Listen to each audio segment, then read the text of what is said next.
4-0 in the first round. When you add up all the things that went on, the state of the roster by the end of the season, the fatigue, and if we could do all the things we went through, I think it would be harsh for me. Steve Nash may take the fall for the Nets season after being swept. Arian Fitzsimmons says, we've seen this before. Frank Vogel take 2. Yeah. Somebody's got to take the fall. Good call. And that's exactly what this is. Frank Vogel wasn't to blame for what happened out in L.A., and Steve Nash is not fully to blame for what happened in Brooklyn. Mm-hmm. But you can't fire 15 guys, but you can fire 1. And Steve Nash probably will take the fall, even though it's not deserving, in my opinion. Patience is the ultimate virtue, especially in team sports. They're not going to be patient here. No. Unless Kevin Durant tells, the front office, hey, it ain't on him. Generational type talent, as you know better than anybody, Freddie. They have that kind of pull in any room or in any organization. KD has that kind of stroke. If he wants to keep Steve Nash, Steve Nash will be the head coach next year. Some parallels on the East Coast from what we saw in L.A. KJ and Max have the complete reaction this morning. It's Tuesday, April 26th, birthday of Kevin James, the actor, comedian, 57 today. Kevin James, of course, New Yorker. Could be a job opening in New York soon. We'll see what the Nets do. Jay Wright stepped down at Villanova this month. He's here at 8:45 Eastern this morning with KJ and Max. They're next. I'm Jay Reynolds. Back tomorrow with SportsCenter all night. It's ESPN Radio. Keyshawn, J. Will, and Max starts next at 6 Eastern on ESPN Radio Hello, and ESPN Discover News. Here to explain our cash back match. Here's how it works. We give you cash back for using your Discover card on the things you were going to buy anyway. Then we match that cash back in your first year. And that's why we call it Cashback Match. Now to recap and say cashback one more time. We match all the cash back you've earned at the end of your first year automatically. Discover. Exceptionally common sense. Learn more at discover.com/match. Limitations apply. Get in zone, AutoZone. Welcome to AutoZone. Dashboard light problems? We can help. Our free Fix Finder service can read your check engine light, ABS light, and service indicator light, and give you possible solutions, verified by licensed technicians. You'll even get detailed results sent straight to your email so you have them when you need it most. It's the most complete free warning light report backed by technician-verified fixes. The free Fix Finder service, only at AutoZone. Get in zone, AutoZone. More details at AutoZone.com. Dirty exterior? Don't scrub it. Wet it and forget it. Wet and Forget, the easy outdoor cleaner. Wet and Forget works overtime with Mother Nature to eliminate unsightly black and green stains on the exterior of your home with no scrubbing, power washing, or bleach. Use Wet and Forget on all your outdoor surfaces, including decks, siding, roofs, and patios. Wet and Forget is available as a concentrate or extreme reach hose end. Purchase Wet and Forget in-store or online at Lowe's, Menards, Ace, or Walmart. Hey, it's Eddie here, and Ram is on a never-ending quest to truly redefine what a truck can do and be. So forget everything you know about trucks. The Ram 1500 exceeds all expectations with available features like a 12-inch touchscreen, digital rear-view mirror, multifunctional tailgate. The list goes on. And the Ram 1500's design, quality, and technology are incredibly impressive. So if you're thinking about switching trucks, now is the perfect time. Learn more at ram.com. That's ram.com. Owning a business comes with pressure. There's a limit to what I can do and still keep employees engaged. Fortunately, there's Insperity.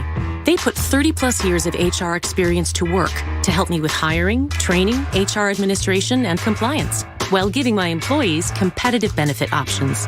And because I'm able to focus on other priorities, my employees can thrive and my business can grow. With Insperity, nothing seems impossible. Insperity, HR that makes a difference. What is hope?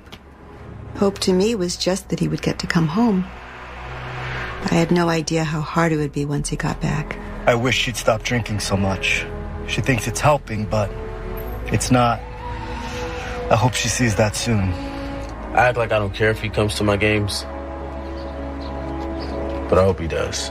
I used to hope he'd find happiness again. Now I hope our marriage makes it. I hope Grandpa will get help. He thinks it's too late, but it's not. With everything that he's going through, I hope he sees a counselor. I just want my brother back. I hoped he'd get help. Stop hoping things would get better on their own. He told me to stop asking. I didn't. Then one day he asked for a ride. Hope is knowing there are other families just like yours, that the veterans they love got help and recovered. Go to maketheconnection.net and turn hope into action. 97.5 The Fanatic is an equal opportunity employer and is dedicated to performing broad outreach to fill job vacancies at the station. We seek the help of local community organizations in referring qualified applicants to our station. Community organizations that wish to receive our job postings should contact the Fanatic's business office by calling 610-771-9750. We also encourage listeners to visit bbgi.com, where you'll find an online listing of job openings at Beasley Media Group, LLC. WPEN, Burlington, Philadelphia, a Beasley Media Group station. Home of 76ers basketball and Flyers hockey. Plug in. 97.5 The Fanatic, Philadelphia. Good morning. Thought I'd help you wake up. It's 6 a.m. and you're listening to The John Kincade Show on 97.5 The Fanatic, Philadelphia. Let the party begin! The show starts now. All right, it starts now. The John Kincade Show on 97.5 The Fanatic. It starts now. Highlight of the morning so far was something that was so succinct, but yet so aggravating, was Jamie Lynch in our pre-discussions, other than just being very interested in the Channel 6 news this morning. Jamie Lynch saying, I don't understand sports anymore, and I don't like it. Because honestly, it sort of is so simplistic, and it so summarizes how we begin today. And the 6 o'clock hour is brought to you by our friends at Bradford White Water Heaters. Bradford White's here for the pro. It really does sort of sum it up, because I'm somebody who just studies stuff. I want 1 + 1 = 2. I'm a linear thinker. I like practicality. And when I think I understand how something's supposed to work, I expect it to work that way. What I saw last night was honestly one of the crappiest moments I've ever had as a sports fan. That was ridiculously poor. That was awfully listless. It was a rudderless ship. And no, I do not blame the head coach. The head coach didn't miss a layup. The head coach didn't throw balls into the crowd. The head coach didn't do all the simplistic things that should have been executed fine by that crew last night. The Sixers are freaking aggravating. And I really don't know how to put it much better than that. But it's an aggravating bunch. And yes, there's the punchline of, well, Doc Rivers. Yeah, you're blaming that on Doc Rivers? Give me a freaking break. There are guys making $20, $25, $30 million a year, $10 million a year, $5 million. Are you kidding me? You're blaming the coach? In a closeout game at home? You're going to blame the coach for what you saw? They should bring in Daryl Morey should go out and get some giant mirrors, and I mean giant ones, and put them in that locker room and say, take a look at yourselves. Take a look at what you did with your season on the line, because you think Game 6 is going to be a cakewalk north of the border? I wouldn't expect so. Fact is, since you went up 2-0 in the series, you've been outplayed in every game, but you lucked out by winning one of them in miraculous fashion. You could be facing elimination on Thursday night. And thanks for screwing up the draft for us. All I'm going to say is this. When things don't make sense, when things are aggravating, it's easy to look for blame somebody else. If you're blaming the coach for how they played last night, I got to tell you, he way down the list of my suspects. Bob, I just want to tell you today, here's a smile on your face. Today's show is brought to you by the Philly Pretzel Factory. It's National Pretzel Day. Our friends from Philly Pretzel Factory will be by later on. Put a smile on everybody's face. Visit any Philly Pretzel Factory location today for one free pretzel. So there's something to have a little bit of a smile on your face. Yeah, that'll bring a nugget of a smile. Okay, what do you got? Where do you start? Somebody came up to me last night when we were doing the pregame show at the arena and said, oh, you called it. You said this was going to be a tough matchup. And I said, wait a minute. Don't give me credit for this. Because I thought it was going to be a tough matchup because Fred VanVleet is a really good three-point shooter, and I didn't know if the Sixers' perimeter defense could get out to him. I thought it was going to be a tough series because Scotty Barnes is kind of an all-around player, although he's been hindered with an ankle the size of a watermelon right now. I thought it was going to be a tough series because Pascal Siakam is a threat, but I thought that Joel Embiid could be able to overcome that. All the reasons I thought it was going to be a tough series haven't played out at all. They haven't because Toronto's kind of depleted with injuries. The reason it's a tough series is because, plain and simple, the 76ers suck right now. They don't know who they are. I don't know who they are. When I called in yesterday to you guys to give my prediction, I think I said my first words were, I don't know who this team is, but I thought they were going to win last night. They have lost all identity. And we can go down player by player, and if it's because of injury or whatever, and this and that. But can you Jamie had a good line. The probably the player you can rely on most right now or most consistent is Tobias Harris, and I don't even know what he's really doing. Yeah, that was the preface to my statement of I don't understand sports at all. Because Tobias Harris is a guy that I was critical of the final 2 months of the season. And you weren't out of line. No, team's highest paid player. Took him a while, I guess, to find his spot or whatever. He's been your most consistent player in the playoffs right now, and that's not a good thing. You have two guys that one's an MVP, a former MVP. One's a should-have-been MVP, could-have-been MVP. And the last two games, the effort from the two of them has been pathetic. I mean, it's bad. It's been really bad. Watching Joel Embiid let people drive by him and get easy layup after easy layup last night. I know you're hurt, man, but you have to defend. And I know there was some foul trouble, so you have to be easy. But, your effort wasn't there on the defensive end last night, and the team paid for it. And you can't defend the lane because of your thumb. I think it was more foul stuff last night. You can't put a body in. But somebody else has got to get down there. Correct. Somebody's got to shift. Somebody's got to make an effort. I mean, I saw James Harden abandon three-point shooters probably 5 or 6 times last night that led to wide-open buckets digging down low for no reason. They're just a mess. The effort wasn't there in Toronto, and it wasn't there last night in South Philly. Pat, you have any slightly more positive to add to this assessment or not? Yeah. No, that was the most lifeless performance they've had since Game 7 versus Atlanta. I agree with you. It got to the point where in the fourth quarter I was actually laughing. There was nothing else I could do. The nervous laugh? No, it was laugh? I can't believe you're still chucking up threes. They would take 24 seconds running around like chickens with their heads cut off, having no idea what to do, and it was constantly the mystery box. You'd have an open shot, and it'd be like, oh, there's a guy wide open for 3. Oh, there's a guy kind of open for 3, and they would just pass it out. And they would miss. I think they just missed one at the start of the show. That's how bad they were. And then the Raptors would go down and get an easy 2 points. And it was like that they could not stop the bleeding, and they tried to by just chucking up threes left and right. We had some assessment afterwards, the TNT crew, and so Connor was kind enough to grab this audio.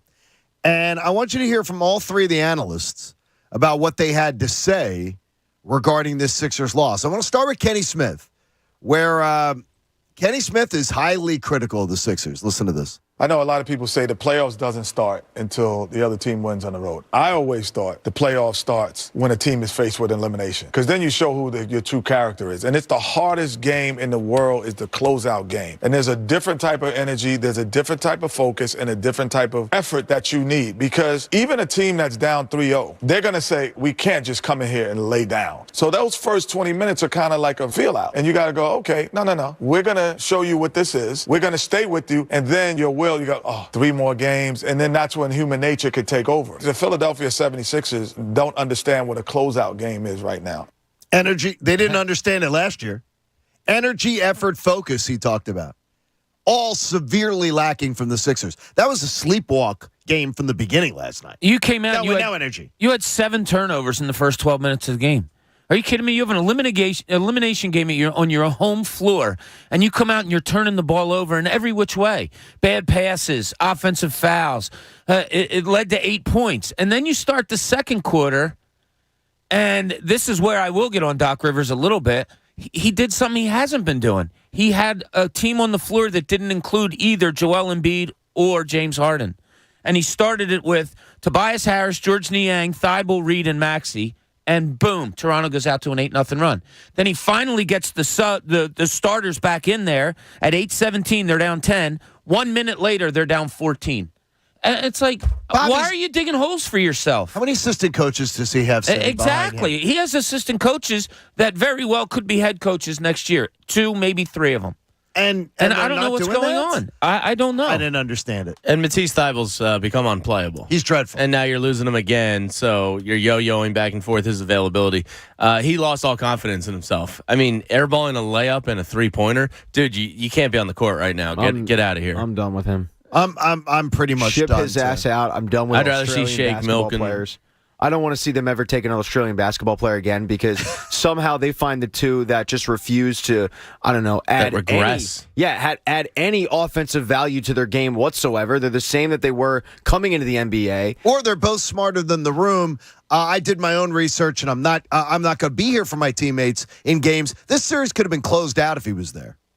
Could have already been closed out if he had played in Toronto. Yeah, maybe. Could very well have been. I mean, to Kenny's, a defensive stop in Game 4. To Kenny's point, James Harden and Joel Embiid are veterans. Tobias Harris is a veteran. This is rookie BS that they're trotting out there. Those efforts. Well, here's Charles Barkley post game talking about what he felt about the Sixers last night. Sixers, to me, they didn't get any leadership tonight. Joel didn't give them leadership. James didn't give them leadership. If your 2 best players don't say, hey, let's get this thing over with, they should have did it in Game 4 in Toronto. But when them 2 guys came out flat, the rest of the team just followed because they never got the crowd excited. And when you get beat at home in a closeout game, man, the crowd's ready to go crazy. But I blame Joel and I blame James because those 2 guys, Joel has played pretty good. James hasn't played good at all. I mean, you think about it. Who we've been talking about the whole series from the Sixers? Maxey. We brought James in to get us to the next round. And he has not delivered.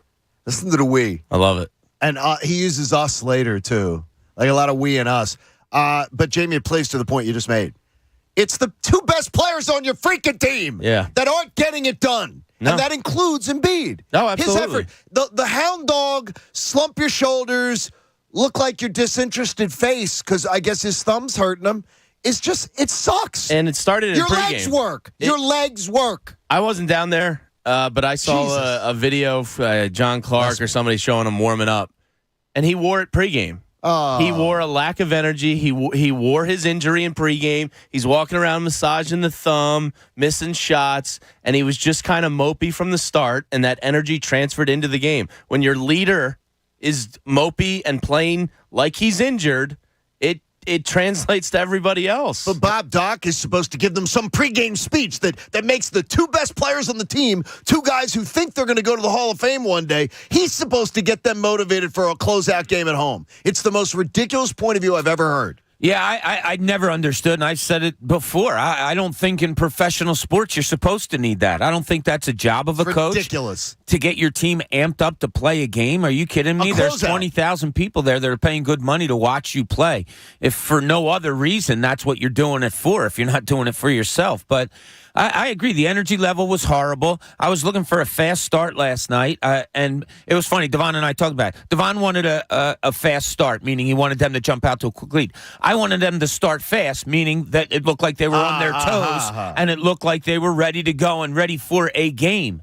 And then they come out with a flat-footed defensive effort. And if Joel Embiid's thumb can't get hurt any worse, which is what they've come out and said, go up and block some damn shots. Yeah, it's going to hurt you then, but it's not going to hurt you worse. Hey, dental and vision plans for everybody starting at under $8 a month at teethkeepers.com. Go to teethkeepers.com and enroll yourself today. Shaquille O'Neal, your chance to assess the debacle from last night. It's 2 things you cannot have in a closeout game: a lack of focus and a lack of energy. They're playing too cool right now. If I beat a team 3 times, I know what I got to do to close out game. We got to do the same thing. Plus, we got to play a little bit harder. Last 2 games, they're playing cool. Listen, they were saying, "Oh, we're going back to our place. We're going to eat, Philly cheese, all that stuff." But they didn't come out and play hard. All the clips you showed, Toronto played with force. They're going by them. They're playing force. You see guys from Philly. You see them jogging back. You see them getting the ball, taking at the top of the key. You got to play with force. And I'm with Chuck. I think they're going to get blown out, and I think it's going to be a Game 7. Not good. I mean, it was Pat. That's pretty much. Shaq's was much more simplistic, but I don't think he was incorrect in any of it. No, the attitude that they took, the energy. We're sorry, Pat, but like the energy. There was a specific play in the game where they got it to 8 or 9. The crowd started getting into it, doing the defense. Toronto baseline alley-oop backdoor dunk. Oh yeah, immediately took the crowd out of it, and there was like 4 Sixers with their feet concreted to the floor, just standing around watching. Like, what's going on? It was pathetic. You know, it's amazing. If you turn on other playoff games also, you just see an energy level and a type of play that you just don't have with this Sixers team. And last night, a couple of times, Toronto made good, smart basketball teams where they cut back door and got easy laps. When was the last time you saw a Sixer do that? The most excited...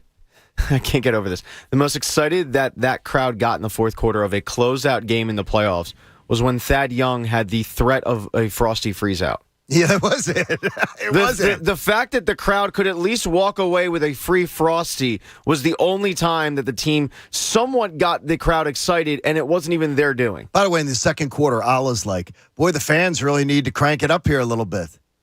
The fans feed off of the freaking team. It's not the job of Joe the plumber, Bill the radio host, and Steve the doctor sitting in the stands to get the team fired up. If you show up listless to your job that you're being paid $20-30 million a year to do, don't expect somebody else to be the ones that get you fired up to play. It's freaking ridiculous. Why are you looking at Coach when you say that? No. Also, another thing. We're really going to quit on 10-point games with 3.5 minutes to go? And they did quit. They quit. Yeah, they did. They stopped playing. Yeah, they did. I've seen some crazy things in the NBA. 10 points in 3.5 minutes is not unheard of. I saw Steph Curry. Reggie Miller do it. Steph Curry and the Warriors did it the other day in Denver. They quit. Ended up tying the game and then losing. They quit. Yeah. It's National Pretzel Day. You go to any Philly Pretzel Factory location and you get one free pretzel to celebrate. Happy National Pretzel Day from Philly Pretzel Factory, the official soft pretzel of the Philly sports fan. Shaq had one more thing to say last night as he was trying to make his point at the very end of the show. I predicted a sweep. There would be so much pressure on the boys in Philly for a Game 7. You shouting out John? Yeah, John Kincade, thanks. Philly talk show host. Yeah, guess what? Thanks. Now he's calling for a Game 7. Now we're calling for Game 7. Did you see Tobias Harris's comments? Sorry, Bob. No. They didn't really instill a lot of confidence. Yeah. They like post game it was like, yeah, this is a tough one. What? It's just listen. I want to see somebody put it on the table. I want to see what Spanky has to say. Spank.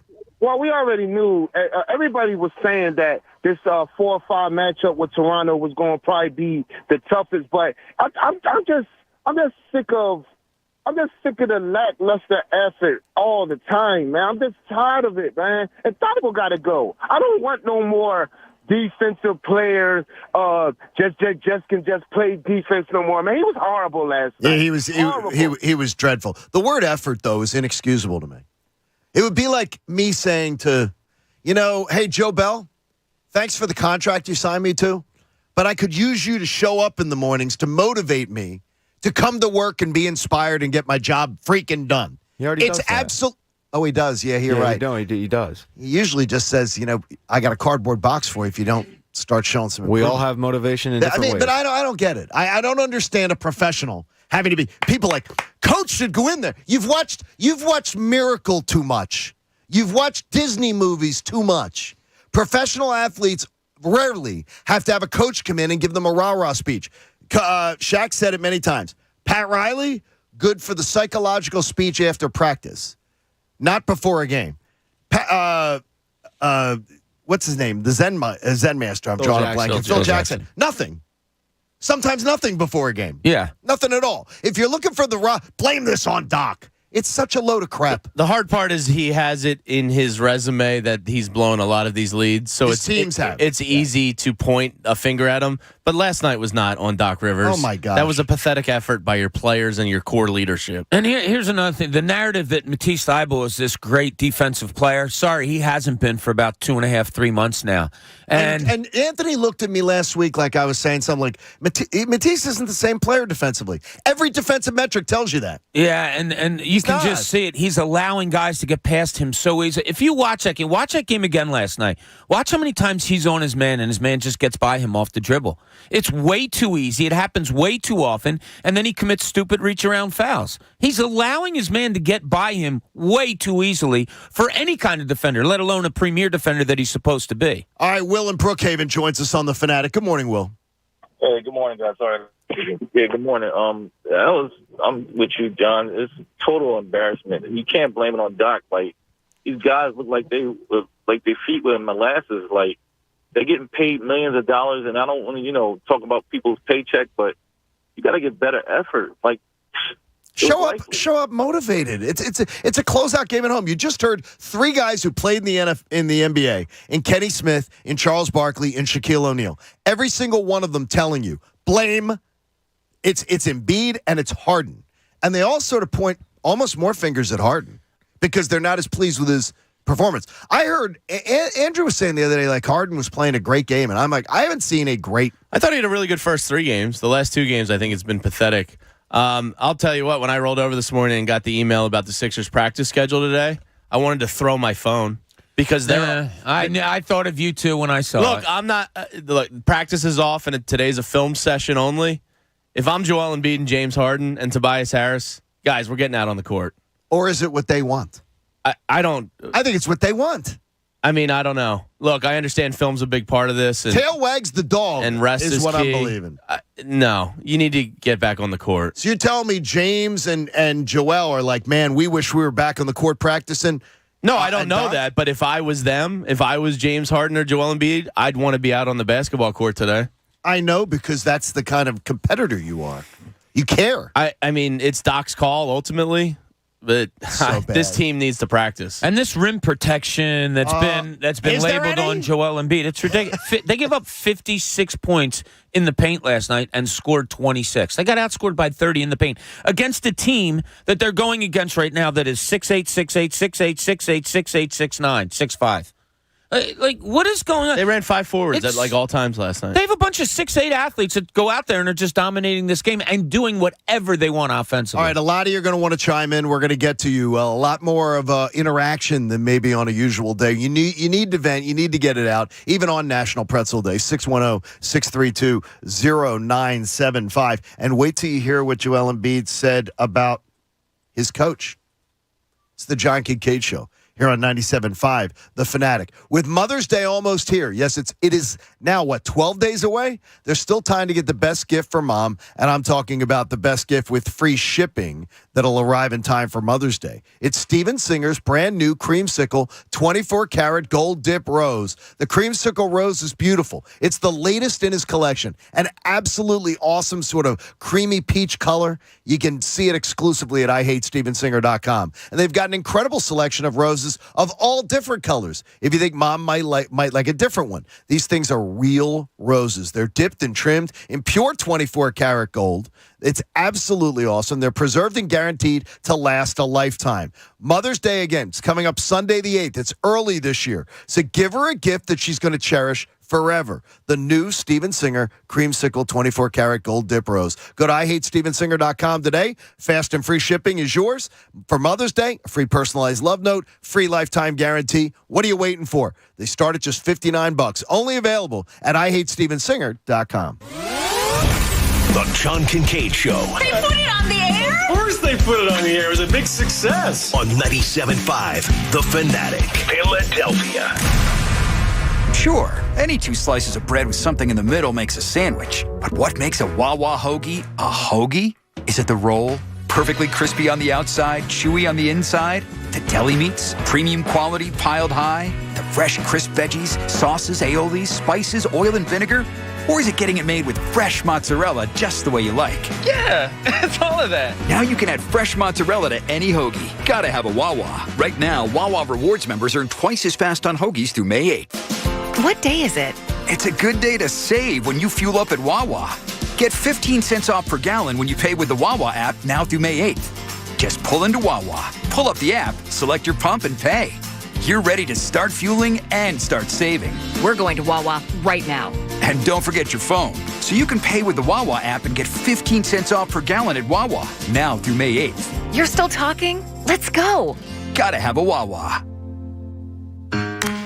Verizon knows you need internet speeds you can rely on at a price you can trust. Switch to Verizon Fios, the 100% fiber optic network with upload speeds up to 25 times faster than cable and internet plans with no surprises. Enjoy gaming with ultra-low lag, streaming your favorite shows and movies, and video chatting to stay connected with your friends and family. All with no hidden fees and no expiring promo prices. Plans start at just $39.99 per month with AutoPay. That's right, faster speed and reliability costs less than you think. No surprises, no caveats, just the 100% fiber optic network and 100% price transparency. That's Verizon Fios. Call 1-800-VERIZON to switch today. February 23rd, 2022 speed claim based on Fios gigabit connection max upload speeds of 880 megabits per second versus 35 megabits per second advertised upload speeds for Xfinity Gigabit, Spectrum Internet Gig, and Optimum 1 Gig plans. $15 per month router charge, $99 setup fee, and terms may apply. Let me be real with you people. The casino games on my Caesars Casino app are real. The slots are real. The blackjack is real. It's just like you're in a casino for real, which is awesome. But if I'm going to be real, you can't feed other players to the Tigers when they win, and I miss that. So download the Caesars Casino app. Download Caesars Casino app. Must be 21. If you or someone you know has a gambling problem, call 1-800-GAMBLER. In New York, call 877-8-HOPE-NY or text HOPE-NY 467-369. Do you hear that? The sounds of spring. There's the birds. The spring breeze blowing through the leaves. And the Ryobi Whisper Series blower. And that's the new Ryobi Whisper Walk Mower. And there's the Ryobi Whisper Series string trimmer.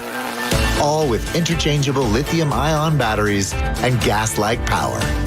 It feels like spring at the Home Depot. How doers get more done. We all reach tipping points in life. The weight of a low-paying job, unpaid bills, a new family. You can't keep going. That's where My Computer Career can help. In just months, not years, they can help you start a new life as an IT pro, even with no prior experience. Impossible? You learn online from home, and My Computer Career offers lifetime career services to help you find jobs with companies begging for IT pros. Go to mycomputercareer.edu and take the free career evaluation. It's not rocket science. It's mycomputercareer.edu. If you have a small business, Staples has your sign. Banners for my bakery? Staples has your sign. Oh, posters for my new pet store. Floor decals for a pharmacy. Every day, Staples associates help every kind of small business create bold signs to make big impressions. And now get $10 off custom signs, banners, and posters when you spend $50 or more. This is your sign, so print it big at Staples. Ends 5/28. Visit staplesconnect.com/thisisyoursign for details. Realtors abide by a code of ethics. This is Article 9 in action. Beth, a first-time homebuyer, knew nothing about the home buying process, except that she wanted to buy a home. But her realtor had the expertise to make sure Beth understood every document, even giving her copies to review with her lawyer so Beth could close on her first home with confidence. Complicated things explained in simple terms. The difference between an agent and a realtor is real. Realtors are members of the National Association of Realtors. That's who we are. Give mom the ultimate gift of relaxation with the Fanatic's Deal of the Week. This week only get one 90-minute float at Halcyon Floats for just $35. Relax, recover, reset. Help mom float her stress and pains away with the deepest level of inner peace there is. Inside your Halcyon float tank, you float weightlessly, unbothered by the hustle and bustle of the outside world, while the salt soothes and detoxifies. Don't miss this deal. A 90-minute float at Halcyon Floats for just $35 at 97.5thefanatic.com. Hurry, deal ends Sunday. Every dribble, every pass, and every bucket, all in the palm of your hand. Because now you can sign up and bet. No strings attached with Bet Rivers Sportsbook Sportsbook app featuring award-winning customer service. Live in-game bets, live player props, and live instant betting. Bucket to bucket. Don't miss out on all the big games. Get in the action with BetRivers Sportsbook. Download the BetRivers Sportsbook app today. Presented by Rivers Casino Pittsburgh. Must be 21. Gambling problem? Call 1-800-GAMBLER. Listen to 97.5 The Fanatic everywhere. On Alexa at 975thefanatic.com, the Fanatic app, and now on Odyssey. Decision day's coming up for a lot of your high school seniors of where they're going to go to college. What shouldn't be a decision for you is checking out College Ave student loans. Go to collegeave.com. They are fantastic helpers.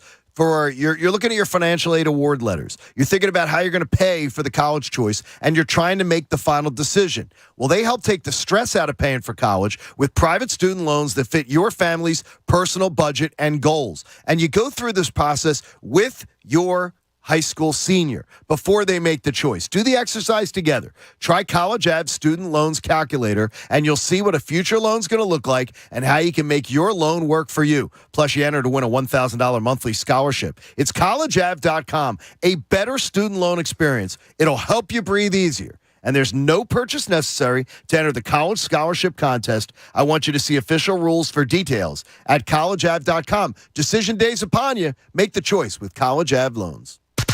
Now, back to the John Kincade Show. No, your radio's not broken. We sound like this on purpose. On 97.5 The Fanatic, Philadelphia.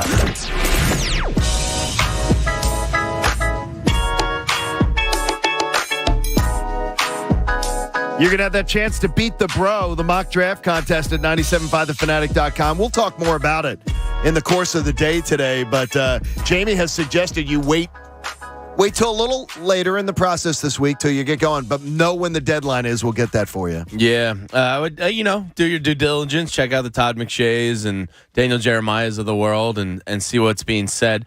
And sometimes, you got to cipher through the crap and see what you think is real and just go with it. I mean, nobody really knows. I saw Mike Florio yesterday taking the high and mighty road about mock drafts. None of us know what we're talking. Mike, they're just fun. It's a fun way to talk about the draft. Like, relax. Yeah. I never claimed to be a front office executive with inside information. It's just a fun way to talk about the draft because the draft is fun. And relax. And if you want to have fun with Mike Florio, where somebody just in our business just does the same crap over and over again, go back and search. Mike Florio trots out the draft is un-American within 2 weeks of the draft every freaking year. You can go back and find it. He did it yesterday. The draft's un-American. What? It's un-American. How is it un-American? Because these guys don't get to choose where they work and don't get to go into a competitive atmosphere. And he does. And then you look and you Google Mike Florio on the topic. You can find it from 2021, 2020, 2018, it's a weird take. Because sometimes you don't have an original thought. Well, then don't. And you just regurgitate the same crap over and over. If these guys weren't happy that they're going in to play the game that they love, wherever it may be, and get paid millions of dollars, and that's the American dream. I think. Then they shouldn't enter the NFL draft. Okay, you can always be a plumber or a doctor or a lawyer. You're or throwing a contract. teacher. You're throwing a party for my contract signing. It's unbelievable. Yeah, let's party. Hey, guess what? My son's getting his master's in a couple weeks. He only had an opportunity of a few places to work. It's the same exact thing. Would you love to have gone to the He didn't draft? call any place. Hey, listen, I just graduated. Give me a job. Exactly. I want to be close to Cherry Hill because that's where my parents live. It didn't work that way, Enough. Hey, the John Kincade Show is brought to you today by Philly Pretzel Factory because it's National Pretzel Day. Visit any Philly Pretzel Factory location for one free pretzel. Pat has done a good job today of downing some of his. He's sort of angsty like all of us, but Pat, I know some of those dips are going to be here later. It's the one reason I didn't call out with back soreness is because I knew we were getting a pretzel You're drop. getting dips, yes. I wish that was like a joke. It's not. No. Did you stress eat some of your Vegas candy last night? I thought of you. No, I know he didn't open it. He's got better willpower than that. I didn't. I'll tell you. So I was watching half the game downstairs in the basement, and then I came upstairs, and I saw the freezer door was open. Oh, no. And I had the good ice cream in the freezer door, and that set me off. And it melted? It was like half melted, so like no. I'll hope that maybe like I'll probably still eat it. But it was the fact you got to. your team's getting smacked, and then my good ice cream. Like I couldn't even stress eat that, James. Wait, who left the refrigerator open? Did you find out? It just popped open on us. Oh no! Are you sure it wasn't that little kid? No, he can't. Are you kidding me? He won't be that tall until he's probably 19. Oh, okay. Now you saw my old crew from Atlanta was accusing Pat of that those were edibles. Yeah, they're not edibles. Get on my level. They were just that pure sugar. By the way, they're going to be there. They're also broadcasting from Vegas too. They're obsessed with. They're obsessed with meeting. They want to meet all of you. I've got enough candy that I can share with all of them. They've gotten so much content out of you guys. Now they're a little just really. I somehow went to CVS with plans on getting paper towels, and I left with a $46 bill.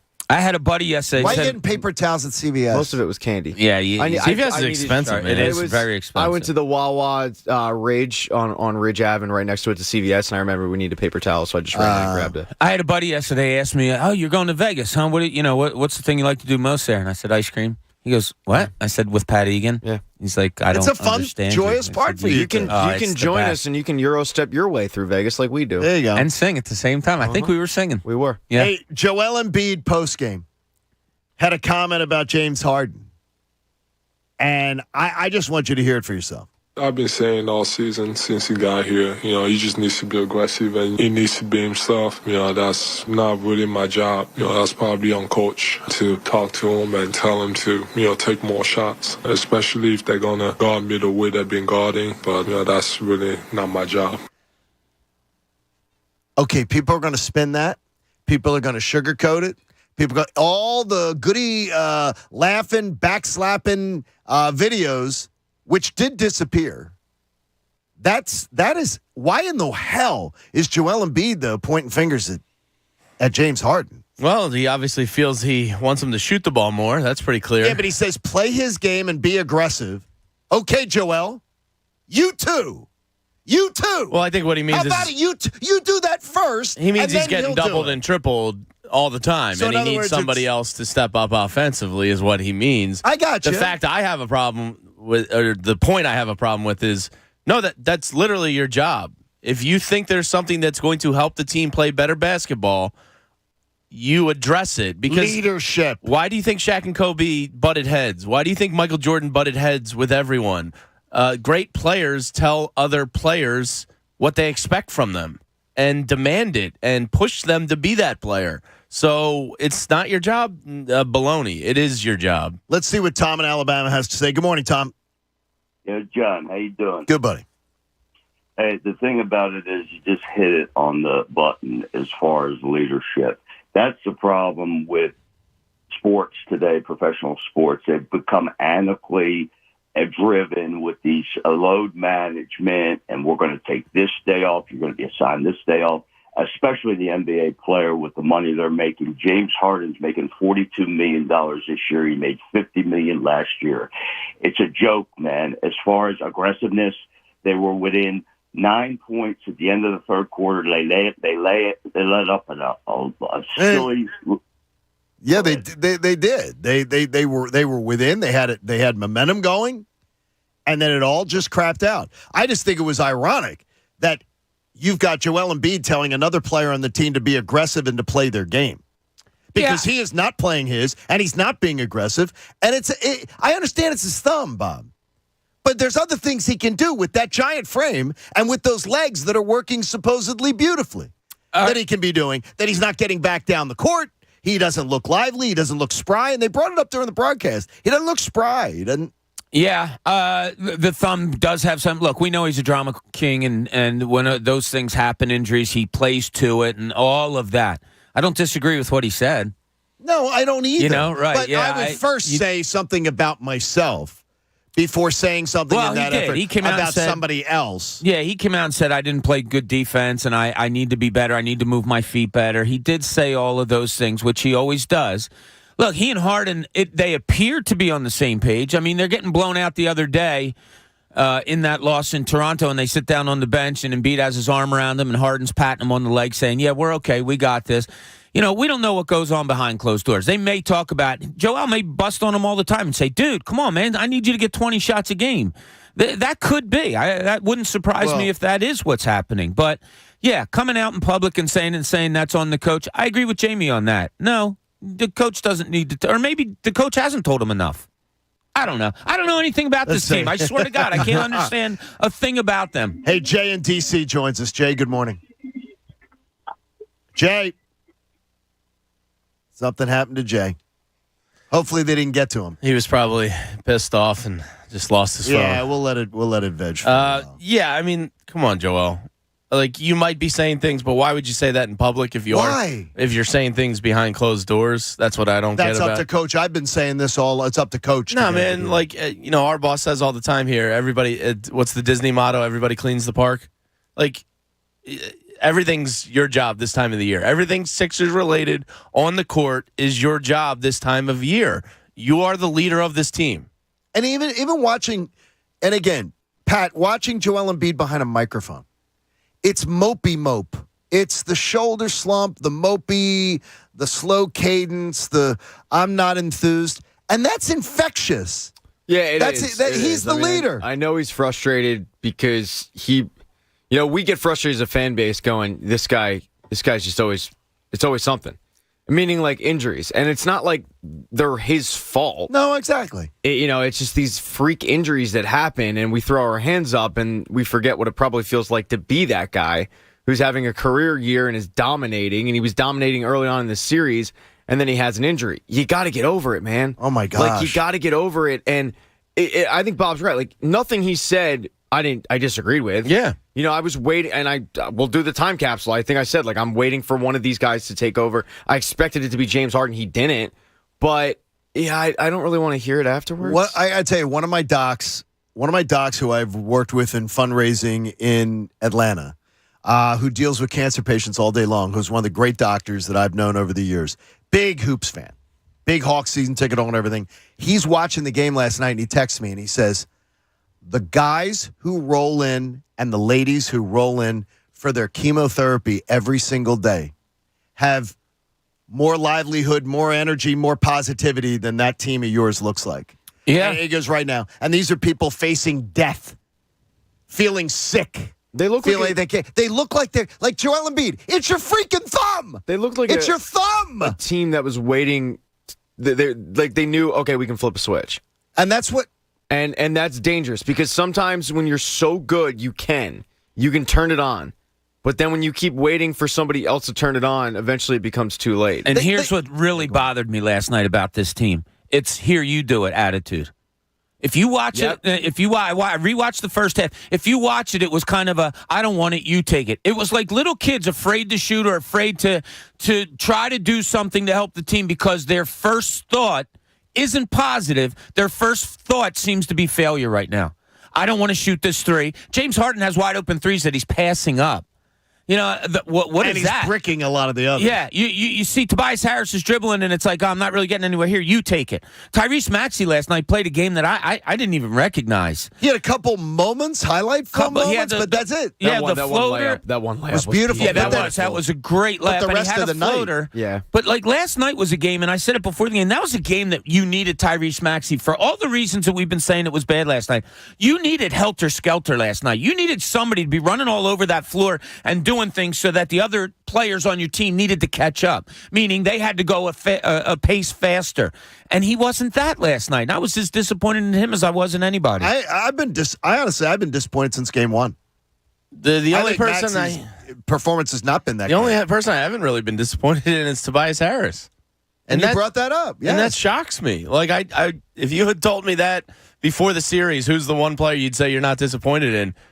Tobias Harris would have been like the seventh guy down on my list.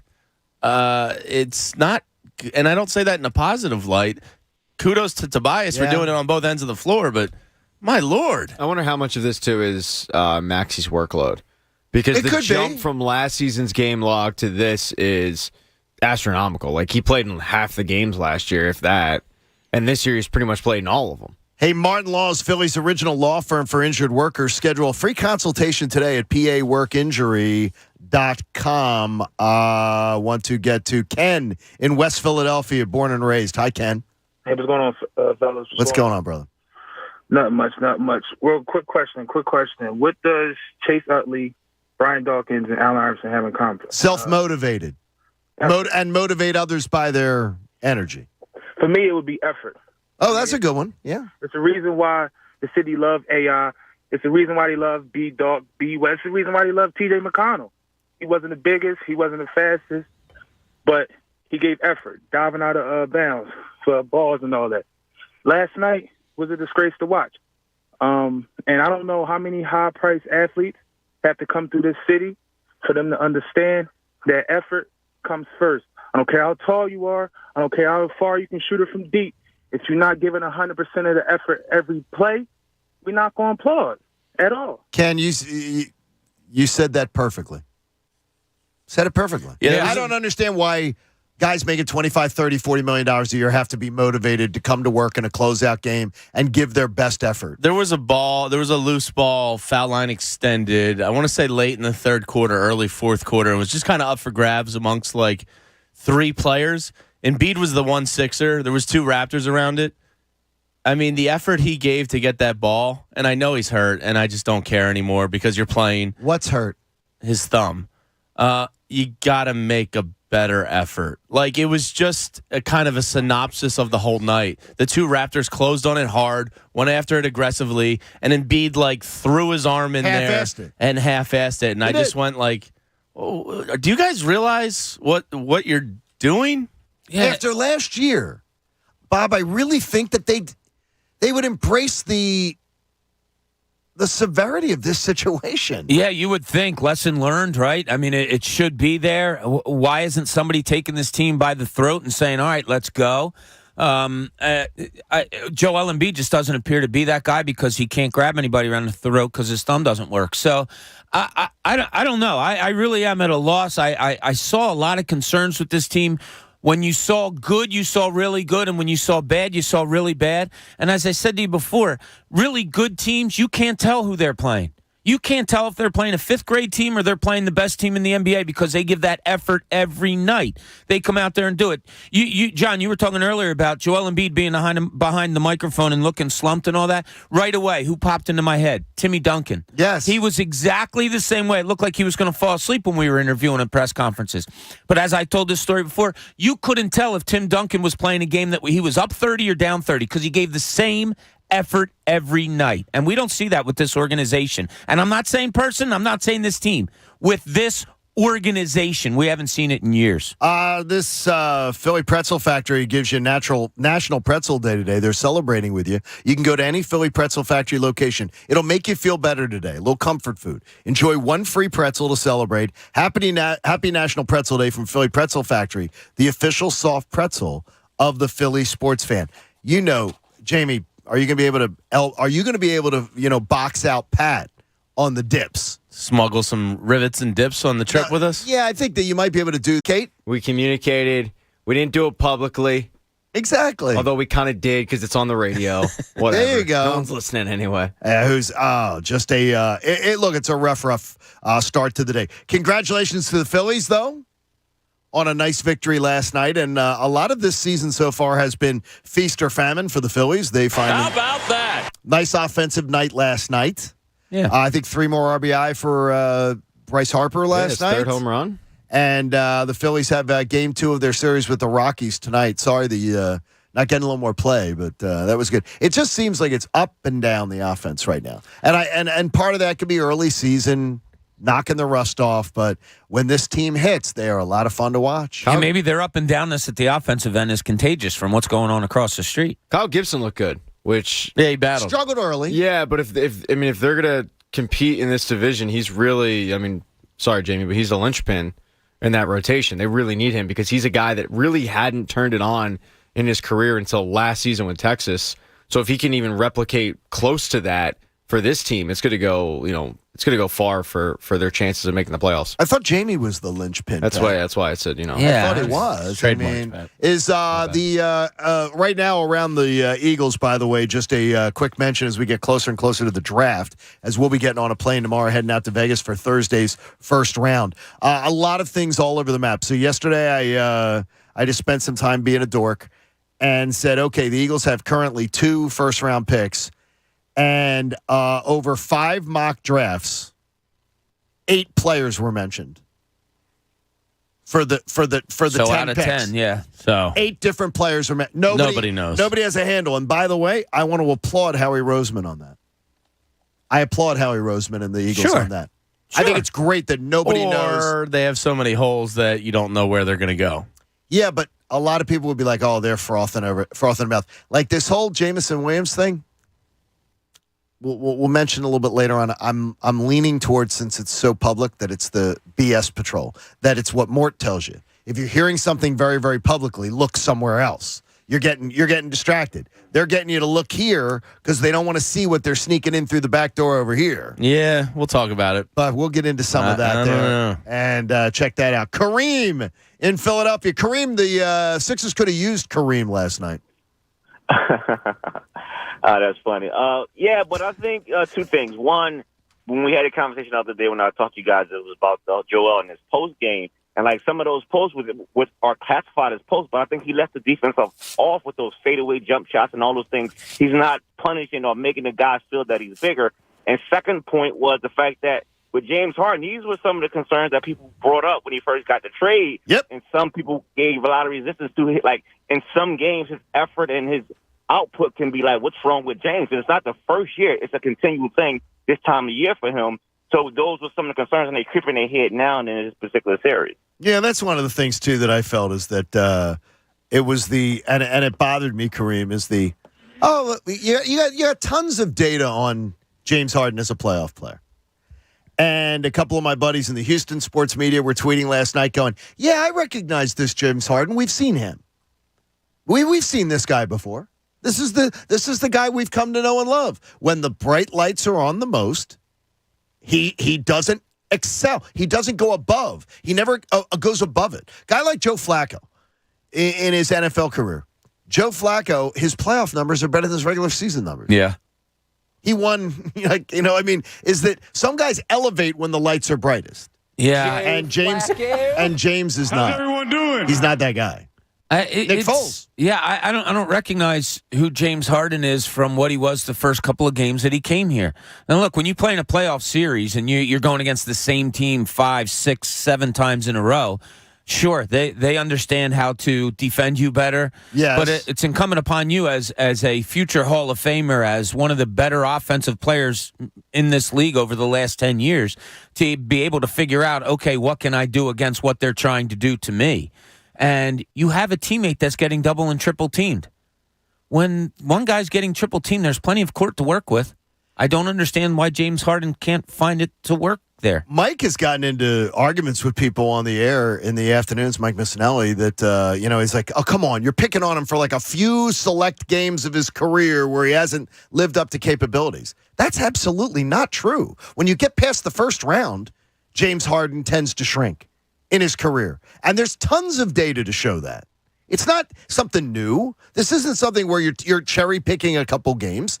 He hasn't stepped up. And right now, this is alarming. Yeah, and I couldn't help but think back to the interview he did with Complex Magazine before the playoffs where he's like, yeah, I got nothing to prove. There's no pressure on me. Yeah, nothing to prove. And I'm going, huh? Nothing to prove? Doesn't have a ring, does he? Isn't there a lot for you to prove? Yeah. Well, that's how you take the spotlight away from you. Yeah. You try to say like, oh no, I'm good. I got nothing to who prove. believed that?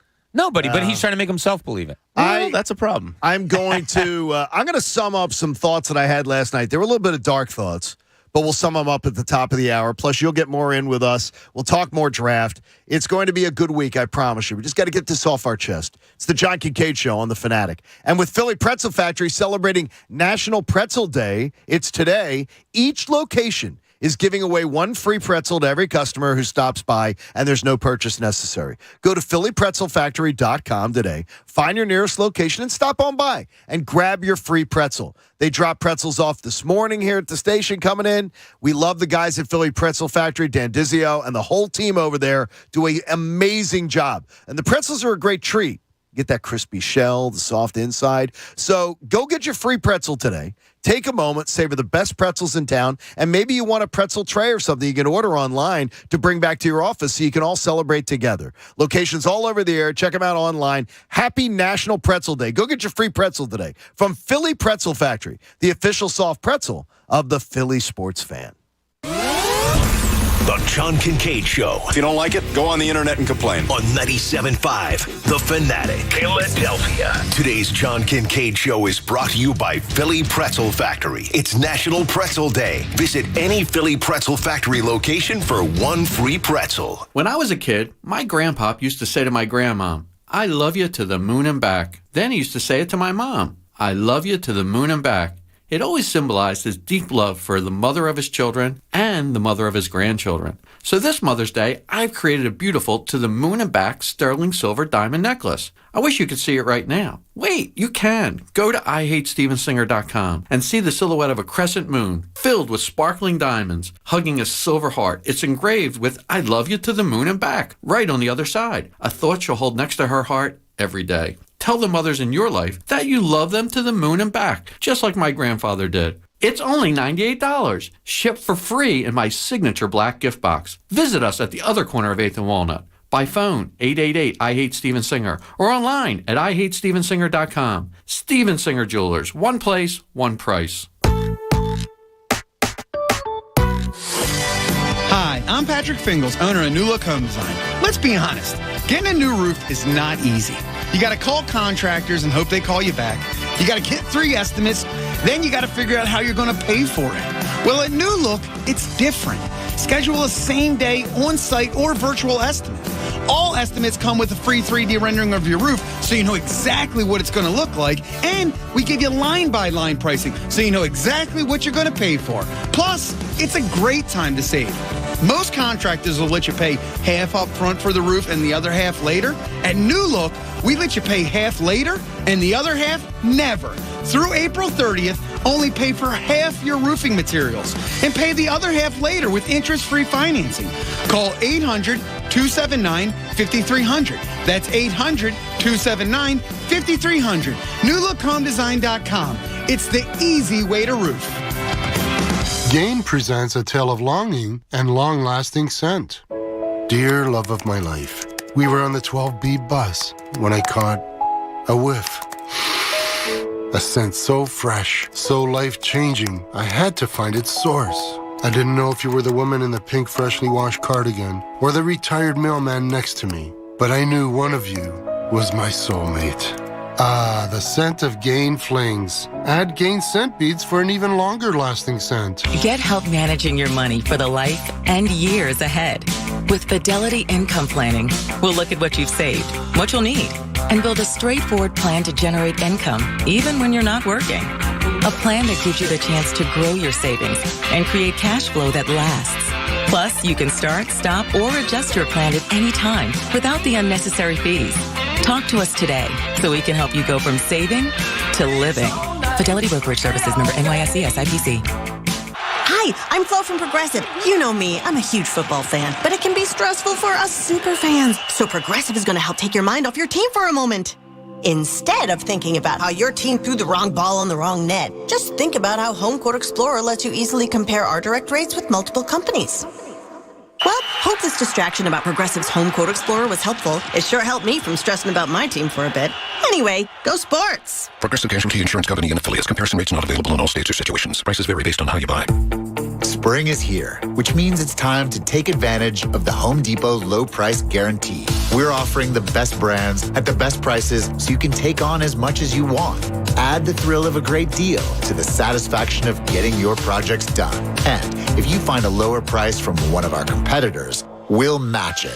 Because when we say nobody beats our prices, we mean it. It feels like spring savings at the Home Depot. How doers get more done. We all reach tipping points in life. The weight of a low-paying job, unpaid bills, a new family. You can't keep going. That's where My Computer Career can help. In just months, not years, they can help you start a new life as an IT pro, even with no prior experience. Impossible? You learn online from home, and My Computer Career offers lifetime career services to help you find jobs with companies begging for IT pros. Go to mycomputercareer.edu and take the free career evaluation. It's not rocket science. It's mycomputercareer.edu. When it comes to cybersecurity, the biggest threats don't always strike the biggest targets. So help safeguard your small business with Comcast Business Security Edge. It's advanced security that continuously scans for threats and helps protect every connected device on the largest, fastest, reliable network with speeds up to 10 gigs to the most small businesses. So switch today and get cutting-edge speed with advanced security and be ready for what's next. Comcast Business, powering possibilities. Comcast Business Internet required. Other restrictions apply. Hey, it's Mike Miss here. You know, Philly sports is a big business, and we've got you covered every weekday with the Fanatic's Business of Sports Reports, powered by Pico for Business. For information on how your company can save with Pico's incentives, go to pico.com/business. Agreeing on where to spend your hard-earned money is tough. At 7-Eleven, we make it easy. Any iced coffee is now just $1. Now that's a bill we can all agree on. 7-Eleven, you brew you. Terms and conditions apply. See 7-Eleven.com for more details. You know what would probably make your day a little bit better after you just watched your team just absolutely flop at home in a must-win game?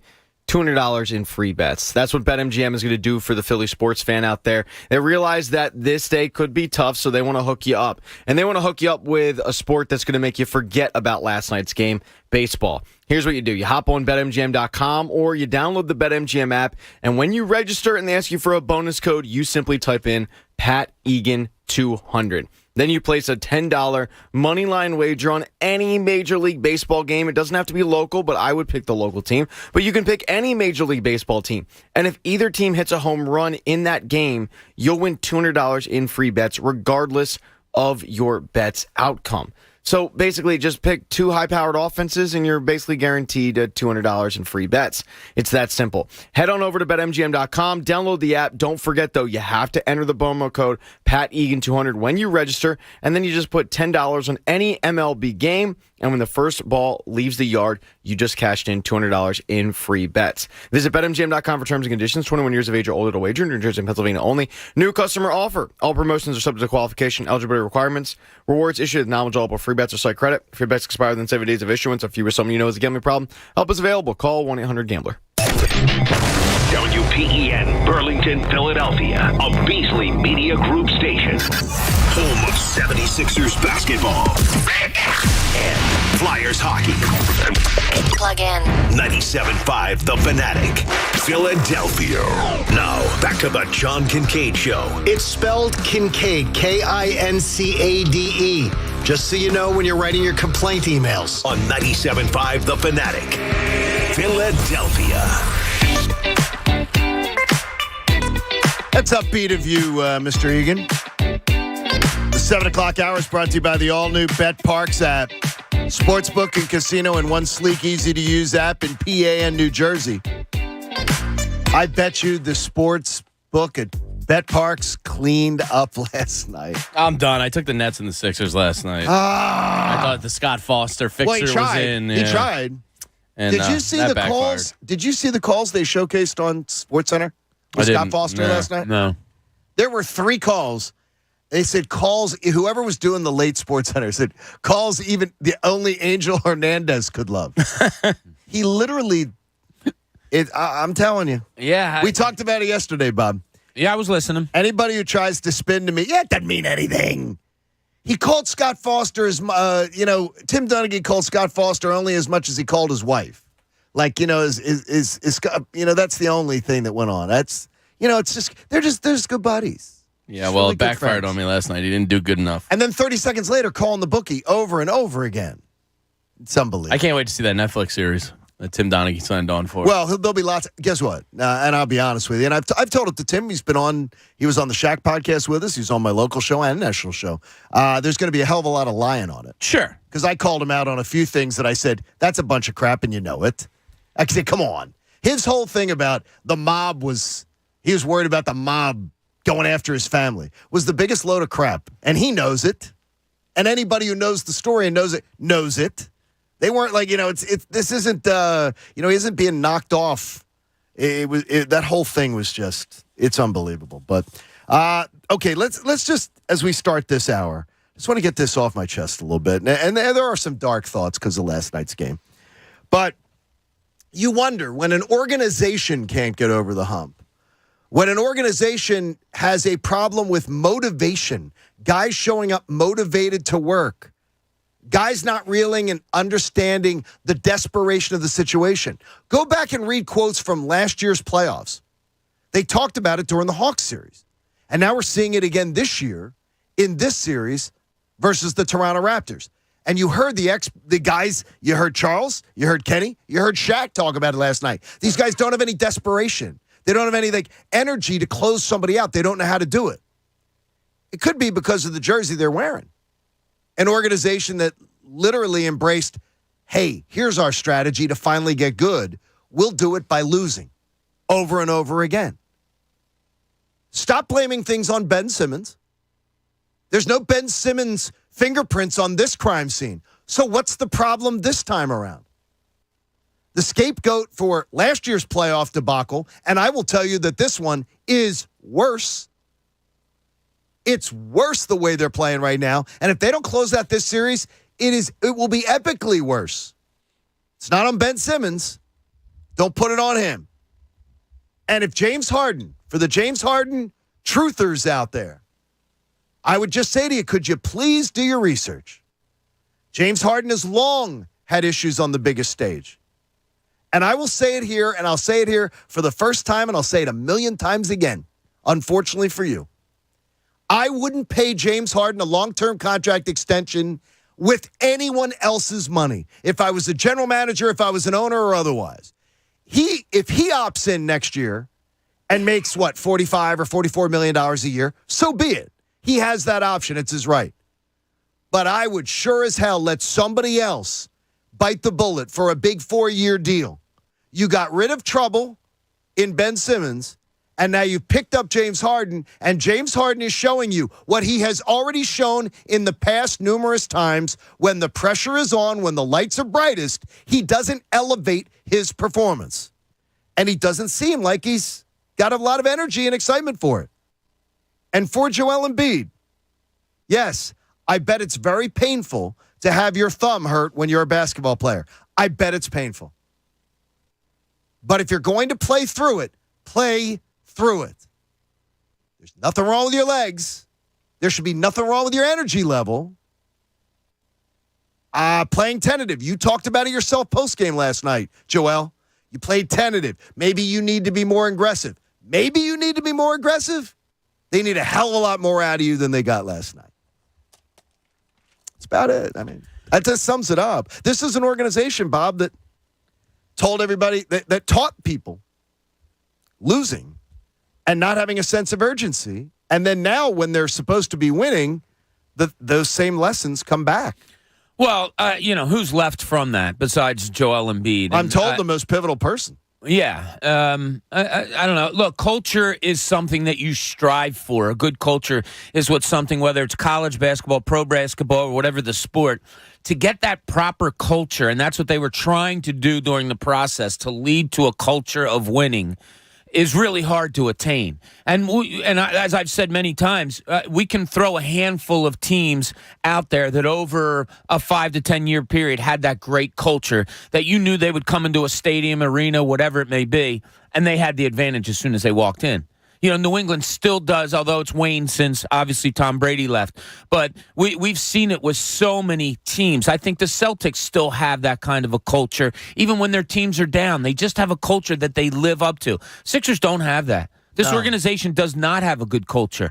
And you can feel it no matter what players are coming in and out. And you have a superstar that you're trying to build around, but you haven't figured out how to do it. And I'm going to hit on that later in Cooney's column.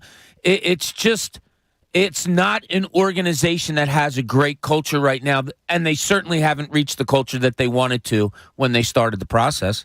Yeah, I don't think it has anything to do with the process because they were a crap organization kind of before that too. So it's carrying over. Well, yeah, but I since the 90s and 2000s on, like that's not process related. But nothing's changed. Well, then why is it the process's fault? If nothing changed, then why are you highlighting the process as the problem? Because it's more of the line is when you teach people to lose and that losing's okay. You just had 3 NBA guys who've been through the wars of the playoffs tell you it's up to your best players to elevate the team. It's up to your best players to take people by the lapels. James Harden wasn't part of the process. Tobias Harris wasn't part of the process. Like, a majority of these guys were not a part of the process and the culture. But this is a culture where this team practices less than any team in the NBA, reportedly. This wasn't a part of the process. Yeah, this is an organization that hasn't been really relevant on a championship level outside of 1 year since 1983. And they haven't been. So that's not the process's fault. That's just the organization. And there's a lot of shortcomings in that organization. So then we can agree that the process didn't work. No. Well, I don't know why we're bringing the process up. Because this is I'm sick of any time they falter at all in the playoffs and they've lost 2 straight games. Anti-process people feel the need to pile on the process. Like I'm saying the one doesn't have to do with the other. Pat, where's the urgency to win? This is the first year we saw Joel Embiid play with an urgency to want to be on the floor. Yeah, I agree. First year. Mm-hmm. It took this long, 27? Well, was that him or was that the organization? I think it's probably a collaboration. I agree with you. My guess. And I would believe it's more the organization. I agree with you. Okay, so we're in agreement on that. My entire life, outside of 1 or 2 years before the process, they were crap. Crap. Oh, yeah. So, and I guess I just don't see the correlation with the process. Not to dampen this for you, but they still are crap. Well, they're not. It's not over here. Right now, the way they're playing, they've been outplayed 3 games in a row in a playoff series. And Pat, it's been 3 in a row. They should be down 3 games to 2. Nah, you can't say that because your MVP went and snatched a game for you. No, but it was. And they were outplayed for the majority of the game, but you can't say that they should be down this. It's the first time ever that a team didn't lead in the entire which I history view of as NBA an playoffs. Incredible positive. Yes, that but your best player went and got it for you. But that is incredible amount of luck to have that happen. I don't think it's luck when you're dealing with greatness. All right, the first time ever a team lost a game after not allowing a lead to the other team in regulation. There also could be a first before this series is over. I don't think it's happening. Yeah, there could be. No, but there could be. Don't even think it. Look, I'm not going to go there. I go one game at a time. Look, back when that was going on, I don't think the losing part of when they were going through the process, it was you put teams out there that weren't good enough to win. They played their asses off. It was just guys that belonged in the G League and probably still in college. So once Joel Embiid and Ben Simmons got on the floor together for a season, they won 52 games. So I really don't think the culture of losing is still sticking around at all. I just think this organization hasn't gotten themselves to the culture of being consistent winners. Does Joel Embiid have the energy and the culture of wanting to drive a team and lead a team and win a championship? Or is it slump shoulders, Pat? Is it Mopey Jones out there? And you saw in the shoot-around last night, there was no energy, and they talked about it on the broadcast before it began, that he looked like somebody had ran over his dog, I believe is the term that was used on an ESPN SportsCenter hit. Yeah, but I guess my problem is none of this was brought up before the injury because he looked like the dominant force that was going to drag his team to the very least the Eastern Conference Finals. The injury has more to do with it than 10 years ago he was on the bench and they were losing on purpose. I don't think at any point he's sitting there going, this is okay because 10 years ago the organization said it was okay to lose. This is adversity, though. And what did I see last year? Under adversity, Joel Embiid melted down in Game 6 and Game 7. He was being asked to do too much, you could say. Yeah, but he melted down. I think he was trying to do way too much because you had an albatross offensively in Ben Simmons that wasn't willing to do anything. Okay, so what? I don't know if you can call it a complete meltdown just because he had 2 high turnover games. I mean, he was trying to play point guard of the team because somebody was standing in a corner wetting themselves. Joel Embiid didn't melt down in Game 7 and Game 8. He had poor performances with too many turnovers. I mean, it wasn't a meltdown. The first game of the series was won by Tyrese Maxey, elevating. By clear. Tyrese Maxey was the best player on the team for either team. I'm waiting for Joel Embiid's got to play better. He's got to play better than this. This is why I'm sick of it. That, like when I brought up yesterday that, oh my God, another injury. I'm just exhausted that there's always another part to it. Well, he played bad, but he was injured. Well, this, but he had a torn meniscus.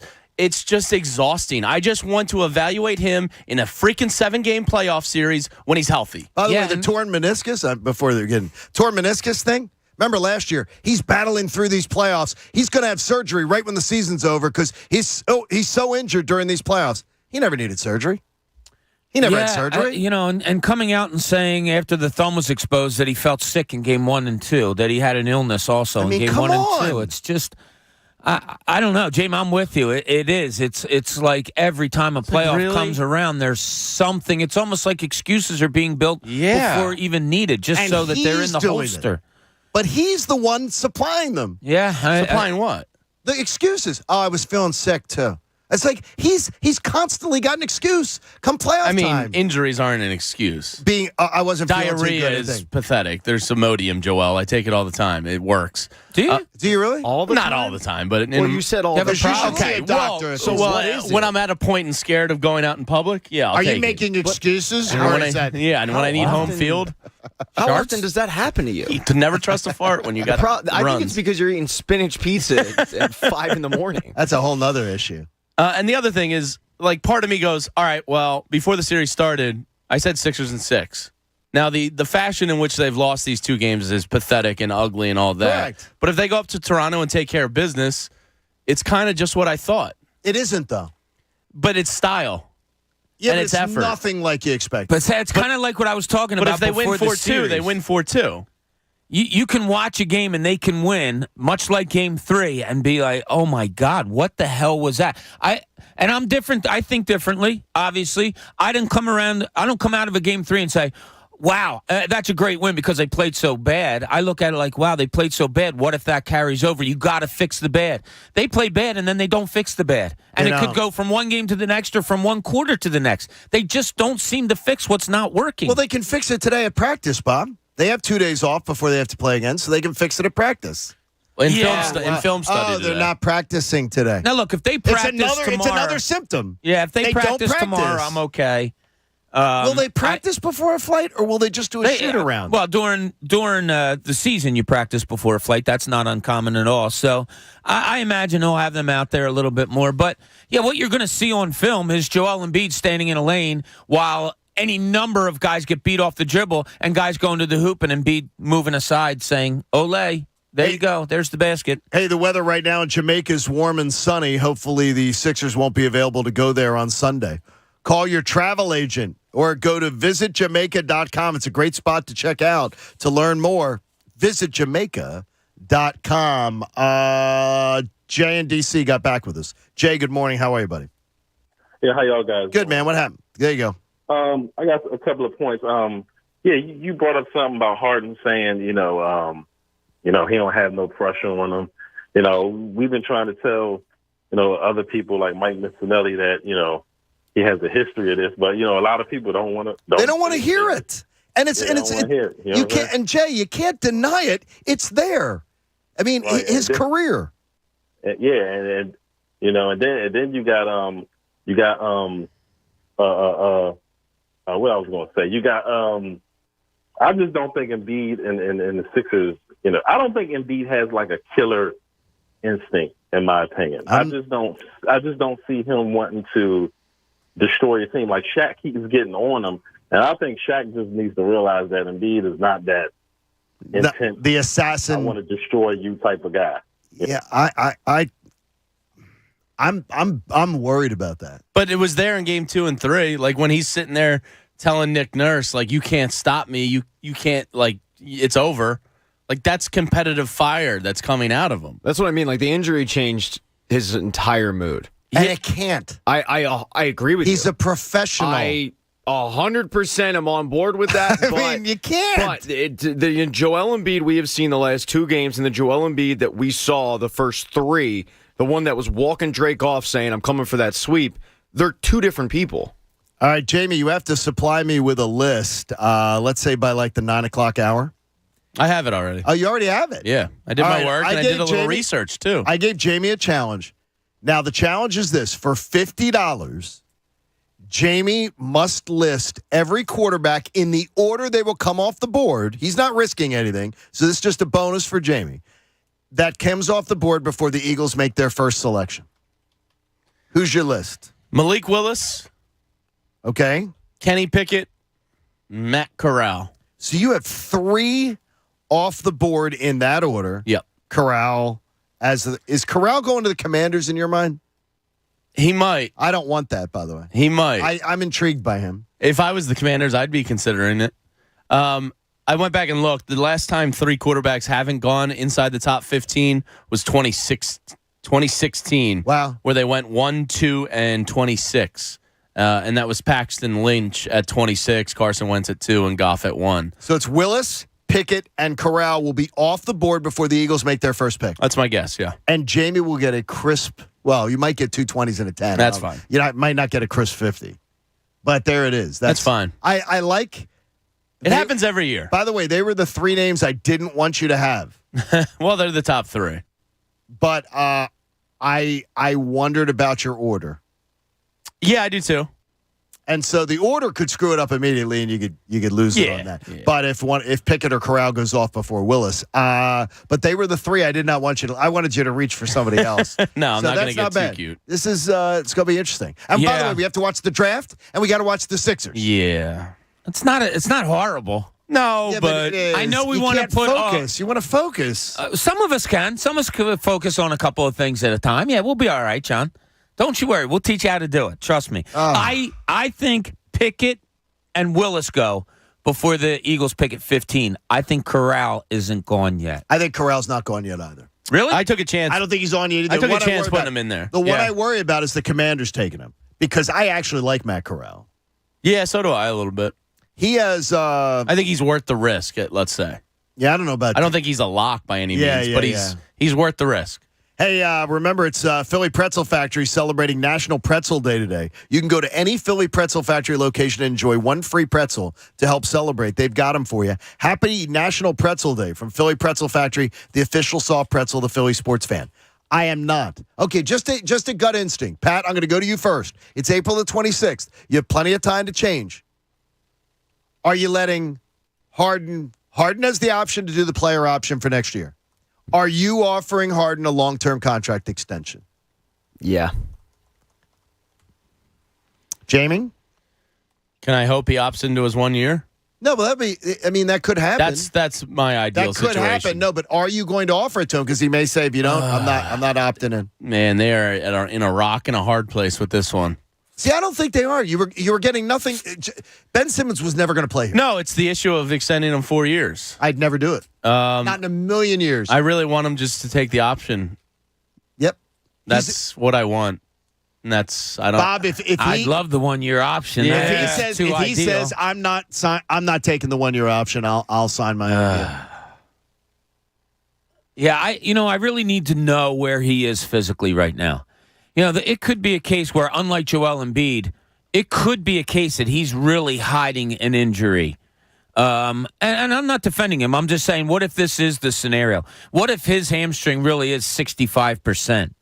Because I don't understand when earlier this season when he was with Brooklyn and Kevin Durant and Kyrie Irving were out for a few games, he scored 39 and 38 points.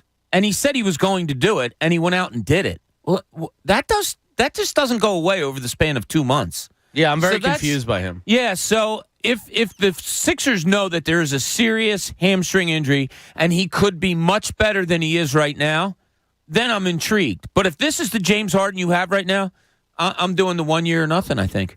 We got a listener-suggested segment coming up. We'll have more chance for you to get in with us. It is draft week, so Jamie's going to have some draft content for us. We got a Cooney's column. We're going to keep you busy all morning long, and obviously we're venting this morning. So bear with us and be a part of it, too. It's 610-632-0975. It's the John Kincade Show here on 97.5 The Fanatic.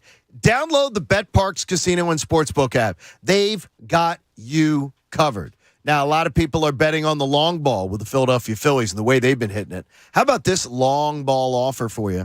How about a risk-free bet of up to $750? Download the app in Pennsylvania or New Jersey at betparks.com and you get a $750 risk-free bet. The website's got all the details. All you have to do is use promo code Kincade when you fund the bet. New customers, that's for you. While you're watching the game, you get the lines. I was tempted to even throw more money on the Sixers last night because I was convinced they were still going to come back. I'm glad I didn't. But the in-game wagering takes everything to a whole new level. BetParks, casino and sportsbook app, all that fun molded into one fantastic app. You got to be 21 and in Pennsylvania or New Jersey. If you have a gambling problem, please call 1-800-GAMBLER. The John Kincade Show. They're like the family from hell on acid that's on steroids. On 97.5 The Fanatic. Philadelphia. Verizon knows you need internet speeds you can rely on at a price you can trust. Switch to Verizon Fios, the 100% fiber optic network with upload speeds up to 25 times faster than cable and internet plans with no surprises. Enjoy gaming with ultra-low lag, streaming your favorite shows and movies, and video chatting to stay connected with your friends and family.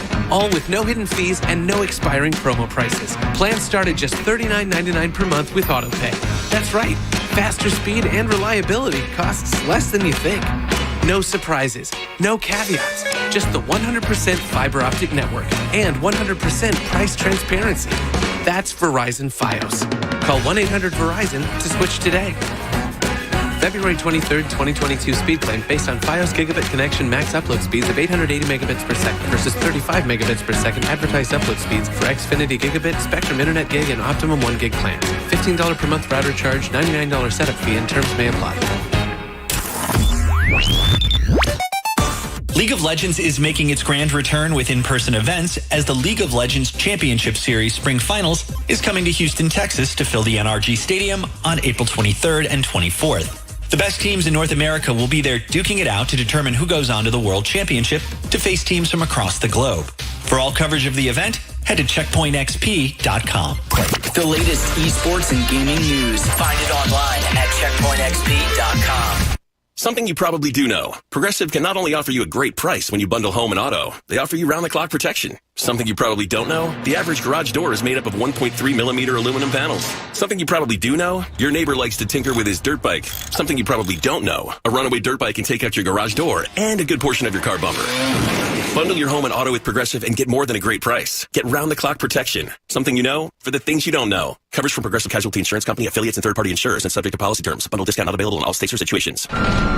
You're the one who protects the flock, and that requires an eye for detail. Because when safety and well-being are on the line, it's the details that can save lives. Even when no one else is watching, you see everything.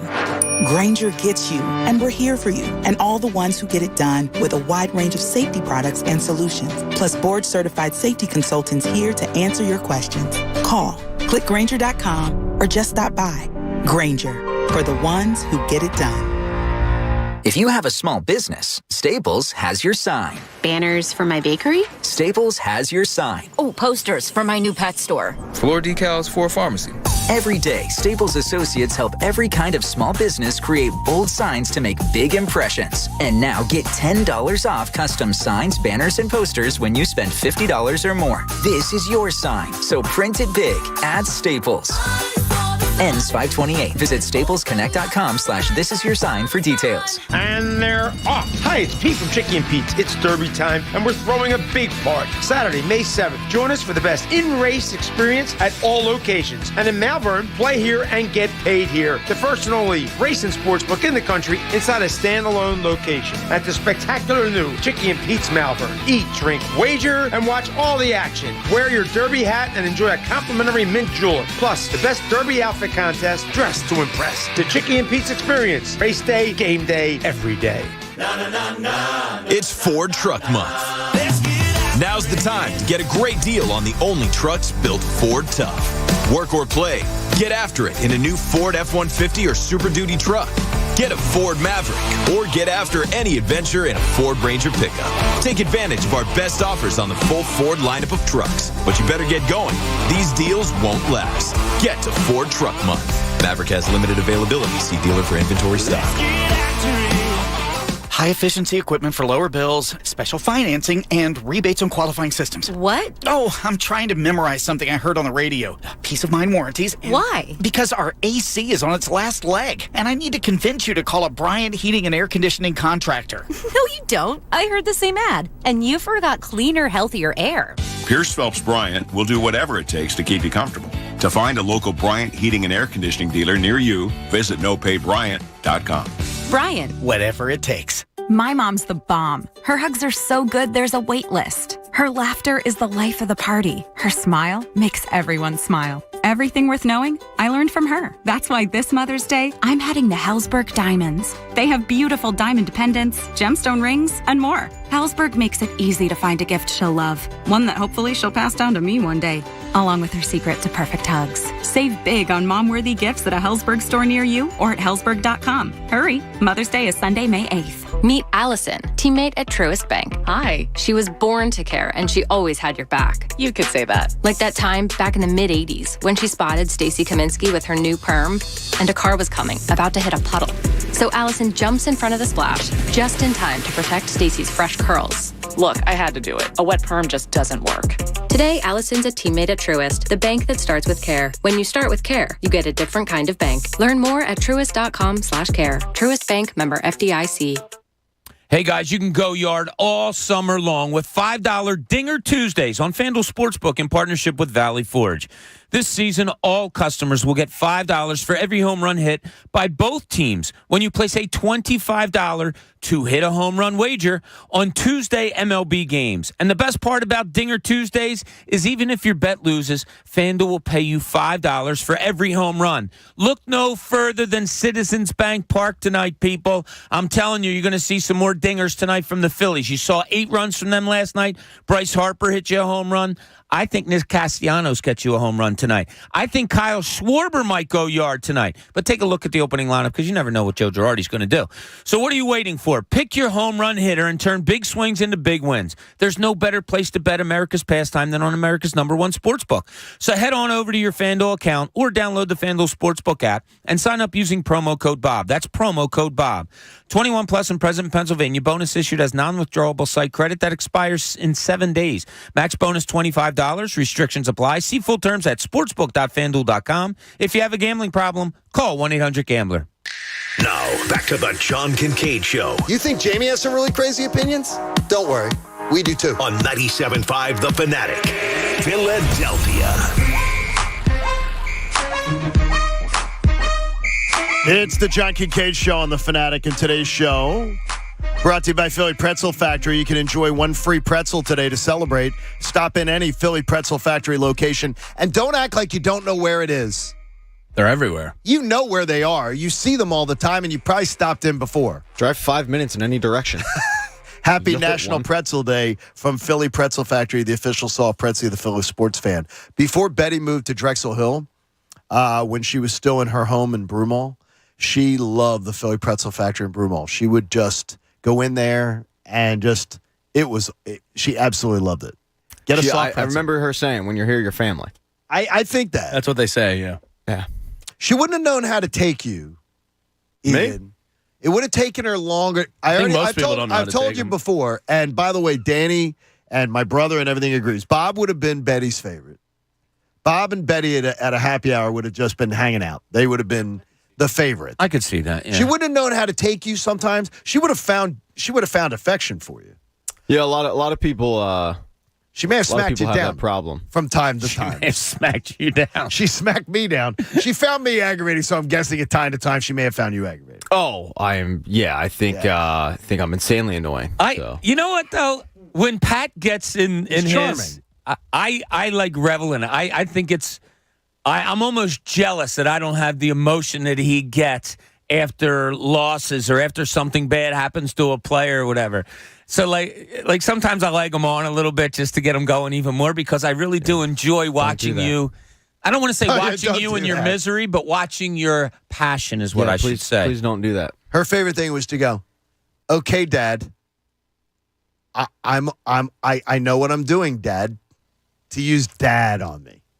I'd be like, it's not an insult at all. Well, no, she said I was just like her father, and they were very affectionate with each other, but they butted heads. So she'd say, Dad, I've got this. I can figure it out. Does Olivia do something similar? No, she thinks I'm the laid back one. Okay. In fact, she thinks that Mom's the tiger mom and I'm the easy one. So I'm very much pushed the kid out of the nest. Like we were at her college day the other day. And she's on campus. So it's the parents' orientation, kids' orientation, just a welcome to Temple day. And I didn't stand next to her the entire time from the time we checked in. She had met her roommates, was hanging out. I hung out with other parents. I don't like to be the helicopter parent. And guess what? Our kids don't like us to be either. They don't. No, they want to be on their own. Yeah. They want when they need us or want us, you're they'll close find enough us. by. They'll find us. Yes, they'll find us if they need us. Yeah. We have our listener-suggested segment of the day, which is really interesting. It's a lot of fun. It is fun. Yeah, I like this segment a lot. It is a good time. And we're going to play it right now. Here is the listener-suggested segment of the day. That Philly Pretzel Factory dip must be really good. Really, really good. It's the only saving grace of There today. you go. Yeah, you sound happier, though. Yeah, Which is good. I'm motivated. Doug Barr. I knew Bars from Broomall, but I don't remember them having a Doug in the family. You've got Bob's attention. Doug, he's a bar. This is a double R bar. Oh, never mind. Doug Barr says, I enjoy the show very much, but what do you know is always coming? The butt. But from time to time, all of you seem to exhibit a I know better than this executive or coach mentality, and it happens all the time over sports radio. Do you really believe you could do or could have done a better job than any coach or GM in Philly sports history? Jamie? Yes. Who's the GM? I could do better than Joe Girardi right now. Not an exaggeration. Wow, look at the balls on you. What's he done well? I don't know. Not a lot. No, he hasn't done a lot. Right? I mean, I only say that because it's a very low bar. Like, I don't know what he's done that's worked well or been the right decision yet through, 20-something 17 games? 20 games, yeah. For the most part, no. But Joe Girardi, yes, I could right now. There's a couple drafts I think I would have absolutely smoked Howie Roseman. I would say no coach for me. No coach. I think it's ridiculous when someone says, You don't think you could do a better job than Joe Girardi right now? I don't know, because I do know all you have to do is not shift the defense, and they'd be probably a game or two better already. But, Jamie, you've seen this too, but Bob's seen it probably the most frequently of any of us. I saw it working for professional sports teams. Managers and coaches have to manage a locker room and have to be psychiatrists amongst players and assuage feelings from time to time and everything. I wouldn't be equipped to do that. You wouldn't have the clout to do it with professional athletes. No. Well, yeah. If you put a sports radio saying. guy in the locker room. But that's what I'm saying. Of course, they're going to laugh at you. Yeah, but they say that you could. No, I'm assuming that I came up as a coach. Okay. Like, had some respect from baseball people. Now, a GM? Yep. I could have done a better job than Sam Hinkie. Absolutely. I don't know about that. I absolutely think I could do a better job than Sam Hinkie. I'll take Sam 10 out of 10 times. What would you have done? Seems like every other NBA team isn't agreeing with you. No, what I'm just saying. He's been blackballed from the league. Wait, people are knocking down your door to become an NBA GM, and you're staying here? Pat, That's it was awesome. Pat, it was either going to be, you didn't understand it. I was either going to be the GM of the Cavs or the host of the show. So, I appreciate that, man. I decided to come. That's love. That is love. I would absolutely believe I could, that they're a team. I think I could have done a better job than Matt Klentak as a general manager. I think a lot of people could. Yeah, I don't. Are there instances where I think I would have done something differently that may have had a better outcome? Yeah, but I'm just talking instances. Maybe a play here, maybe a substitution there, maybe a signing here. But no, if you're asking me to be a general manager and oversee all that money, no, I'm not good at that. Ask my wife. I'm not good at managing money. Yeah, but you have a huge staff that you then hire to advise you on all that. They're advising, but the ultimate decision's yours. I'm not going to say that I would be better than a lifer baseball guy. No, I'll leave it at that. I'll say instances, perhaps. But overall, be a better manager or coach, no. Pat? Brian Colangelo, I could absolutely done a better job. I think you could have too. Colangelo was never impressed with the job Billy King did. Billy King, Yeah, I think I could have probably done a better job, and I'm sure he'll come on the airwaves and say another lie about how he had a deal in place for Tracy McGrady. But yeah, he sucked. It's a little aggressive charge. And Eddie Jordan, I think I could. I'm a 5'3" unathletic guy. Eddie Jordan, you probably could have done a better job than Eddie. I think we all probably could have done a better job than Eddie Jordan. I'll tell you what, because I was covering the team that year. That really did cross my mind because not only was he not a good X's and O's coach, to go to what you said, John, having to run a locker room and stuff like that, I could tell you stories that would blow your pants off about the Eddie Jordan saga of who he thought he was and what others really perceived him to be. So that one did come close to me, but I'm not going to fool myself to thinking I could coach an NBA Take your pants season. off. Coach was bragging earlier that if Jim Curtin, he maybe could have taken this team even further. I don't think so. I can't even imagine manage a 9-year-old team right now. There you go. Hey, National Pretzel Day. Enjoy it. Happy National Pretzel Day from Philly Pretzel Factory, the official soft pretzel of the Philly sports fan. We're getting ready for the draft. We'll be in Las Vegas. In fact, we leave tomorrow afternoon. Coach was already looking to check in for his flight, getting himself together for tomorrow. Can't do it until 3 o'clock today. 3:55, I guess, right? It's yeah, right when we 24 hours ahead. Come on, man. But Jamie's draft profiles get us ready for all the action. Let's get after it, Jamie. It's the Draft Report with Jamie Lynch. Now, here's Jamie. Yeah, it's me. Hey, it's Jamie. Just in case you didn't know. There you go. How you doing, buddy? It's me, Jamie. I'm here. Hi, guys. to see you. Good to work with you. This draft report is brought to you by North Penn Mazda. For the 7th year in a row, North Penn is a Mazda President's Award winner, an honor earned only by the top dealerships in the country. Today's a name that a lot of Eagles fans would love, but the Eagles would be bucking the trend since 1979 and Jerry Robinson and taking him. His name is Devin Lloyd, linebacker. 6'3", 240 pounds. You couldn't pick a more prototypical size for an outside / possibly at times middle linebacker at the NFL. If you were building one. Yeah, if you were building one in Madden, a 6'3", 240 with freak athleticism. Yeah, that's about perfect. I like that. So he's a 5th-year junior player, so he's going to be one of the older players taken in this draft. Entering this past season, the knock against him was that he was only going to be a two-down linebacker at the next level because his pass coverage was skeptical. He fixed that issue this year. He must have put in some work on his pass coverage skills, must have put in some work in the film room because he became a capable zone defender against the pass. Actually, more than capable, right? Yeah. A little bit. Yeah, he did. He really impressed people because he was not projected to be a first-rounder going into the year and kind of made himself as a potential top 10 player in this draft overall. Dane Brugler, for the record, has him as the 9th overall player in the draft. The thing against him is the linebacker, so he probably won't be a top 10 pick because of that. But it is what it is. He can rush the quarterback both inside and outside. So that won't be a problem at the NFL level. He's got the football guy terminology thrown his way by scouts. He plays downhill. He's a thumper.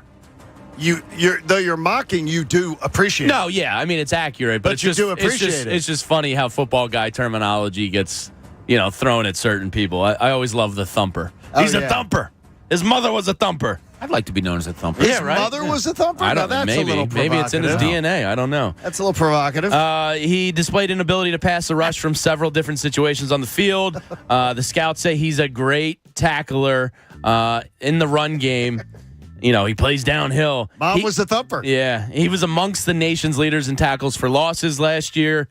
He's projected as an outside linebacker at the next level. And as I said, Dane Brugler had him 9th overall on the board. I really would not be unhappy at all to bring him in. I think he will be on the board at 15. If I had to guess, I would love it. I would. I'm not going to hype myself up over it because I don't believe the Eagles are going to do it. But he's a phenomenal prospect. I was just thinking of what my reaction might be we're sitting there watching the Sixers on one screen. We got the draft right in front of us. They announced Devin Lloyd at 15 to the Eagles. I'd be pumped. You guys might see an emotion out of me that you rarely see. Would I might even stand up and give it that's cool. Yeah, I would. He's one of the names. Now we're gonna do our pool tomorrow, where we're gonna list out 10 guys that could be Eagles draft picks in the first round. Can we do it at the pool also? We can do we'll our be pool flying. at the pool? Unless they put a pool at the Philly airport, because tomorrow we leave. Yeah, well, once we they get want there. to do it Monday. We could do it Thursday morning in Vegas, too. We could, yeah. So we could do that. So there you go. Good job, Jamie. Yeah, and thanks to North Bend Mazda for bringing us these draft profiles. It's the right experience and the right choice, and Devin Lloyd would also be the right choice. By the way, I would suggest that anybody who didn't see the story yesterday, and this is just a sort of a selfish one, but with AACR, I know we talk about it. NBC 10 had a story in the news last night. Lucy was the reporter. I don't know Lucy's last name, but she was the reporter on it.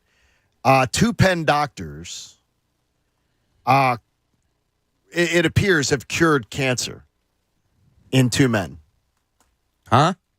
2 Penn doctors cured cancer in 2 men. And it wasn't on the news till like 15 minutes into the news. It's an amazing, potentially life-changing breakthrough. And it was on the news last night. Lucy, I'm sorry I didn't write down your name, Lucy. What She channel? had the story, Channel 10. Oh, okay. But it was a cure for cancer. And 2 men, the Penn doctors, and I can speak because the Penn doctors did a family study of our family. We had a lot of cancer in our family. Lucy Bustamante. Yes, she did the story yesterday, and they did a study on our entire family, because of all the cancer in our family. The doctors at Penn Medicine, they do amazing work. They're getting some amazing things, and maybe an amazing breakthrough has just happened here in our city. Wow, which is incredible. I mean, absolutely incredible. We're really blessed to be in Philadelphia. A place where not only some of the best medical care, but, just some of the smartest people in this country. It's unbelievable. And good. University of Pennsylvania is amazing. And when I say AACR, and I tell you about it every day, aacr.org/fanatic for making your donation, or 97.5thefanatic.com/AACR, making your donation to it. It pays off. The researchers, they're doing amazing things. And I can tell you, I watched the story, and then I rewatched the story. And I just said, could this be... Was it a particular type of cancer? Yes, but they were using gene therapy for it, and it's pretty incredible.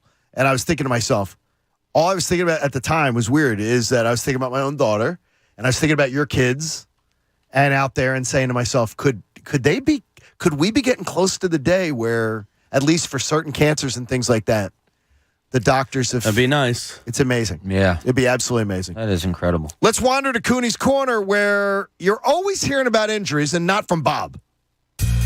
Now, let's see what's in Cooney's Corner. Yeah, look, we all know, and I'm not making light of it, we all know that Joel Embiid has a torn ligament in his thumb. And I was on a show with just Devon. heard that. Yeah. Really? Devon had that. Devon Givens actually had a torn ligament in his thumb while he was playing ball. It was in his opposite hand, but he said the pain is real. And look, as much as we make light of it, when you hurt a finger, what do? You dummy tape it, right? And I've done it a million times. I had to do it a million times when you're playing. You dummy tape a ring finger to your middle finger or whatever it may be. You can't dummy tape a thumb. You know why? Because it's really important. It's what separates us from anything else, having a thumb. So I understand it. I understand the guy's in pain, and it's a shame, all of that. But there's a way to play through injuries that I don't know if the Sixers are embracing right yet. I don't believe they know it at all. I said it last night on the pregame show. I don't want to take away Joel Embiid's touches anytime, any place, anywhere, because he's that good of a player. But with this injury, you need to take away some of his time of possession. So if I give him the ball 30 times a game, 40 times a game, and it plays out that he holds onto the ball in an average of 5 seconds, that has to be cut down now with this thumb thing to 1 or 2 seconds. They need to play it smarter. He needs to just catch and shoot, or he needs to just catch him one dribble and shoot. It has to be quickness. You have to understand how to play through injury. Scotty Barnes does. He's not trying to run up and down and cut the way he did. He's playing a straight up and down game and doing what he can do with that bad ankle that he has. Joel Embiid has a thumb where it doesn't allow him to be a ball handler the way he used to be. So why, oh why, last night is he dribbling the ball with his left hand, which isn't very good, and dribbling it off his leg and getting it stolen and mis-dribbling? Look, it's a hard injury to play through, but try to play through it the right way. You can't play your normal game? Fine. Cut down on your time of possession. Everything else you should be able to do. If you're going up to block a shot, go up with 2 hands. Don't go up with just your right hand, because that's your thumb. You go up with 2 hands. There was plenty of times last night you could have You could have jumped straight at the rim as guys were driving and just get your two hands straight up in the air. It's not going to go directly at your right thumb. So I said this to Devon yesterday. Yeah. I was like, what? Well, how are they going to change the offense now to better suit Joel in his current state? And Devon was like, honestly, I don't think you'd change a lot. But my point was, make your decision right away. Yeah. Because they're crashing on you. I didn't hear that yesterday. You don't want people swiping down on you, digging on you. They're going to go for that thumb as much as they can. He's got to turn the basket and make a decision right away. Yeah, and we saw last night, the ball goes down to him. It's like flies to a light. I mean, it's unbelievable. Do flies like light? I don't know. Yes. Whatever those insects are, they always fly to the light. They fly to it. When the ball goes into him, you see two wing guys just collapsing on him right away. Okay, there's your quickness of possession. You're taller Catch than and everybody go. on the team. Yeah, look, if you can catch a ball and you can pass a ball, that doesn't affect your thumb at all. I just think they need for him to play better and smarter through this injury, but also not be less effective. You don't have to be. Better and smarter, Pat. I can't say that I'm optimistic that's going to happen. Not really. Not overly optimistic after what I saw. I mean, he clearly was laboring with the hand injury, the thumb injury in Game 4. You felt like, okay, well, you'll change up the game plan a little bit in Game 5. That didn't happen. Nope. So what makes me think it's going to happen in Game 6? Not a whole lot. I feel like I'm going to see the exact same rotations, the exact same offense. And hopefully just a different result. I mean, they shot horribly last night. Figure you're not going to shoot, 38% again from the floor. But still, I mean, they really need to look themselves in the mirror. Okay, so Bob, Aaron needs to know, how are you going to focus on the draft and all the moving pieces of the draft and watch the Sixers at the same time? And he said, will you be watching it in a crowded environment, or will you be watching in a place that's more sterile where you can really concentrate and focus? Well, that's yet to be determined because we haven't decided what we're doing yet. Yeah. But we can do it. As I don't sports think we're fans, going to be watching what was the name of the guy that asked?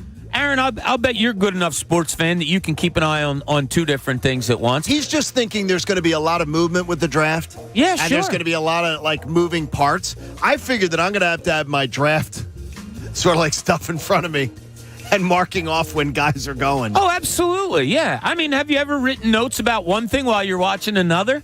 I've done it plenty of times. Like I'll have a side story in my head when I used to cover the team, but I'll be watching the game action, but on my pad and paper, I'm writing down, my side story. So we can do it, Aaron. Well, and you know what? It's a great challenge, isn't it? My God, he was there to see, he says he wishes that he was there to see it, but like Jamie, he has 2 under 3. Oh, yeah.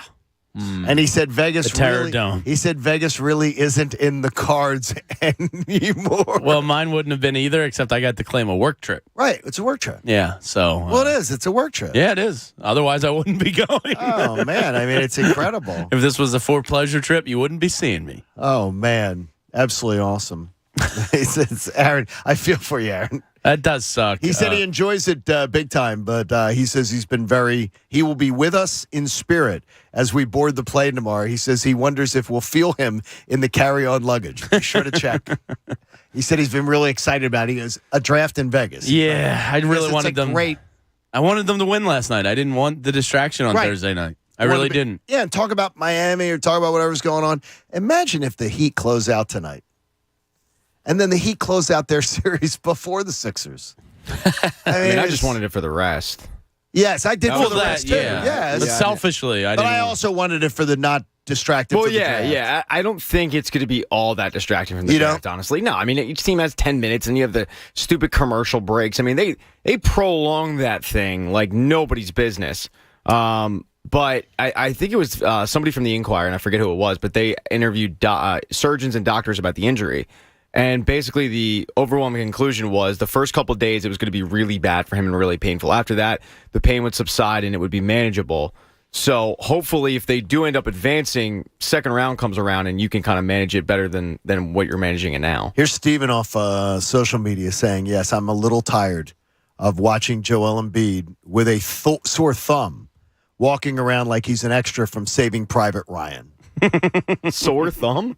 He said, but I understand, but it's his thumb, and his entire body is like, oh my gosh. I know. He says like he's an extra from Saving Private Ryan. His thumb shouldn't affect his effort. It should not affect your effort.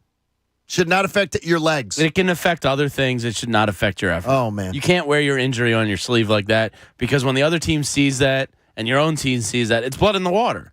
We're going to see how much we're sounding the alarms on the Sixers coming up. And if you want to share a thought, you can. We'll take some of your calls at 610-632-0975. We are almost 48 hours to the draft, and we are, well, around 48 hours from the Sixers potentially finding themselves in an incredible dilemma. It's the John Kincade Show here on The Fanatic. I'll make you smile, though. It's National Pretzel Day. So here's what you do. You know where your local Philly pretzel factory is. So I want you to roll on in today and say, could I please have a free pretzel? They're going to welcome you right at the door and give you a free pretzel. They're giving them away today to celebrate National Pretzel Day. There are locations all over the area. But I know our listeners. Some of you are really, really smart people. And you're going to be like, you know what? I could bring a pretzel tray or something like that into the office. You can order them ahead of time online. We're getting one Saturday. That's a great idea, Skylar's Jamie. party. See? People love pretzels. Jamie tells you they love pretzels. So they brought them to the John Kincade Show this morning. We appreciate them very much. And with a free pretzel on the line, there's no reason for you not to pull in today. It's Happy National Pretzel Day. So go get a free pretzel today. Absolutely free. From Philly Pretzel Factory. There's no obligation. You don't have to buy anything else. They are the official soft pretzel of the Philly sports fan, and I bet you're going to end up walking out with something else. The John Kincade Show. He's a very strange young man. He's an idiot. Comes from upbringing. On 97.5 The Fanatic. Philadelphia. Today's John Kincade Show is brought to you by Philly Pretzel Factory. It's National Pretzel Day. Visit any Philly Pretzel Factory location for one free pretzel. I hate Steven Singer. I get that a lot. You know why? Why? Because unless I buy my gifts from Steven Singer Jewelers, my wife isn't satisfied. So, how can I help you? Well, how do you get away with advertising real roses you don't throw in the trash in a week? They're my famous roses, dipped in pure 24-karat gold. They last forever. Sounds expensive. They start at just $59. Each one comes in a premium color and is shipped in our signature gift box with a love message from you. Do I have to water it? Nope, it's a real rose, and it's preserved in pure gold. All right. How do I get one? Easy. Just go to IHateStevenSinger.com. Shipping. Free in time for Mother's Day, but don't wait. What if she hates my personal love message? Just pick one from our online list. Just click on IHateStevenSinger.com to see the entire collection of real roses dipped in 24-karat gold. No matter how you feel about Steven Singer, she'll love it. Do you still hate me? Absolutely. Hey, it's cause, listen, I know you're panicked. You're looking around, and all of a sudden, it's April. But you could still be slimmer before the kids get out of school. It only takes 40 days to lose a contractually guaranteed 20 to 40 plus pounds with NJ Diet. NJ Diet's program starts with bioenergetically personalized supplements based on your hair, saliva, and blood work. It's about the science with NJ Diet. NJ Diet uses DNA testing to create your ideal diet and workout regimen to help you keep the weight off. You don't want to do it alone. NJ Diet knows that. They're with you every step of the way. You'll be fully monitored by their certified staff to make sure you're burning fat, not just losing water. You'll also get the doctor's personal email and phone number. NJ Diet is all natural. No shots, no hormones, no dreaded prepackaged foods. Ew. No surgery. Locations: Newark, Delaware, King of Prussia, Cherry Hill, from home. Live online video consultations from your couch. Call 855-5NJ-DIET. That's 855-5NJ-DIET, or go to NJDiet.com. Lose the weight for good. That's NJDiet.com. If you're a small business, there are lots of choices when it comes to your internet and technology needs. But when you choose Comcast Business Internet, you choose the largest, fastest, reliable network. You choose advanced security for total peace of mind. And you choose fiber solutions with speeds up to 10 gigs available to more small businesses than any other provider. That's virtually everywhere we serve. The choice is clear. Get unbeatable business solutions from the most innovative company. Comcast Business, powering possibilities. Get started with powerful and reliable internet and voice solutions from Comcast Business for $35 each a month for 24 months with a 2-year agreement when you buy both. Call 1-800-501-6000 or go to ComcastBusiness.com today to find out more. Offer ends 5/15/22. Restrictions apply. New Comcast Business 35 megabits per second internet and one voice line customers only. Early termination fee applies. Equipment, taxes, and other fees extra and subject to change. Most innovative based on American Business 2021 Gold Stevie Award. Call for details. Whether you want to buy a new home, grow your business, or build your nest egg, Where there's a WSFS, there's a way. WSFS Bank has been serving the people of this region for nearly 200 years, so we understand your needs, your hopes, your aspirations. With a local presence and national capabilities, WSFS is the bank from here that can take you anywhere. So now the question is, where would you like to go? Where there's a WSFS, there's a way. WSFS Bank. We stand for service. Member FDIC Equal Housing Lender. Every dribble, every pass, and every bucket, all in the palm of your hand. Because now you can sign up and bet. No strings attached with Bet Rivers Sportsbook app featuring award-winning customer service.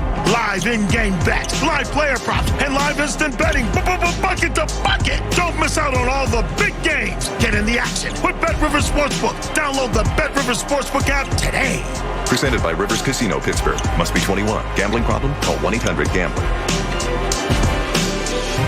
DQ presents. Picture this. You stand before the awe-inspiring new signature stack burger menu at DQ and your mouth wonders, where have you been all my life? That's 5 taste bud tempting cheeseburgers with 100% real seasoned beef. You peek at the loaded A1 stack burger with 2 premium sauces. Then the flamethrower stack burger with tongue-tingling jalapeno bacon. Then you realize moments like these are exactly why we have the DQ signature stack burger menu.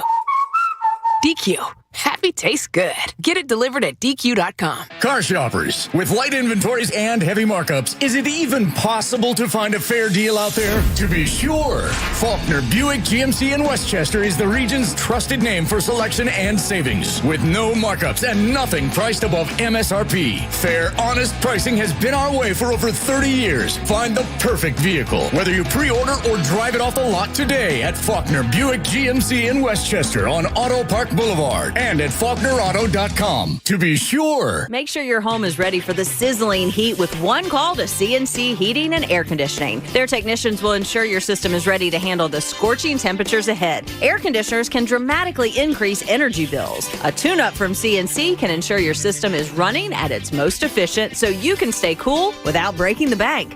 Visit cc-hvac.com today. Proudly serving Montgomery and Bucks counties for over 50 years. CNC Heating and Air Conditioning. Service after the sale. Everybody's fired up around the studios today at Beasley Media. All the different stations are all excited to celebrate National Pretzel Day with our friends from Philly Pretzel Factory. And again, I'm telling you, go to phillypretzelfactory.com. If by chance you don't know the nearest location to you, stop on in and grab yourself a free pretzel. They dropped off a great spread today. Really, really nice spread. Connor liked it. The boys have been munching. Jamie had a hot dog in a pretzel, which is always a great, great item. I think Coach maybe even had been a part of it too. There are locations all over the area. You can check them out online. You can order online.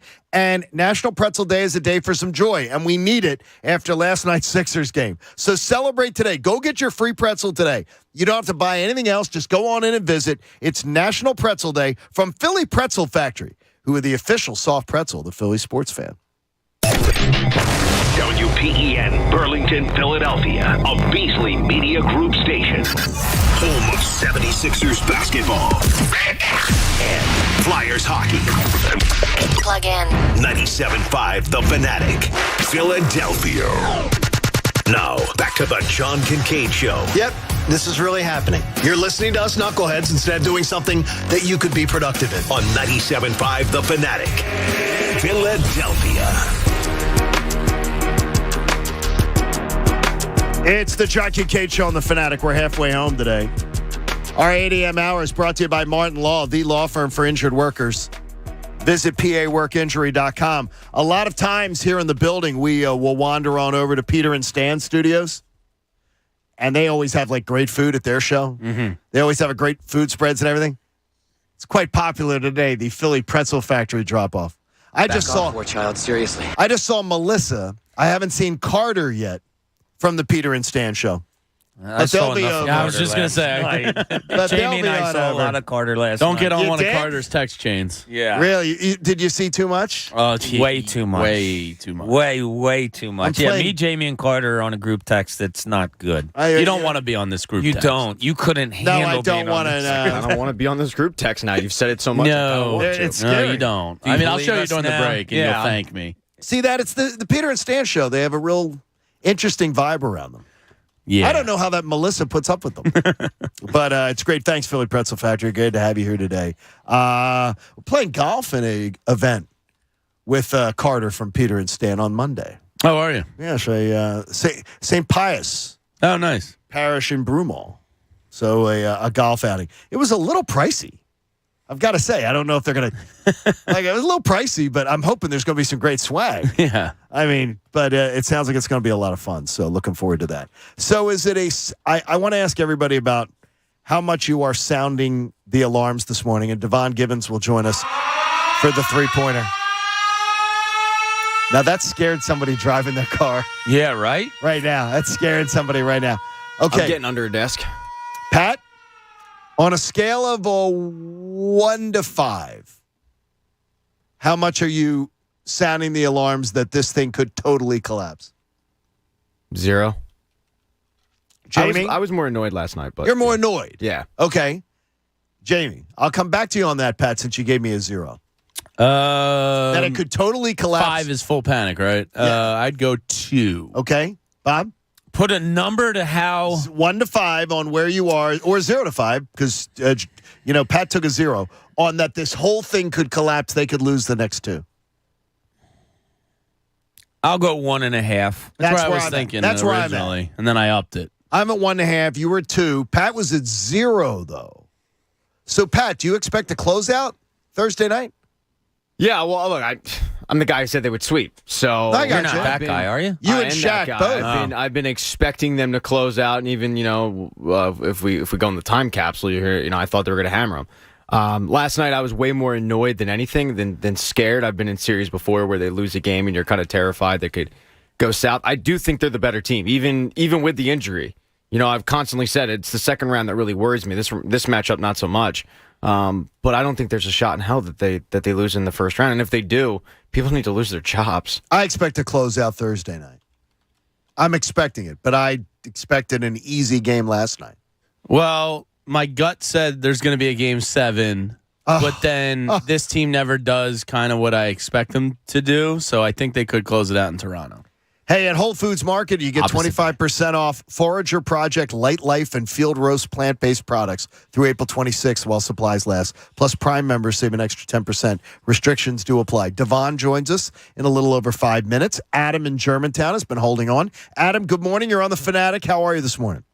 Great show, you guys. Can you hear me? Yes, Adam. All right. The only thing I would say is, I do expect the Sixers to probably close it out in Game 6. But I don't expect them to beat Miami I really expected they probably would have swept Miami if Embiid never got hurt. I really felt the Sixers were on their way, to winning the whole thing. Really? Yeah. And you were thinking a parade at the beginning of this? I felt they got very lucky when Danny Green got back in the starting lineup because the Sixers increased their three-point percentage tremendously amongst the whole team, even the bench. But as it turned out, and I feel like Tyball's a better fit off the bench. Yeah. But, I got to tell you, Adam, I'm not feeling that. At no point did I look at this team this year and say, title team. I didn't think title, but I did think the roadmap was laid out in front of them to make an Eastern Conference Finals run. I thought they were going to... Which I thought would have been a really nice step, considering how the past couple of years have gone. Yeah. And I don't think that's irrational at all. And then if you get there, you can say who knows, but you would have been the underdog versus Boston or Milwaukee. But, strange things happen. They're not going to get past Miami from what we've seen these last 2.5 games. They're not going to get past Toronto, what we've seen these last 2.5 games. That's good. Caller makes a fair point. The thought of this, that they were on pace to win 52 games before they added James Harden. Correct. That alone, if we would have said that at the beginning of the season or at any point in the season, sure, that takes you directly to, okay, Eastern Conference Finals, see what happens. The fact that they, after 5 games or against this depleted Toronto Raptors team, and you don't know what this team is at all, that's of major, major concern. Andrew Cushman on Twitter says, no making excuses for Embiid this postseason. Every year it's something. You gotta fight through stuff. And your thumb hurting you should not affect slumping shoulders and energy level and running up and down the court and putting in the effort. Well, it's not an excuse, but it is an excuse, and that's why it's freaking exhausting. I mean, like, it's not an excuse, though. It's not an excuse for his thumb. effort. Yeah, but it's his shooting thumb. It's going to affect everything he does. It doesn't affect your legs. I agree with that part. Get up the court. But you can't say you can't give him an excuse when the guy tore a ligament in his shooting thumb. It is a natural excuse. And I hate that we're here again, but the guy's got a torn ligament in his thumb. It affects everything. It affects your legs? You're hung up. Well, he won't get back. His down effort the court. isn't good enough. I agree with that. So there's no excuse. But it's an effect from the injury because of his mentality. That's who he is. He's a drama queen. It's terrible. Yeah, I made the point last night about defensively with Joel Embiid, and here's another point I was making earlier about how to play through an injury. All right, defensively, you can't reach with your right hand. Okay, you can't because there's the fear of it getting hurt even more. So what you do defensively is you move your legs more. You keep your defender in the middle of your body. It's almost like you go through a practice with your hands at your side, and you have to work your legs to keep your defender in the middle of your body so that you're not extending your arms. But he's not doing that. Last night he was letting guys get on his hip. He was letting guys get to the side. He was getting out of the way many times. He got out of the way like twice. Yeah, that's right. I mean, it's ridiculous. Precious almost had a career game versus him. It was sad. Brian in South Philly jumps in with us on The Fanatic. Good morning, Brian. Hey, how you guys doing? Good, buddy. We've been better, though. Got to be honest. Me too. Listen, I'm calling. I'm not an alarmist, but I'm full panic mode 5 out of 5 right now. 5 out of 5. And this is the reason why I think so. Like, watching that game last night, there's just no leadership on this team. It is the same thing as last year. I think they're going to lose Thursday, and I think when they lose Thursday, there is no way that Toronto does not come down here with all the momentum and lose that game. And I see it happening. I was at Game 5 and Game 7 last year, and I just think there was no leadership on this team. If it happens after last year's Hawks series, if this team loses, is the first team to lose a 3-0 lead, there's something bad. There's bad juju. There's bad DNA in the I really team. don't believe they will be.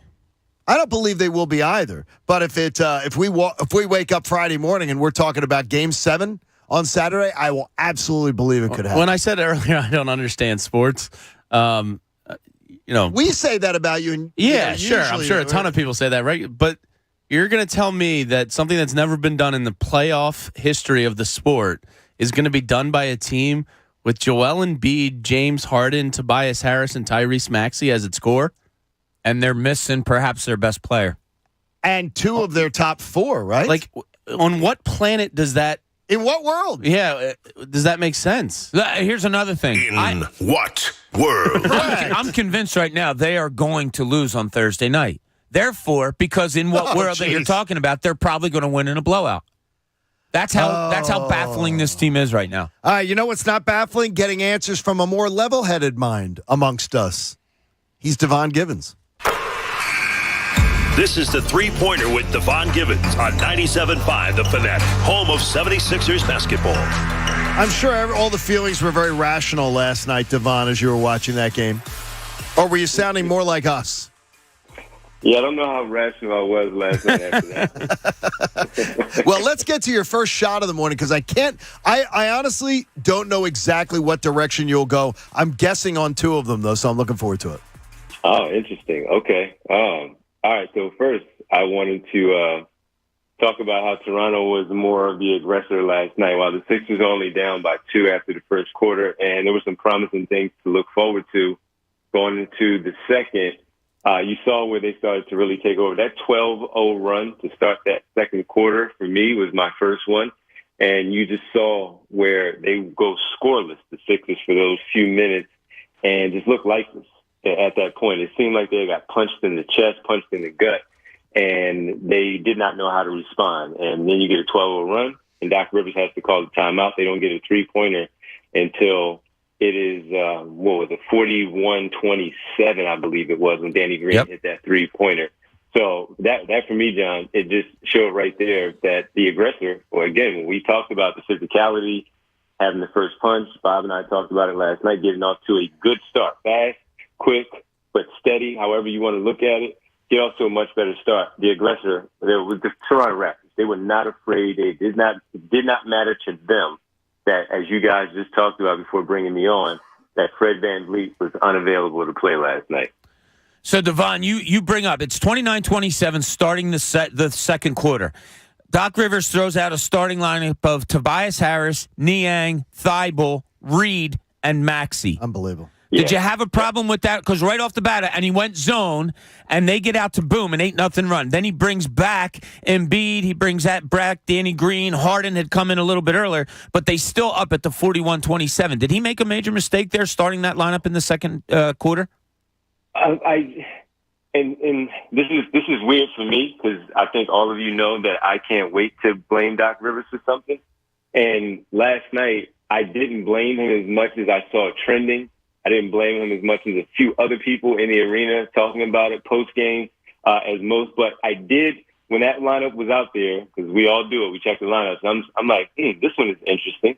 Let's see how this one goes because, again, only 29-27, thinking that they're going to get off to a pretty good start. And, Bob, kind of what we talked about and what we've all talked about, putting the ball into Maxey's hands. It was his offense right there to do what he needed to do. Tobias Harris would probably be the second guy and run all of those things that you needed to do, get some shots up from George Niang and let the activity play itself out with Paul Reed. After the fact, yes, maybe with Doc Rivers. In the moment, I was curious to see how it worked. Obviously, it did not. I thought you'd address a lack of urgency at some point. I sort of take that as the energy one. So what's your second shot? How Toronto decided to, we know that they like to get out in fast break because that's their offense. Get out in transition, get out fast break opportunities, get some points on the board. And they did that. They had fast break points last night, 24-16, if I'm not mistaken, off the top of my head, that the Raptors had over the Sixers. But, John, they don't really like to be in the half-court set. The thing that got me, and Doc Rivers talked about it last night, I had written it down, they were so comfortable late in the shot clock as if this is just practice. I can get to wherever I want to, whenever I want to, no matter the time left on the shot clock. And I am in no rush to do anything to force a bad shot, to force a bad possession. And the Toronto Raptors slowed the pace and got a lot of shots late in the shot clock last night with no fear of anything. They did not worry, and it was amazing to sit there and watch it play out that way because, again, the Raptors like to get out in transition. Half-court set doesn't really work in their favor like we have seen for a majority of the series. Yeah, Devon, to that point, what I saw was a bunch of the Sixers guards digging down low on doubles and abandoning three-point shooters frequently. Why? Yeah, and luckily the Raptors weren't making them. They were 8 for 31. But why are they abandoning? I don't know. I don't know if it was an instinct thing. Maybe it was a defensive game plan that they wanted to do because they were missing one of their better players and one of their better three-point shooters, daring the other guys to shoot those threes. I can't answer that one because I think we have questions for all of those things from last night. So that one got me though. Toronto was really comfortable. They seemed like, guys, they were the team that was up 3-1 and not the Sixers. All right, now where do you go at the last visit here? What's the last? By the way, I did not have that one, and I feel very educated on that one. I like that one. Okay, all right. My last one, I'm sure you guys have talked about it, and it was Matisse Thybulle. He was scared last night. After 1 for 4, where he started off 1 for 4 in the first quarter, and he missed those few shots. He missed a 10-footer along the baseline. That was a really short one, but an easy one. And then the play happened in the corner, right around 10-minute mark. They fast break. Tyrese Maxey gets the ball in the right wing. Matisse Thybulle's in the right corner, as he should be. He has a shot, opportunity. He passes it up, goes to Tyrese Maxey. Maxey doesn't shoot it. He goes right back to, in a second, right back to Thybulle for a much better shot. And he doesn't shoot it. And then he throws it back to Maxey. Obviously, a fast break going the other way. Timeout, Doc Rivers. And we don't see Matisse Thybulle again for a while because he has no confidence. And with him not having confidence, he cannot be out on the floor. It affects his defense. Offensively, he's already challenged as it is. And I think, and it's funny because Dee and I were talking about it last night. She was kind enough to join me in the arena afterwards for the post game.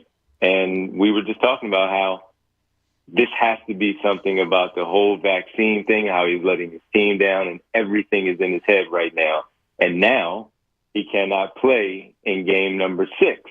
Bob, we had our keys to the game, our players of the game last night who we wanted to step up. Yeah. Can you tell the guys who my guy was? Yours was Thibault. Yeah. Yeah. Yeah. Yeah. Didn't happen. Right. And the reason why was just simply because he's a body, again, that you can use. He has not been there for the last 2. He makes sure that you can tighten up your rotations again because of his availability. Defensively, you can use him on Trent, Siakam, and Anunoby. You don't have to worry about Van Vliet. He was terrible last night. Really was. Yeah, my guy was Maxey last night, as I said, Maxey. Devon. Yeah, You guys shouldn't do this in Game 6. You're going to mush yeah, them. I just like that was an energy level that I thought they could follow last night because I hadn't liked their energy level as we talked about, and I thought Maxey could maybe carry them through, pick them up a pace, but he didn't. They didn't. It was just not good. Am I wrong that I think Maxey since game 1 has been fairly average, if that. Am I missing something?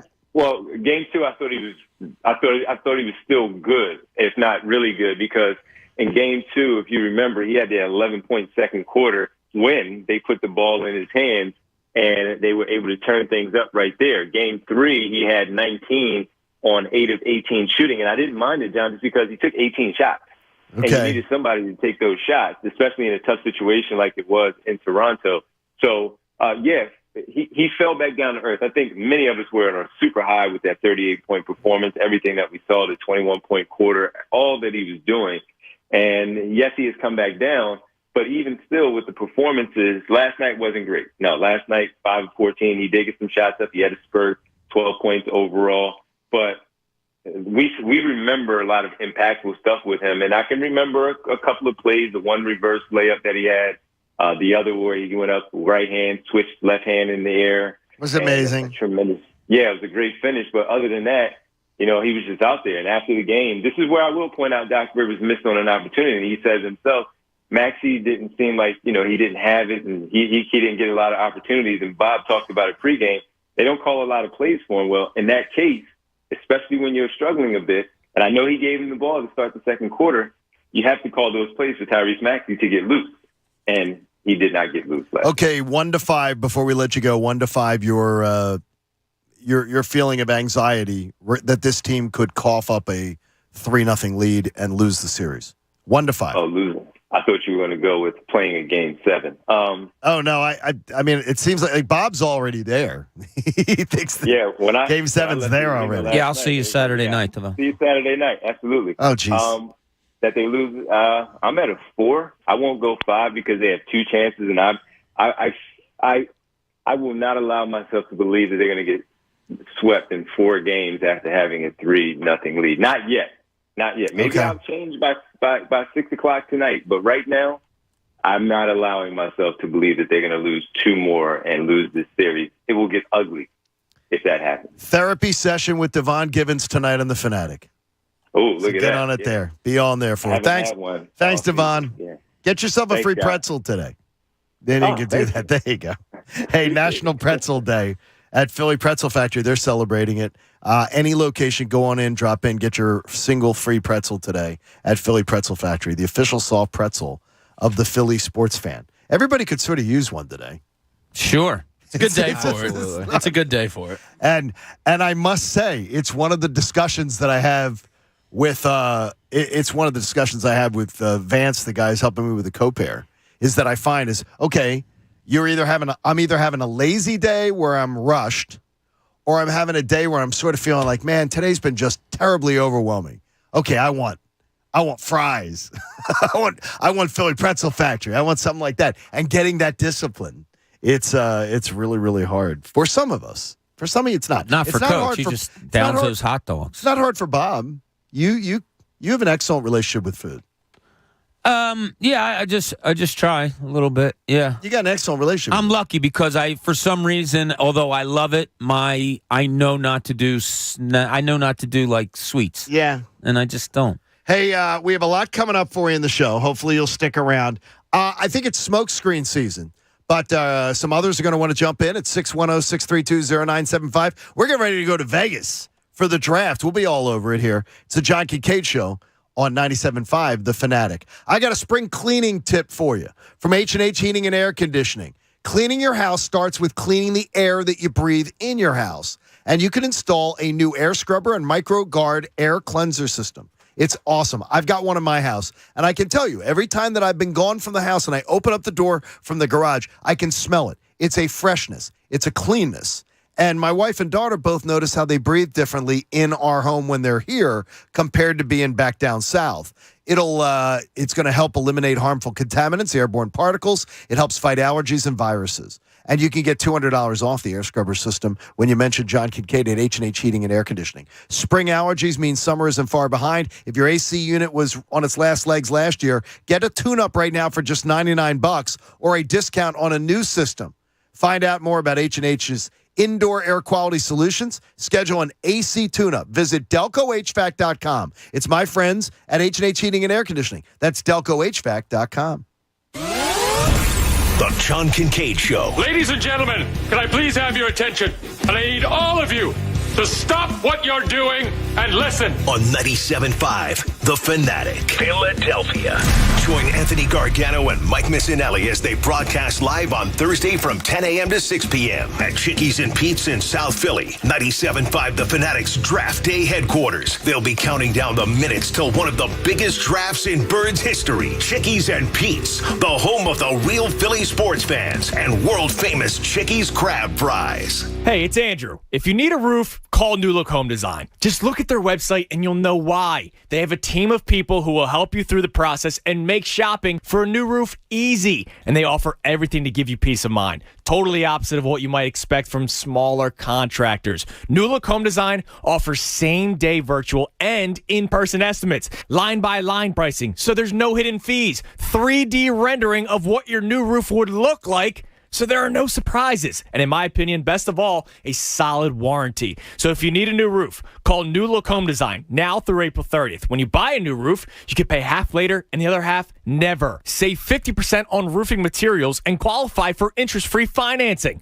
Call them today at 800-279-5300. That's 800-279-5300. Online at newlookhomedesign.com. That's NULookHomedesign.com. Tell them Andrew sent you. Hey, it's Jen Scordo. The playoffs are here, and you can make every game feel like Game 7 on FanDuel Sportsbook in partnership with Valley Forge, an official partner of the NBA. Throughout the playoffs, all customers can place a no-sweat same-game parlay each week. You'll get up to $20 in free bets if you don't win. FanDuel has so many ways to play, and best of all, when you do win, you'll get paid faster than a fast break. If you're new to FanDuel, download the FanDuel Sportsbook app and sign up with promo code SCORDO. That's promo code SCORDO. If you already have an account, you're all set to bet. No sweat. Either way, you'll get up to $20 in free bets if your same-game parlay during the playoffs doesn't win.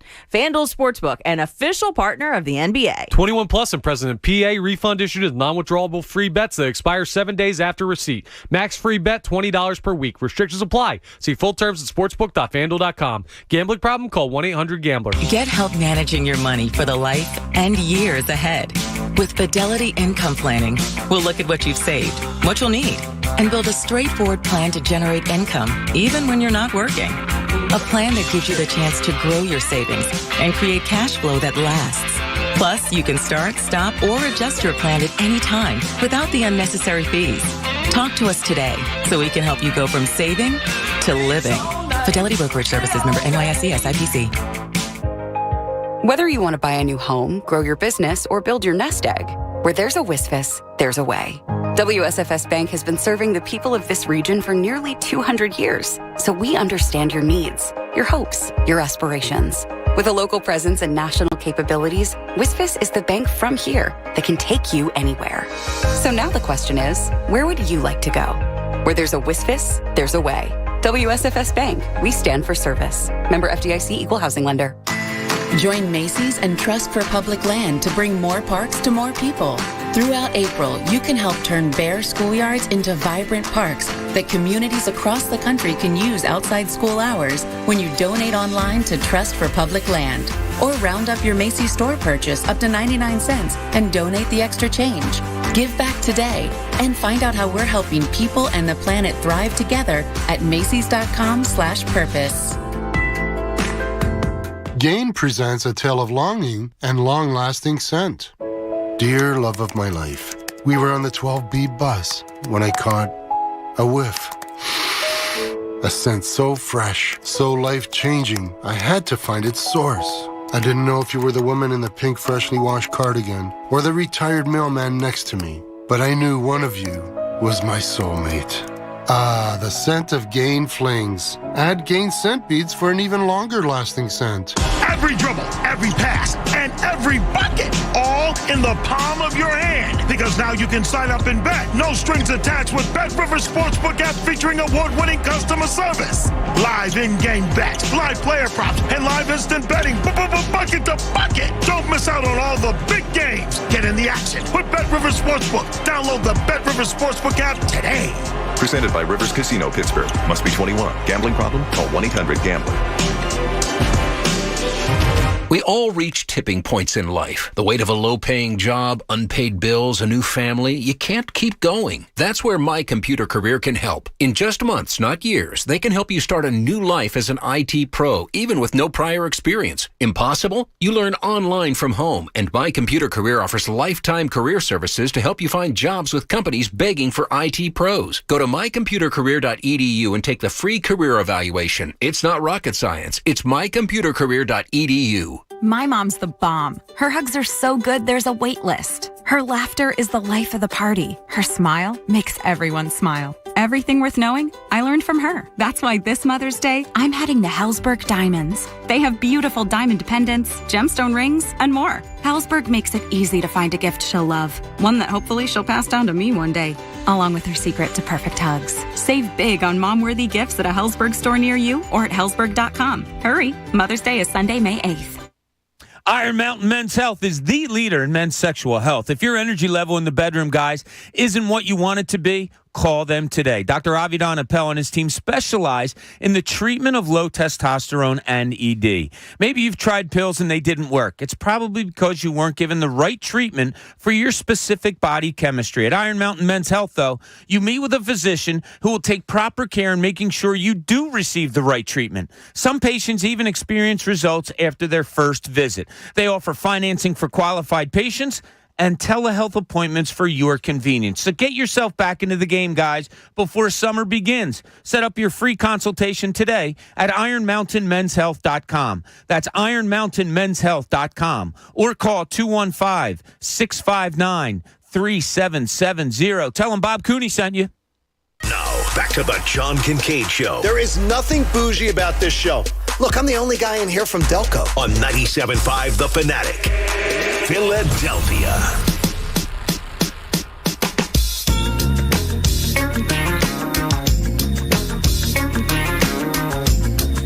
John Kincade Show on The Fanatic.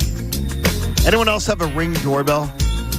No, but I've been meaning to get one. I don't have a doorbell in general. My house is doorbell free. So what does somebody do when they come to the door? Knock on it? Like knock on the physical door? Or is there a door knocker? There's a knocker on the door. So I don't even know if I have a doorbell or not. I just came to me. Really? Yeah, I don't have one. I don't know. By the way, I know somebody who, I think they still do it too, has a custom doorbell company. So if you ever wanted a custom theme. Like the Masters? Friends of ours have, it's weird, with the draft coming up, is their doorbell inside the house. They make a custom doorbell. Yeah. Friends of ours have a Notre Dame one. So dun, dun, dun, dun, dun, dun, dun. Depends how much your doorbell gets rang, I guess. I couldn't listen. I don't think there's one thing I could settle on that wouldn't eventually annoy me. What would you choose, Pat, if you had your doorbell played a specific tune or something? Probably the Ludacris song that yells, get back, you don't know me like that. But it'd be in the house. You'd be already in the house. Because as soon as somebody rings the doorbell, I just hide. Oh, yeah. The Ring doorbell's just going nuts today because they're laying sod at the houses that are just that the houses that were built during the winter didn't have sod laid down yet. So it must be people just parading up and down. Yeah, part of me doesn't want to get one because of that reason. Well, it depends. You can adjust it. You can turn it off. You can adjust it, but you don't want to adjust it too much because you want to see if somebody is on the perimeter. But, hey, the John Kincade Show today brought to you by Philly Pretzel Factory. It's National Pretzel Day. Visit any Philly Pretzel Factory location and get your free pretzel today. I do believe we're into smokescreen season. Oh, yeah. And so all the talk of Jameson Williams potentially being a Philadelphia Eagle just concerns me a bit. Was it Todd McShay yesterday that came out and said he's their desire at 15? And I'm so sorry because I do not mean to do this. Scott Palmer's son, David? James. He was on with Mike Missinelli the other day, and I heard him. And he also says from his sources, he thinks that was their target also. First of all, it would make me elated if they were considering doing that. But I don't know how they could go about doing that without him being the first person they pick off the board in the first round. And I don't see them going offense first. Well, it all depends on their board, right? I mean, they're probably going to go best player available because they have so many holes and try and play it safer that way. If Jameson Williams, if they take the injury equation out of it and they have him as, let's say, their seventh best player and the other top six are gone, I do believe they'll take him. Right. I would love it if they did, but yeah, if you have the likes of Treylon Burks, Jameson Williams, London Drake or Drake London, rather. I'm sorry, Drake London. London Drake though. That sounds like a good he was on a soap opera. Well, Drake London, that's a great name. Dr. Drake London. Yeah. And maybe throw another wide receiver in there, Olavi or anybody you want to. Then maybe you probably don't go wide receiver first because there's a slew of them there. Right. So I would be surprised if it's wide receiver at 15. All right, Thursday night, Pat, we're all hanging out. Are you focusing, where's the attention? I'm being asked by Scott. If you were to do your attention meter, you got 100% to spread between. Where your attention is, where it is. Draft, Sixers game 6.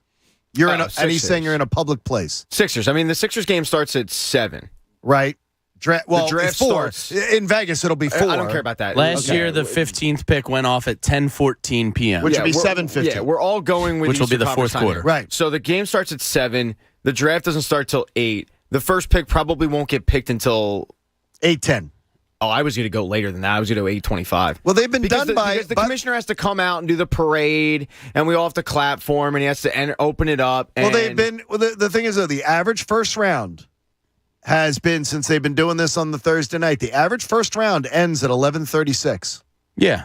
It was 10-14 last year when Mac Jones got picked 15th by the Patriots. That about fits. So and then at it that tends point, to go a little faster. At 10:15, the Sixers game should be over. Okay. The Sixers game will be over. It might be the fourth quarter. Could be. Oh, no, it's 7 o'clock game. It's a 2.5. Isn't it 8 o'clock?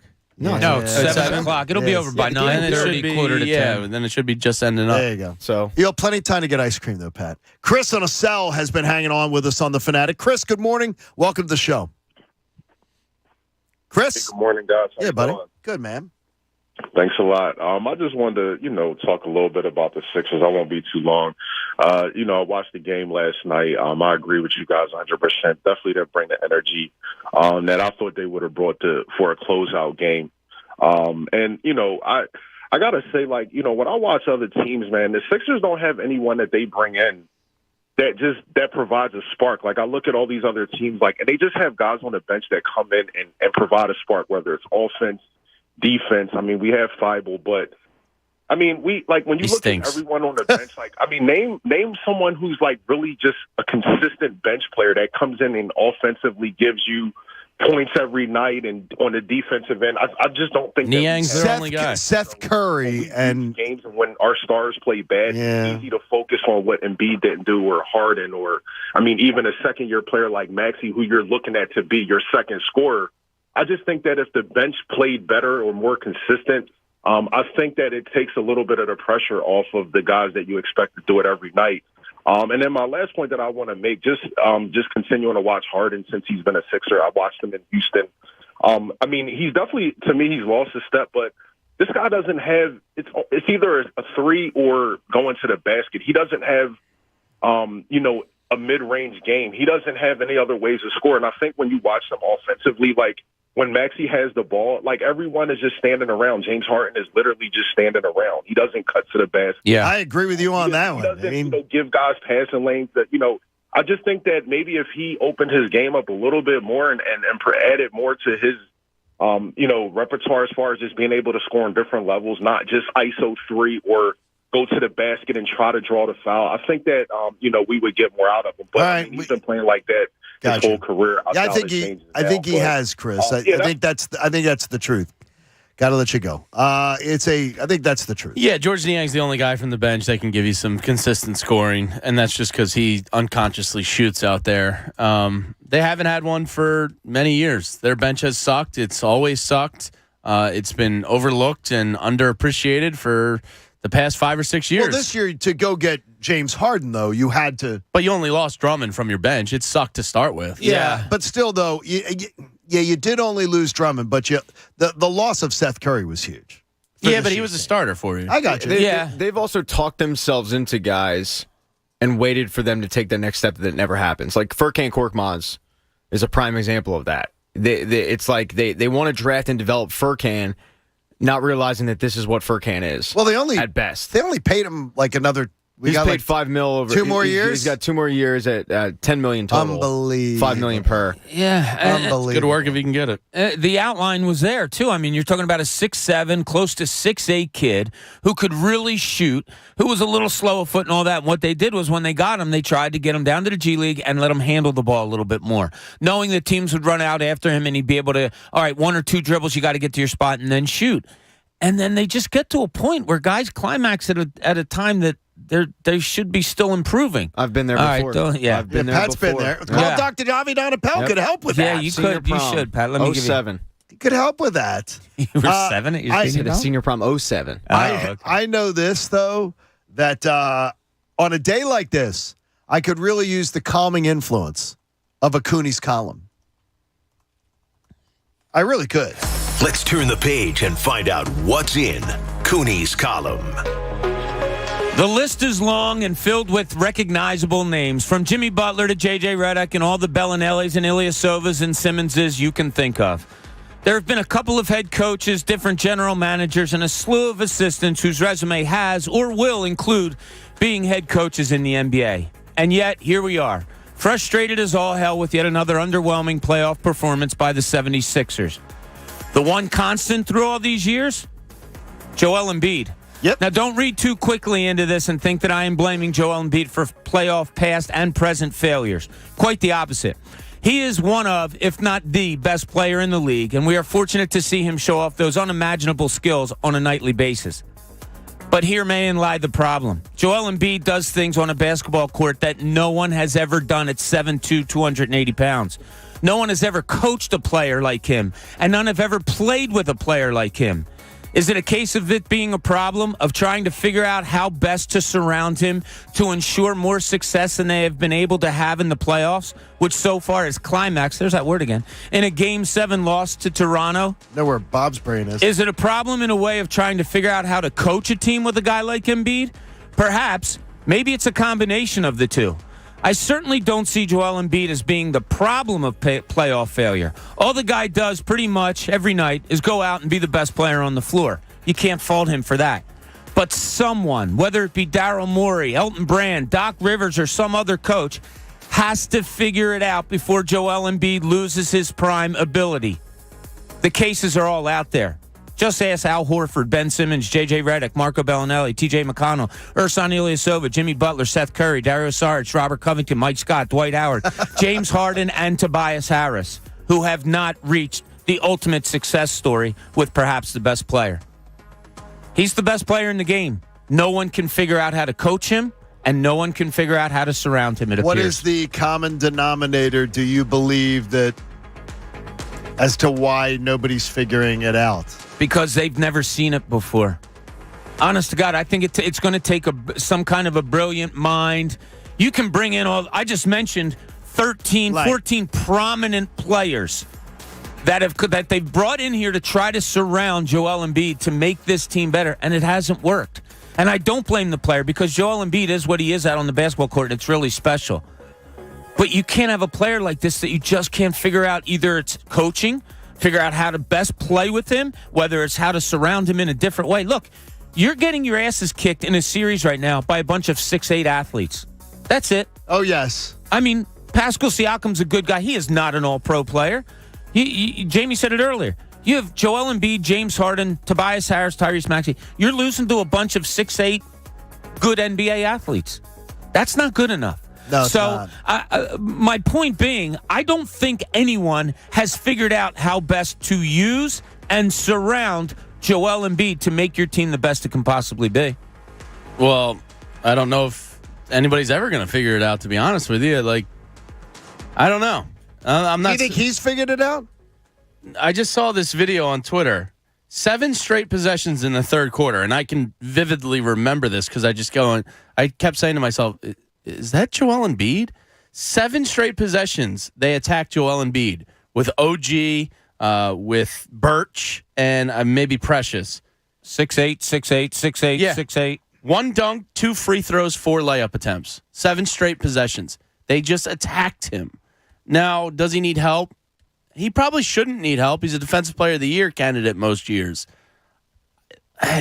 He's just got to be better. Like, I understand people need to be better around him, and he needs help and all that. It's like blasphemy to say, because as Bob's saying, it's blasphemy to say you're talking about the best player or a guy who is one of the best players in the game. Yeah. But he needs to be better individually, too. He needs to be better. He does. And that's not a hot take to say. He's got to be. It's not. Just watch this video. He gets attacked. He's got to elevate. He's got to elevate his game. Yeah. He's as you guys said, he's got to pick himself up and stop moping around a little bit. Like, it sucks. You sound like you don't want to say it. Because you pick on the team's best player, so it sounds awful. But has the team's best player? He was their best player in. He's always their best player. He wasn't their best player in game 1. It might not show in every game, but he's their best player. No, I got that. But I'm talking about in individual games in the series. Wasn't the best player last night. Wasn't the best player game 1. I expect a little more consistency, Pat, from the best player. If LeBron's in a series, in game 1, I think it was a situation of Maxey was so hot that he wasn't gonna demand the ball. Like, that's the one thing. I don't think Joel Embiid, if one of he didn't need to be great. That's the thing. Like, there was somebody else doing it, which is a nice change of pace for him. There was no doubt in my mind, though, that in game 1, if he wanted to take it over, he could have. But the injury is just like all of a sudden it's here we go again, and it's one of those situations where I can mope because I'm a fan, but he can't. Like, he's got to show up, man.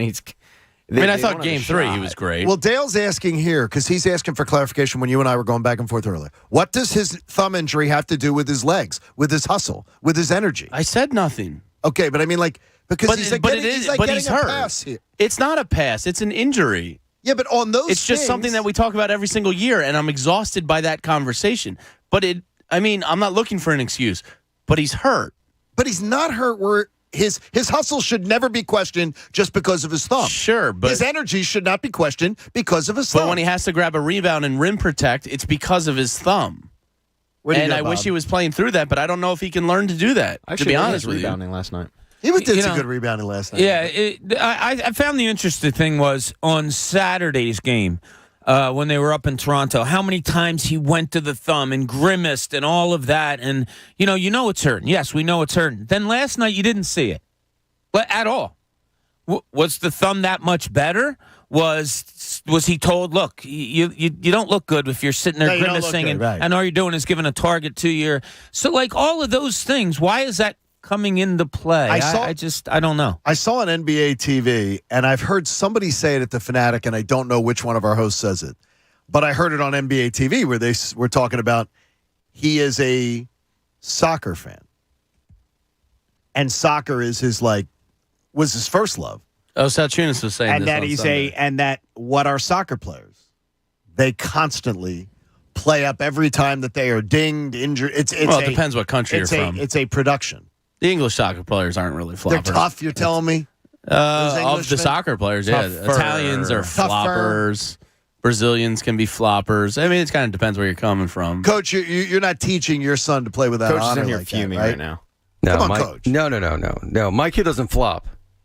And I would never teach my kid to flop either. But, being a soccer fan, and it's not, they're not out there hitting each other with pillows either.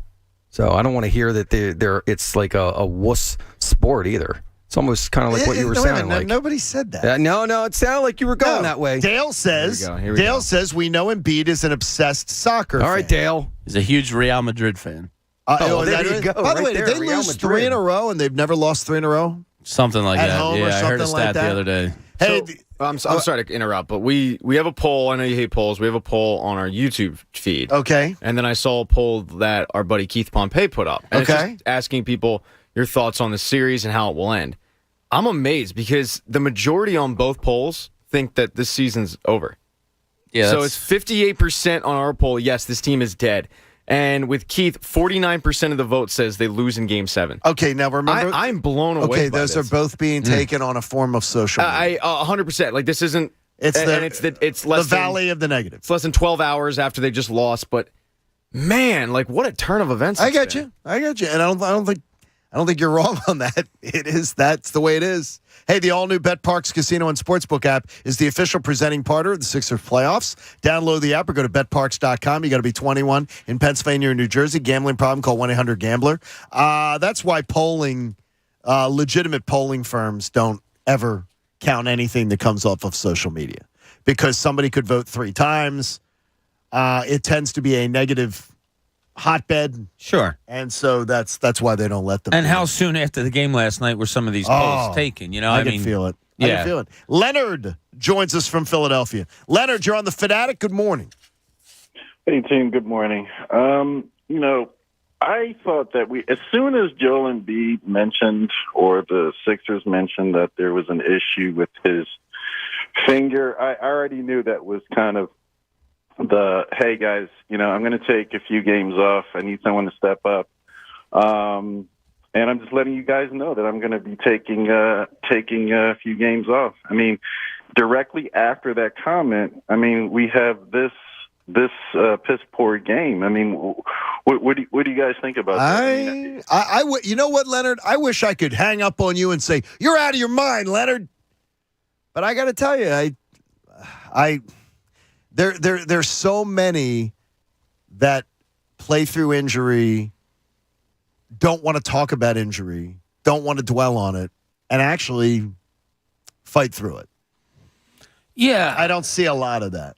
Well, I think he's fighting through it. I mean, to the tune of 22 points, 8 rebounds. He's playing 40 minutes. He's out there, I guess, giving as much as he can get. If there was no talk surrounding the thumb, I don't know if we'd be questioning so much what's going on with Joel Embiid. I don't know. Look, the thumb is an important part of a basketball player's. It is. It really is, especially on your shooting hand. It's the strongest point of your grip on a shot. It really is. It's what steadies everything. Although your fingers are what your guides are, your thumb is pretty much holding the ball. And that's a very, very important part. I can't imagine what the pain's like. I don't know. But he has decided to play, and he's come out and said Africans don't feel pain. So he has said that. Don't grab your hand. I would say this is go to the TNT last night after the game, watch the review of the highlight package, and then watch ESPN's review of the highlight package, and they both talk about it. Look at this jailbreak. And Embiid and Harden not getting back. And they show it 4-on-2, 3-on-1. And Embiid and Harden are the ones dragging up the heels. Yeah, they're the one, and that has nothing to do with your freaking thumb. The defensive effort sucked, but it's your legs. I can't blame this loss on Joel Embiid. This team was built so that they should be good enough to deal with a Joel Embiid injury. They should. I mean, this is a guy that led the team in points and rebounds last night, and we're acting like he is the sole reason why they lost. No. I don't think anybody's doing that. James Harden was. Well, he's been the topic of discussion for the last 2 hours. James Harden was absentee. He was lost in the offense. He added nothing. The offensive game plan was horrible. It was waste 24 seconds on the shot clock and get a bad three-point attempt. The team sucked, but he was their best player. But overall, the team was trash. Yeah, but they're still built good enough where they should be able to overcome Joel Embiid giving you 20 and 11, but they didn't. You're not winning in the playoffs with Joel Embiid giving you 20 and 11. But they should be able to in the first round. When you have Tobias Harris, James Harden, and Tyrese Maxey. Chill. I am chill. Okay. Tell me if Joel Embiid's giving you 20, tell me how you're getting to your most playoff games. You're going to have to get to like 105, 108. How you getting there? Well, I got to do math. Okay, try to do math during the break. I'm going to get back to you. Because I'm telling you, if you're getting 20 from Joel Embiid, you're losing. I got to carry threes. You can't find me 88 points otherwise. Multiplication isn't my strong suit. Yeah, well, I'll get back to you. We'll see. You had a good education. You can find 88 points otherwise. On a consistent basis? I didn't In the say playoffs? consistent. No, in the playoffs that you got to count on. You can find it. Embiid's got to give you more than 20. Well, let's start win. with a couple of our shooters not airballing threes. That would help. Hey, we have a lot coming up. Final hour of the show. About if the quarterback run happens, I want to pick the guys' brains as to players that might be dropping that might entice the Eagles to make their move up other than Sauce Gardner, which seems to be the big talking point. It's the John Kincade Show here on 97.5 The Fanatic. With National Pretzel Day, we've been telling you all day today, Philly Pretzel Factory has locations all over the Delaware Valley. Stop on in and grab your free pretzel. I bet you there are going to be people dropping in various locations. They dropped a great pretzel package off for us this morning here. Dan Dizio and the whole team over there at Philly Pretzel Factory, we love you. Pretzels are a fantastic treat. They're great to bring in the office. They're different. Don't just show up with a box of donuts or something. Hey, everyone's going to love them. And with locations all over the area, you can even check out online which one's closest to you. You can even order ahead. You will love it. The John Kincade Show is celebrating today National Pretzel Day.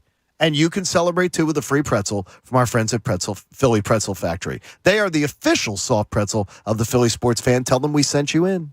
The John Kincade Show. You're a middle-aged man. You can't be a DJ. On 97.5 The Fanatic, Philadelphia. Today's John Kincade Show is brought to you by Philly Pretzel Factory. It's National Pretzel Day. Visit any Philly Pretzel Factory location for one free pretzel. If you're a small business, there are lots of choices when it comes to your internet and technology needs. But when you choose Comcast Business Internet, you choose the largest, fastest, reliable network. You choose advanced security for total peace of mind. And you choose fiber solutions with speeds up to 10 gigs available to more small businesses than any other provider. That's virtually everywhere we serve. The choice is clear. Get unbeatable business solutions from the most innovative company. Comcast Business. Powering possibilities. Get started with powerful and reliable internet and voice solutions from Comcast Business for $35 each a month for 24 months with a 2-year agreement when you buy both. Call 1-800-501-6000 or go to ComcastBusiness.com today to find out more. Offer ends 5/15/22. Restrictions apply. New Comcast Business 35 megabits per second internet and one voice line customers only. Early termination fee applies. Equipment, taxes, and other fees extra and subject to change. Most innovative based on American Business 2021 Gold Stevie Award.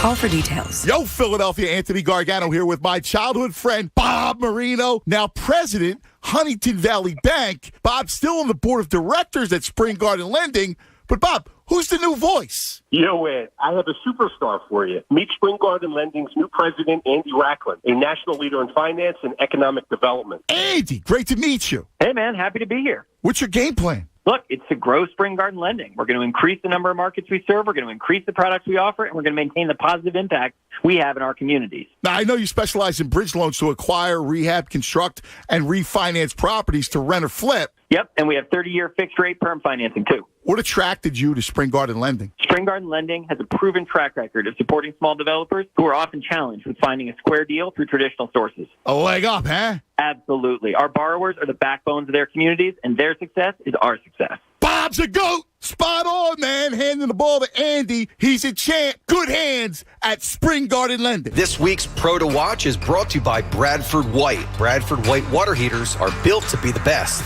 Second-year player Tyrese Maxey continues to impress on a big stage that is the NBA playoffs. In the opening series versus the Raptors, Maxey was averaging 30.5 points per game on almost 69% shooting. Maxey is the second player in NBA playoff history, age 21 or younger, to average at least 30 points on 60% shooting over a 2-game span since LeBron James did it in 2006. If the Sixers are going to go deep into the playoffs, Tyrese Maxey is going to have to continue putting up these amazing numbers. For exceptional hot water performance for your home or your business, ask a plumbing professional about installing a Bradford White water heater. Whether it's a gas or electric, tank or tankless, how you heat your water matters. So choose the quality, efficiency, and reliability of Bradford White for your starting lineup. To learn more and find a pro near you, visit Bradford BradfordWhite.com.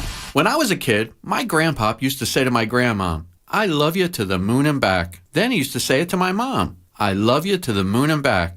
It always symbolized his deep love for the mother of his children and the mother of his grandchildren. So this Mother's Day, I've created a beautiful to the moon and back sterling silver diamond necklace. I wish you could see it right now. Wait, you can. Go to IHateStevensinger.com and see the silhouette of a crescent moon filled with sparkling diamonds, hugging a silver heart. It's engraved with "I love you to the moon and back" right on the other side. A thought she'll hold next to her heart every day. Tell the mothers in your life that you love them to the moon and back, just like my grandfather did. It's only $98, shipped for free in my signature black gift box. Visit us at the other corner of 8th and Walnut. By phone, 888-I-HATE-STEVEN-SINGER, or online at IHateStevensinger.com. Steven Singer Jewelers, one place, one price.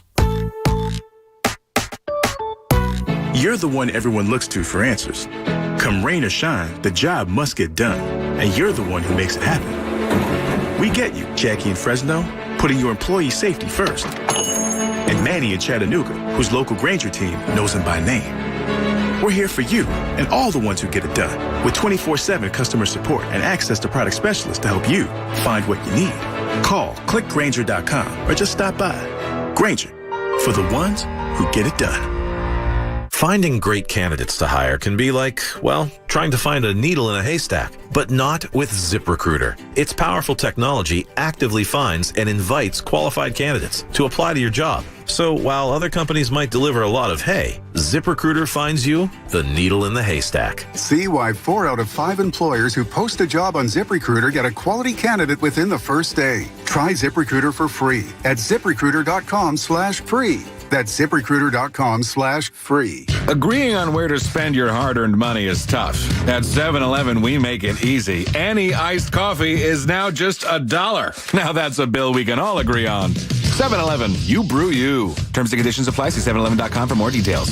Fidelity Investments is hiring Series 7 professionals near you. Trade up to a company with the growth opportunities and innovative technology you'd expect from a large financial firm. See you in 2 weeks. Visit branches.fidelitycareers.com. Fidelity Investments is an equal opportunity employer.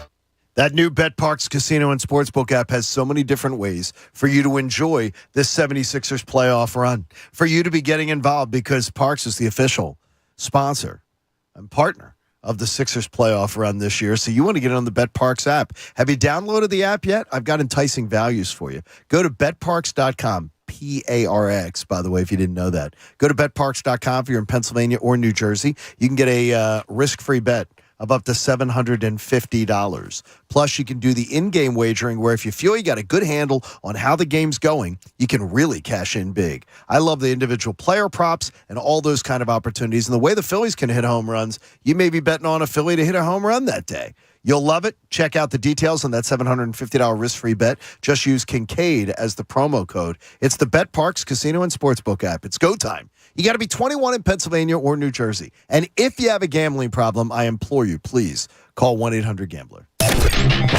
WPEN, Burlington, Philadelphia, a Beasley Media Group station. Home of 76ers basketball and Flyers hockey. Plug in. 97.5 The Fanatic, Philadelphia. Now, back to the John Kincade Show. This is the radio show I always wanted to host here in Philly. Question is whether it's the one you've always wanted to listen to. On 97.5 The Fanatic, Philadelphia.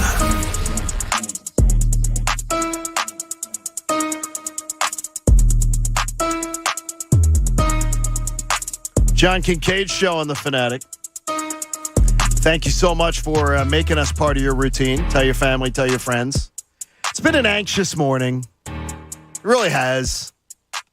But we're trying not to too much overreact. John. Yes. It'll be okay. Yeah, I'm tired of that whole. I haven't been that all day. I'm just doing that. I know you are. Week to week. I do think it'll be okay though. Okay, what's going to be okay? They're going to get out of this series. I just don't think they're going to lose to the Raptors. Okay, I don't believe they will either. So we're on the same page there. I very much think they could lose to the Miami Heat if things don't drastically improve pronto. Yeah, it's just the Heat look so much better coached, and they look so much. Their players look so much more engaged and involved. And so I don't want to go to coaching first because I don't believe, as I started the show today, if you're blaming Doc Rivers first for this, I think you're a fool. I think you're a fool. If you to get guys making $30 and $40 million a year to act inspired, to act fired up, to come out with energy, to work a closeout game. In fact, we heard it last night from the TNT crew about Kenny Smith had something. We'll let you hear from all of them, but here's Kenny Smith on what he thinks about the problems the Sixers have closing people out. I know a lot of people say the playoffs doesn't start until the other team wins on the road. I always thought the playoff starts when a team is faced with elimination, because then you show who your true character is. And it's the hardest game in the world is the closeout game. And there's a different type of energy, there's a different type of focus, and a different type of effort that you need. Because even a team that's down 3-0, they're going to say, we can't just come in here and lay down. So those first 20 minutes are kind of like a feel out. And you got to go, okay, no. We're going to show you what this is. We're going to stay with you. And then your will, you go, 3 more games. And then that's when human nature could take over. The Philadelphia 76ers don't understand what a closeout game is right now. They didn't understand it last year when they blew 3 20-point leads and they lost 3 out of 4 games at home to the Atlanta Hawks, a clearly inferior team. And they don't understand it this year. They don't understand urgency. They don't play with urgency. But they don't attack the regular season with any kind of urgency. The regular season is treated as an exhibition around here. Guys get nights off, and it's not, there's no urgency. We don't practice as much as other teams. And the fact that when I watch that team play offense, Bob, the fact that they don't practice, honestly, it pisses me off. It really does. Yeah, their offense the last 2 games has been so stagnant and so ugly, and they're not trying anything different. And James Harden is dribbling the ball up top while you have 2 guys standing in a corner, and Tobias Harris trying to figure out what he's supposed to do, and Joel Embiid trying to post up. It's just there's no fluidity to it at all. And if you guys turn on other games, you watch Phoenix, you watch Boston, any other game, you see fluidity offensively. You see schemes defensively. He tried it again last night, Doc Rivers, to go into a zone. Good thought, but they don't know how to play zone. They're not good at it. You might want to practice it. It worked one time in game 2, I believe he went to it, and it worked for a little bit. It's a little bit in 3, too, down the end. But but it worked because the other team missed wide open shots. It's not a good defense, and it was ugly again last night at the beginning of the second quarter. Jimmy in Southwest Philly joins us. Jimmy, good morning. You're on The Fanatic. Good morning, gentlemen. How are you today? Good, buddy.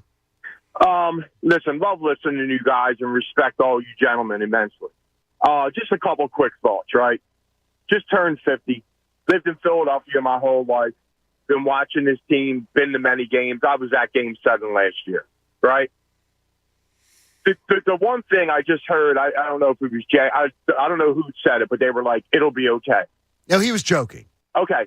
But my thing is yesterday I listened to you guys, I listened to Anthony, and I listened to Mike and Tyrone.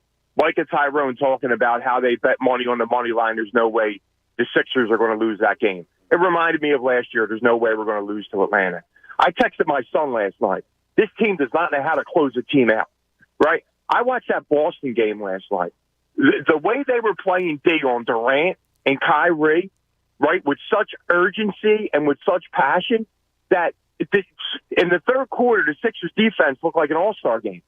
Them guys were getting to the rim.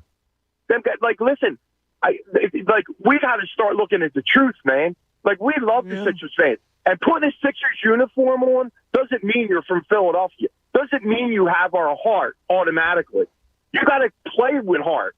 Yeah, we haven't seen a ton of that. Good call. I would love for the Sixers to have as much enthusiasm as Jimmy had there, but it's true. At some point, you get on a basketball court, somebody's going to be better than you.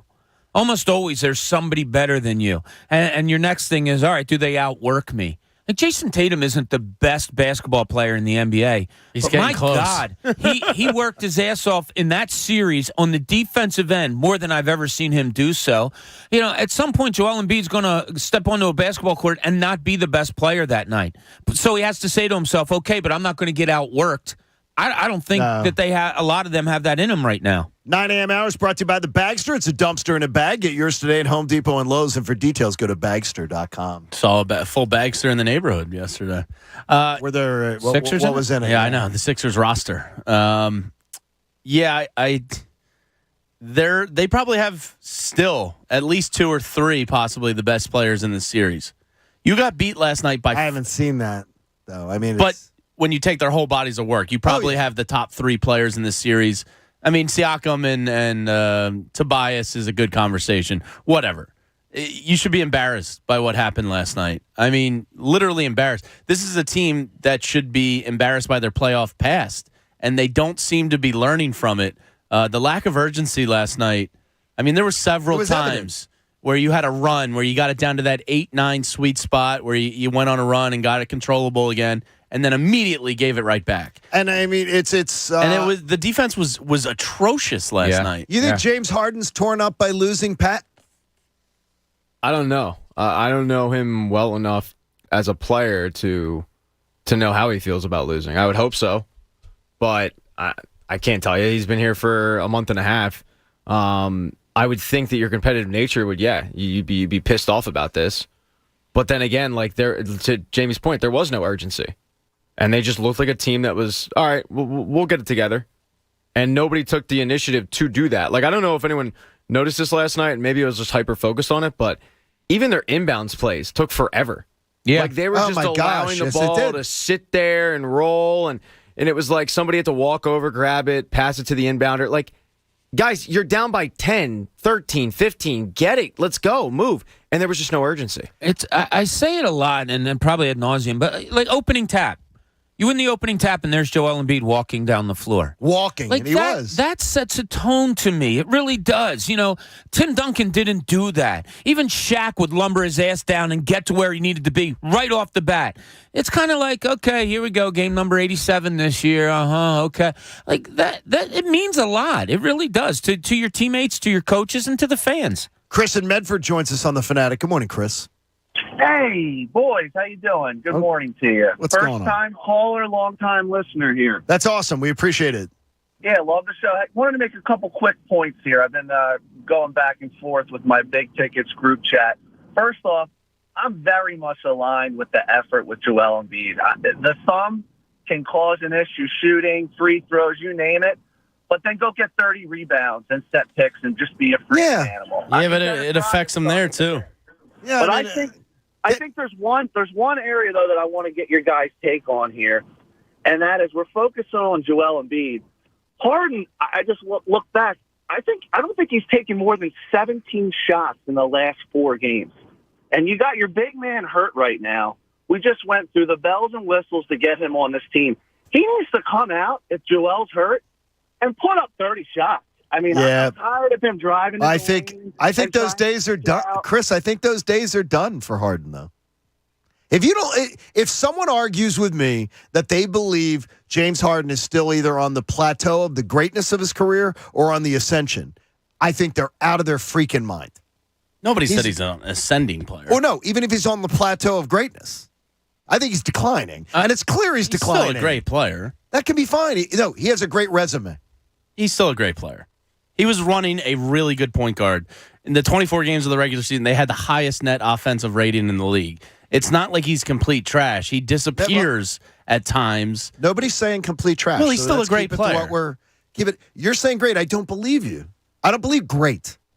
I believe there are great players in the NBA. I don't believe he is great 2 anymore. games does not make him not a great player, is my point. I'm telling you. He's disappeared for 2 games. I don't think I've seen a great player except for the first few games when he arrived. He ran a really, really good point guard for this team. Here's what concerns me most about him, and maybe you guys aren't seeing it or you are seeing it too. He's passing up open shots. All the time. Joel, I think, had a problem with one last night. Yeah. Where he kicked it out to him. He was open. He didn't pull the trigger, and I think Joel kind of gave him a what the hell. Yeah, I mean, that's a great player takes that shot. Yeah, a guy in his thriving in his prime takes that shot. Yeah, sometimes he had some dribble drives where it was like, okay, you're going to get a floater here, or maybe you'll pull up. The first basket of the game was a mid-range pull-up jumper, and it was the thing of beauty, and everybody thought, oh, here we go, here it comes, and then you never saw it again. That's what concerns me with him. Like, why aren't you pulling the trigger? For a guy that would shoot 25 to 30 times a game, a guy who has never, ever been described as anything like shy about getting a shot up, why now are you passing up shots? So that leads me to believe, is there really something more going on with that hamstring? And that was the gripe that the Nets fans had with him last year, and what Houston fans had with him in his last year there. passing up shots, not doing all the things, not being as aggressive. In Houston, passing up shots was never the knock against him. At the end of his career, they were getting on him. What, you mean when he quit and forced his way out of there? No, before his last playoff He was attempting run like 36 and 38 shots a game in Houston. That was not the problem. The Houston media last night was like, yeah, we recognize this, James Harden. Well, I think they're full of crap. We saw it in the playoffs. Okay. But it's the man averaged like 35 field goal attempts a game in Houston. His first round playoff numbers, Jamie, are spectacular. His second round playoff numbers and beyond, it's not because of lack of attempts. I understand, but when the going gets tougher, he declines. Well, then Houston writers are lying because shooting was not the problem. The quality of the shot in playoffs. I'll go dig up his field goal attempts in second round series in Houston. He had some of his worst. There's games, a difference between passing up shots and being bad at the shots. No question. He didn't pass up shots in Houston. They're recognizing his last full year in Houston, he led the league in field goal attempts. Yeah, they're talking about playoffs. They're talking about the playoffs. But I guarantee you that he doesn't just stop shooting in the playoffs. They're going, this is playoff James Harden. We've seen this before. They're full of crap. Okay, we said it before because we talked about it earlier. A lot of people probably didn't hear it. If James Harden says to the Sixers, I am not opting in on the player option, give me a long-term contract extension, are you signing him to one? GM Bob? Because I'm absolutely not under any circumstances doing that. I have to know what percentage of James Harden physically is playing right now. I'm serious on this. If James Harden is playing right now at 60%, if that hamstring is worse than we know, if it's the opposite of Joel Embiid and we don't know every single detail about his injury right now, then yeah, I think I would be okay with it. If James Harden's at 85, 90% right now and playing like this, and he doesn't take the 1 year option, no, I'm okay. I'm ready to let him go. I'd love for him to just opt in and leave that's it what I'm saying. If he doesn't, if he says draws the line in the sand, I'm not opting in because.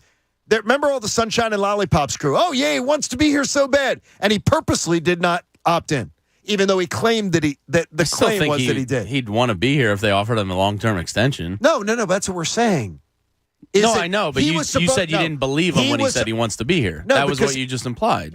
No, because he said the story was that he had opted in. He never opted in. And then when confronted about it was, well, I had to move. I had to cancel my cable.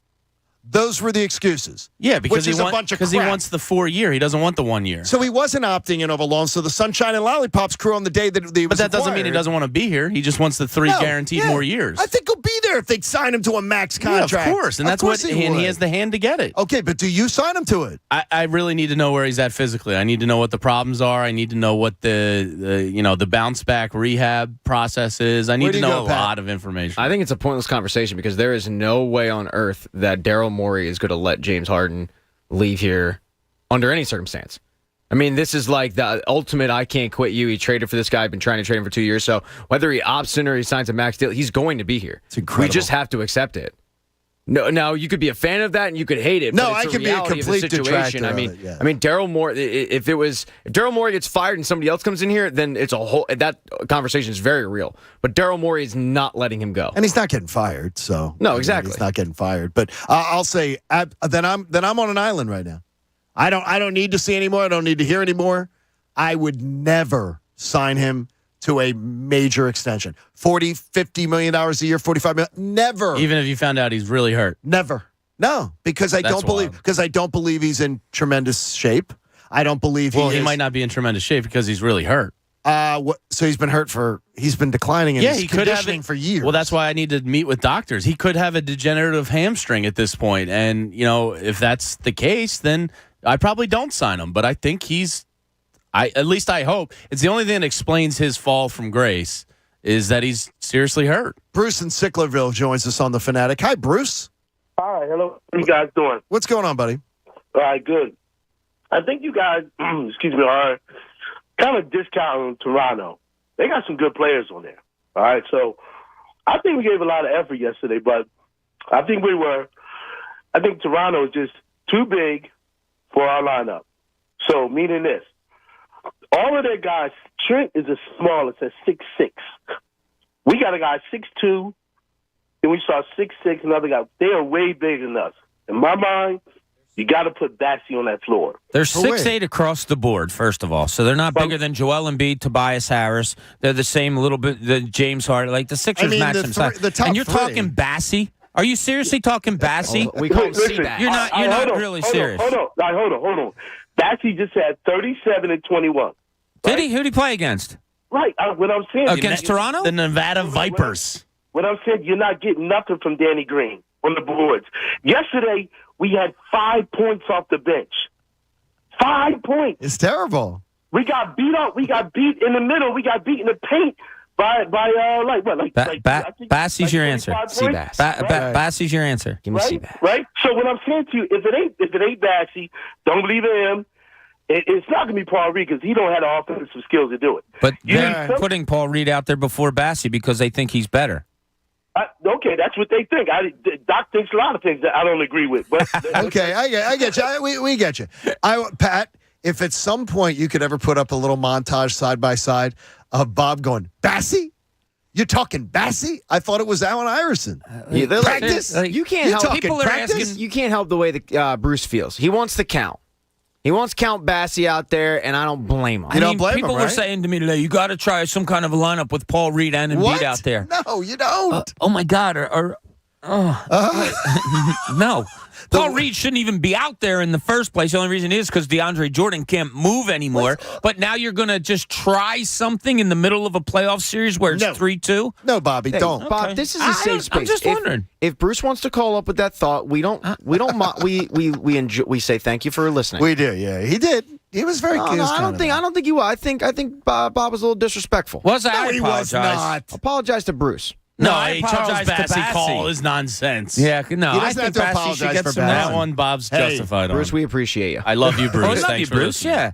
Hey, the weather right now, Jamaica's warm and sunny. Call your travel agent or go to visitjamaica.com to learn more. Let's go on that. Mike from Lansdale really wants to come with a negative thought. Michael, good morning. You're on The Fanatic. Good morning. What's the guy name with the Wizards? Bill? That's hurt now? Bradley Beal. Bradley Beal is hurt, yes. You would have had a better chance with him. And that was before Joel Embiid got hurt. Now, this is my comment. That record is going to fall at some point. The team never coming back from a 3-0 deficit. I believe the Sixers are prime for that right now. Secondly, Joel Embiid, I think that one of you guys that said Joel Embiid is probably the most dominant player that ever played the game. I could think of... Nobody said that. Nobody said that. Nobody said that. Okay, I could be wrong. No, you are. No, you're all wrong on that. No one's ever said that. Okay, I'm wrong. I'm wrong. But I could think of maybe 5 or more players that's better than him right now. Maybe I could probably take him out of the top 10. Okay, wait, take him out of the top 10 of players right now. Mike, take him out of the top 10 right now. Right now. Give me. Start making your list. I'm gonna give you 5 off the top of my head. Steph Curry, Tatum, Giannis, Doncic, the guy that's going to win MVP, Morant, and I got to think about it more. John Morant is not a better NBA player than John Morant's not. My opinion. I don't know. I can tell you this though. I don't argue with you that I think any one of those other guys you were mentioning is in the discussion as far as best player. I mean, I watch what Luka does. Yeah. I'm amazed by Luka Doncic. I mean, I'm amazed by what he's able to carry his skills are unbelievable. And he elevates others, which is another thing that is Joel Embiid elevating others right now, or is he just dominant? Yeah, and that's kind of like what I was saying in the column is that something has to be figured out here. And look, Joel Embiid, all he does really is go out and pretty much be the best player on the floor every night. Can you fault him for that? No. Can you fault the coaching not to be able to figure out how to have a better team around him or what system to run around him better? I don't know, maybe. Can you fault a GM for not getting the long list of players that I read to you that have been with them that they've tried and it hasn't worked out? I don't know. I don't know. I am not going to say that Joel Embiid can't win, and I've had people ask me that. Is he a winner? I don't think he is. I'm not going to say that. I lean more towards they haven't learned how to build around him and coach around him properly. Okay, we're going to have a lot coming up, and a lot of you still on the lines. We've been a little more interactive than usual today, but it's been good. I think it can be therapeutic for all of us. And on National Pretzel Day, you can get your free pretzel at Philly Pretzel Factory, so that can be therapeutic too if you want to eat some of your feelings today. You can do that because it'll be a great way for you to be able to do that. National Pretzel Day is a great day to celebrate. Pat, have you really gotten into that? What, the buttercream? Yeah. Oh, he didn't even leave it out for the general public. He literally took it in studio. Whoa. What did he do? Okay, first of all, you're a scumbag. He threw me under the bus earlier today, too. You're a bad person, I Jamie. don't think I have ever, in my career, worked with a guy that is as non-foxhole as Jamie Lynch. Where's the cream cheese dip? Where is it? You are such a Did rat. you really take the buttercream dip, that big tub? I brought it in a break, and I haven't brought it back out. But that doesn't mean I have plans to not bring it back out eventually. Listen to this. It's 2 hours ago. Since You've it's got gotten a here. promotional place right You now. have a problem with buttercream. They just scored 84 points in a friggin' game. Let me have the buttercream. Earlier today, someone on YouTube said Bob told you guys that the Sixers, if you look inward, weren't playing all that well. Jamie comes out immediately and says, yeah, but Bob said they would win the last 2 games, and they didn't. That's what Jamie said. He's not foxhole. The guy's like, well, you should have listened to. He's telling me I should have listened to you. I go, wasn't Bob telling you. predicted He the was same telling 2 the games general- I predicted. You're Randall Our Weeds. pets' heads are falling off. You're a Okay, scumbag. everybody's a little tense this morning, but if you want to get in with us, we'll try to get you in before I'm the a end of the TP. show. Let's hang out together. John Kincade Show here on 97.5 The Fanatic. Yeah, it's National Pretzel Day, and I'm on CoPare. I'm working with CoPare Health. CoPare Health, COPARE. Vance is my personal guide through this process.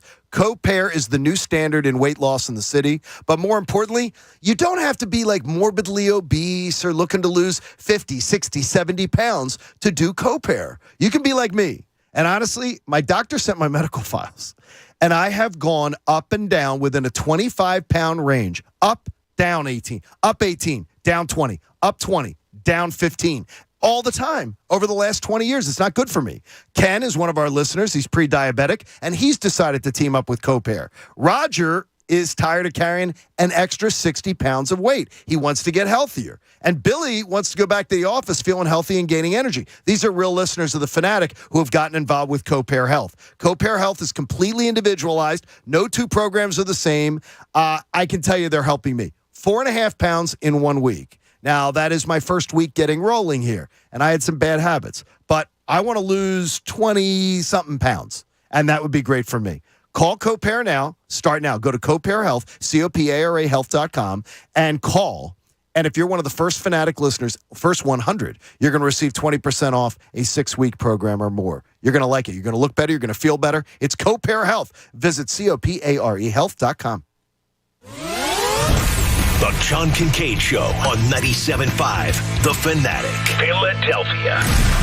Today's John Kincade Show is brought to you by Philly Pretzel Factory. It's National Pretzel Day. Visit any Philly Pretzel Factory location for 1 free pretzel. Guys, it's Andrew. When it comes to hooking up, it is all about confidence, right? If there's something holding back your confidence, don't let it ruin your sex life. Blue Chew's tablets help men combat all forms of ED. Blue Chew is a unique online service that delivers the same active ingredients as Viagra and Cialis, but in a chewable form and at a fraction of the cost. It's simple. If you like simple, BlueChew.com is for you. There are no visits to the doctor's office and no waiting in line at the pharmacy. Get right to it. You consult with one of their licensed medical providers online, and once you're approved, you'll receive your prescription within days. Blue Chew's licensed medical providers work with you to find the right ingredient and strength for your prescription, and it ships right to your door in a discreet package. Right now, you can try Blue Chew for free when you use our promo code 975 at checkout. All you have to do is cover the $5 for shipping. That's BlueChew.com. Promo code 975 to receive your first month free. Hurry before the offer ends. Sixers fans, I'd like to introduce you to Hauser, the official real estate partner of our Philadelphia 76ers. They believe real estate is broken, and they're on a fast break to disrupt the industry. Commissions are outrageously high, service is poor, and there's been no innovation for the last 50 years.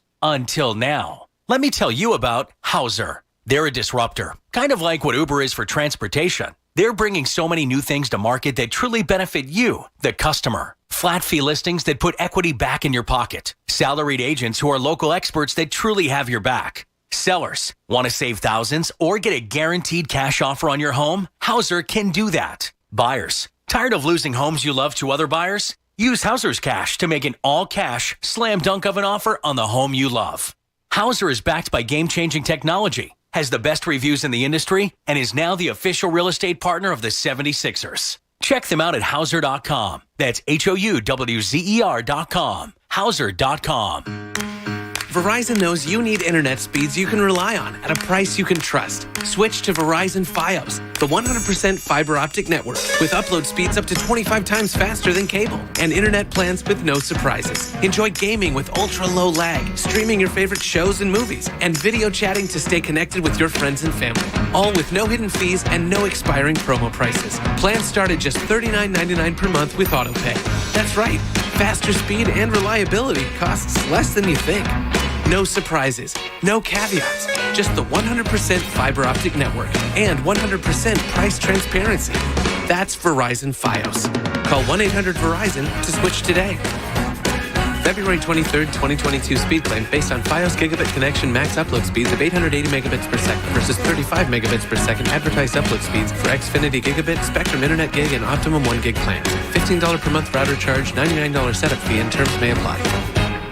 Every dribble, every pass, and every bucket, all in the palm of your hand. Because now you can sign up and bet. No strings attached with Bet Rivers Sportsbook app featuring award-winning customer service. Live in-game bets, live player props, and live instant betting. Bucket to bucket. Don't miss out on all the big games. Get in the action with Bet Rivers Sportsbook. Download the Bet Rivers Sportsbook app today.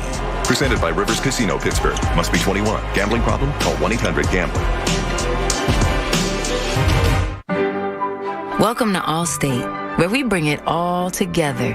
And bundling your home and auto is good, right? And it saves you up to 25%. It all comes together. Allstate. Here, better protection costs a whole lot less. You're in good hands with Allstate. Click, call, or visit allstate.com to save today. Bundled savings discounts will vary by state. Saving up to 25% is the countrywide average of savings off the home policy. Combining the multiple policy discount for having auto insurance with Allstate and the welcome discount savings at enrollment. Hey, it's Cuz. Hey, bar, restaurant owners, listen up. What keeps people coming back to your place is the food they taste. So my good friends from the Gourmet Egg Roll Company have got your back. Serve your customers the most delicious hand-rolled premium cheesesteak and buffalo chicken egg rolls in the city. These beauties, they're perfect for the game, for a great app, locally owned by two Philly guys, so you know they got the big Philadelphia flavor. Go to geteggrolls.com or ask your food distributor for the Gourmet Egg Roll Company. Big Philadelphia flavor, great taste, rolled into one. Hey, it's Eddie here, and Ram is on a never-ending quest to truly redefine what a truck can do and be. So forget everything you know about trucks. The Ram 1500 exceeds all expectations with available features like a 12-inch touchscreen, digital rearview mirror, multifunctional tailgate. The list goes on. And the Ram 1500's design, quality, and technology are incredibly impressive. So if you're thinking about switching trucks, now is the perfect time. Learn more at ram.com. That's ram.com. Philly, we're big fans of keeping you healthy. With Health Fanatics by Virtua Health, explore exclusive articles, expert insights, and so much more on 97.5 The Fanatic /Virtua. Betway, official sports betting partner of the 76ers. Visit us.betway.com to learn more. Gambling problem? Call 1-800-GAMBLER. Hello? Whether you're at home or on the go, listen to 97.5 The Fanatic on Odyssey on your smartphone, Roku, LG Smart TV, Waze, and more. That's Odyssey, AUDACY. Check it out now. All right, let me tell you that right now the summertime's right around the corner, and I want you to think back to how much money you spent this year to heat your home. Because you see, now you got a big drafty house, and the big drafty house isn't doing you any good. So all the air conditioning is going to go out this summer, so the cooling bills are going to be crazy. Window Nation wants to fix it for you, though. Buy 2 windows, get 2 free. I'm not kidding you. You have 20 windows to buy, you're paying for 10. Pay nothing for 2 full years. We're talking no money down, no payments, no interest for 2 full years. Plus, your home's going to look better from the street. So you're increasing the value of your home, and you don't have to pay for it for 2 years. Window Nation has every window you could ever want. Every size, every style, every color. You can window shop online at windownation.com. But I want you to call them at 866-90-NATION. You can trust these folks, A+ rating with the Better Business Bureau. You know they're dependable. 866-90Nation. Take care of those windows before you start paying all summer long, and then you're going to get 2 great winters of lower heating bills. Thanks to our friends at Window Nation. They're always the perfect fit. Now, back to the John Kincade Show. You may not officially be one of my endless cousins, but I do consider you part of our family. On 97.5 The Fanatic, Philadelphia. Bump, bump, bump, bump. It's the John Kincade Show on The Fanatic. I can't wait to hear Cuz Radio today. And I can't wait to hear Mike Missinelli today. Because when I didn't live in this town, I would dial up an app as a Philly sports fan and be like, okay, I got to hear what they're saying. Got to hear what they're saying.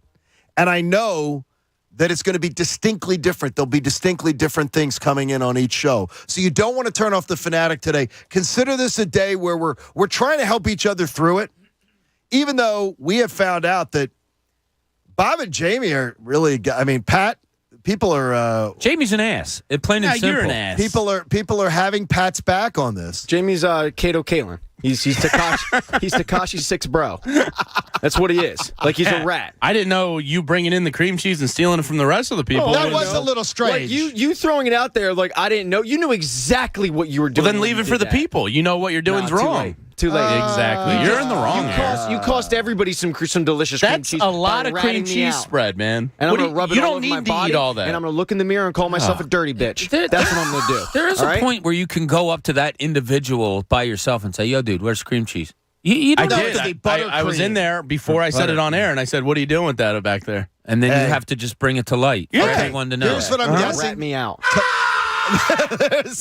Uncle Anthony's in the house. Here's what I'm thinking is tomorrow, Pat's going to be on the plane, and he's going to be dipping some of his candy. Oh, totally. In the buttercream. I just might. Just to take it with us. Just might. Hey, it's National Pretzel Day. Go get a free pretzel at Philly Pretzel Factory. That was Anthony screaming of joy that Philly Pretzel Factory dropped us off a really nice spread today. And we appreciate them very, very much, our friends from Philly Pretzel Factory. Pat, I want to hear let everybody hear what Charles had to say about his Sixers. Listen to how many times Charles gets very personal when he talks about the Sixers in Game 5. They didn't get any leadership tonight. Joel didn't give them leadership. James didn't give them leadership. If your 2 best players don't say, hey, let's get this thing over with, they should have did it in Game 4 in Toronto. But when them 2 guys came out flat, the rest of the team just followed because they never got the crowd excited. And when you get beat at home in a closeout game, man, the crowd's ready to go crazy. But I blame Joel and I blame James because those 2 guys, Joel has played pretty good. James hasn't played good at all. I mean, you think about it. Who we've been talking about the whole series from the Sixers? Maxey. We brought James in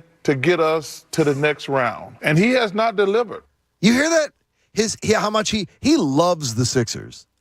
And their panel is saying, that's why I said the people who are raving about James Harden in the playoffs, there's 3 guys who played in the NBA, went through the wars, and none of them believe he has played at a high level in these postseasons.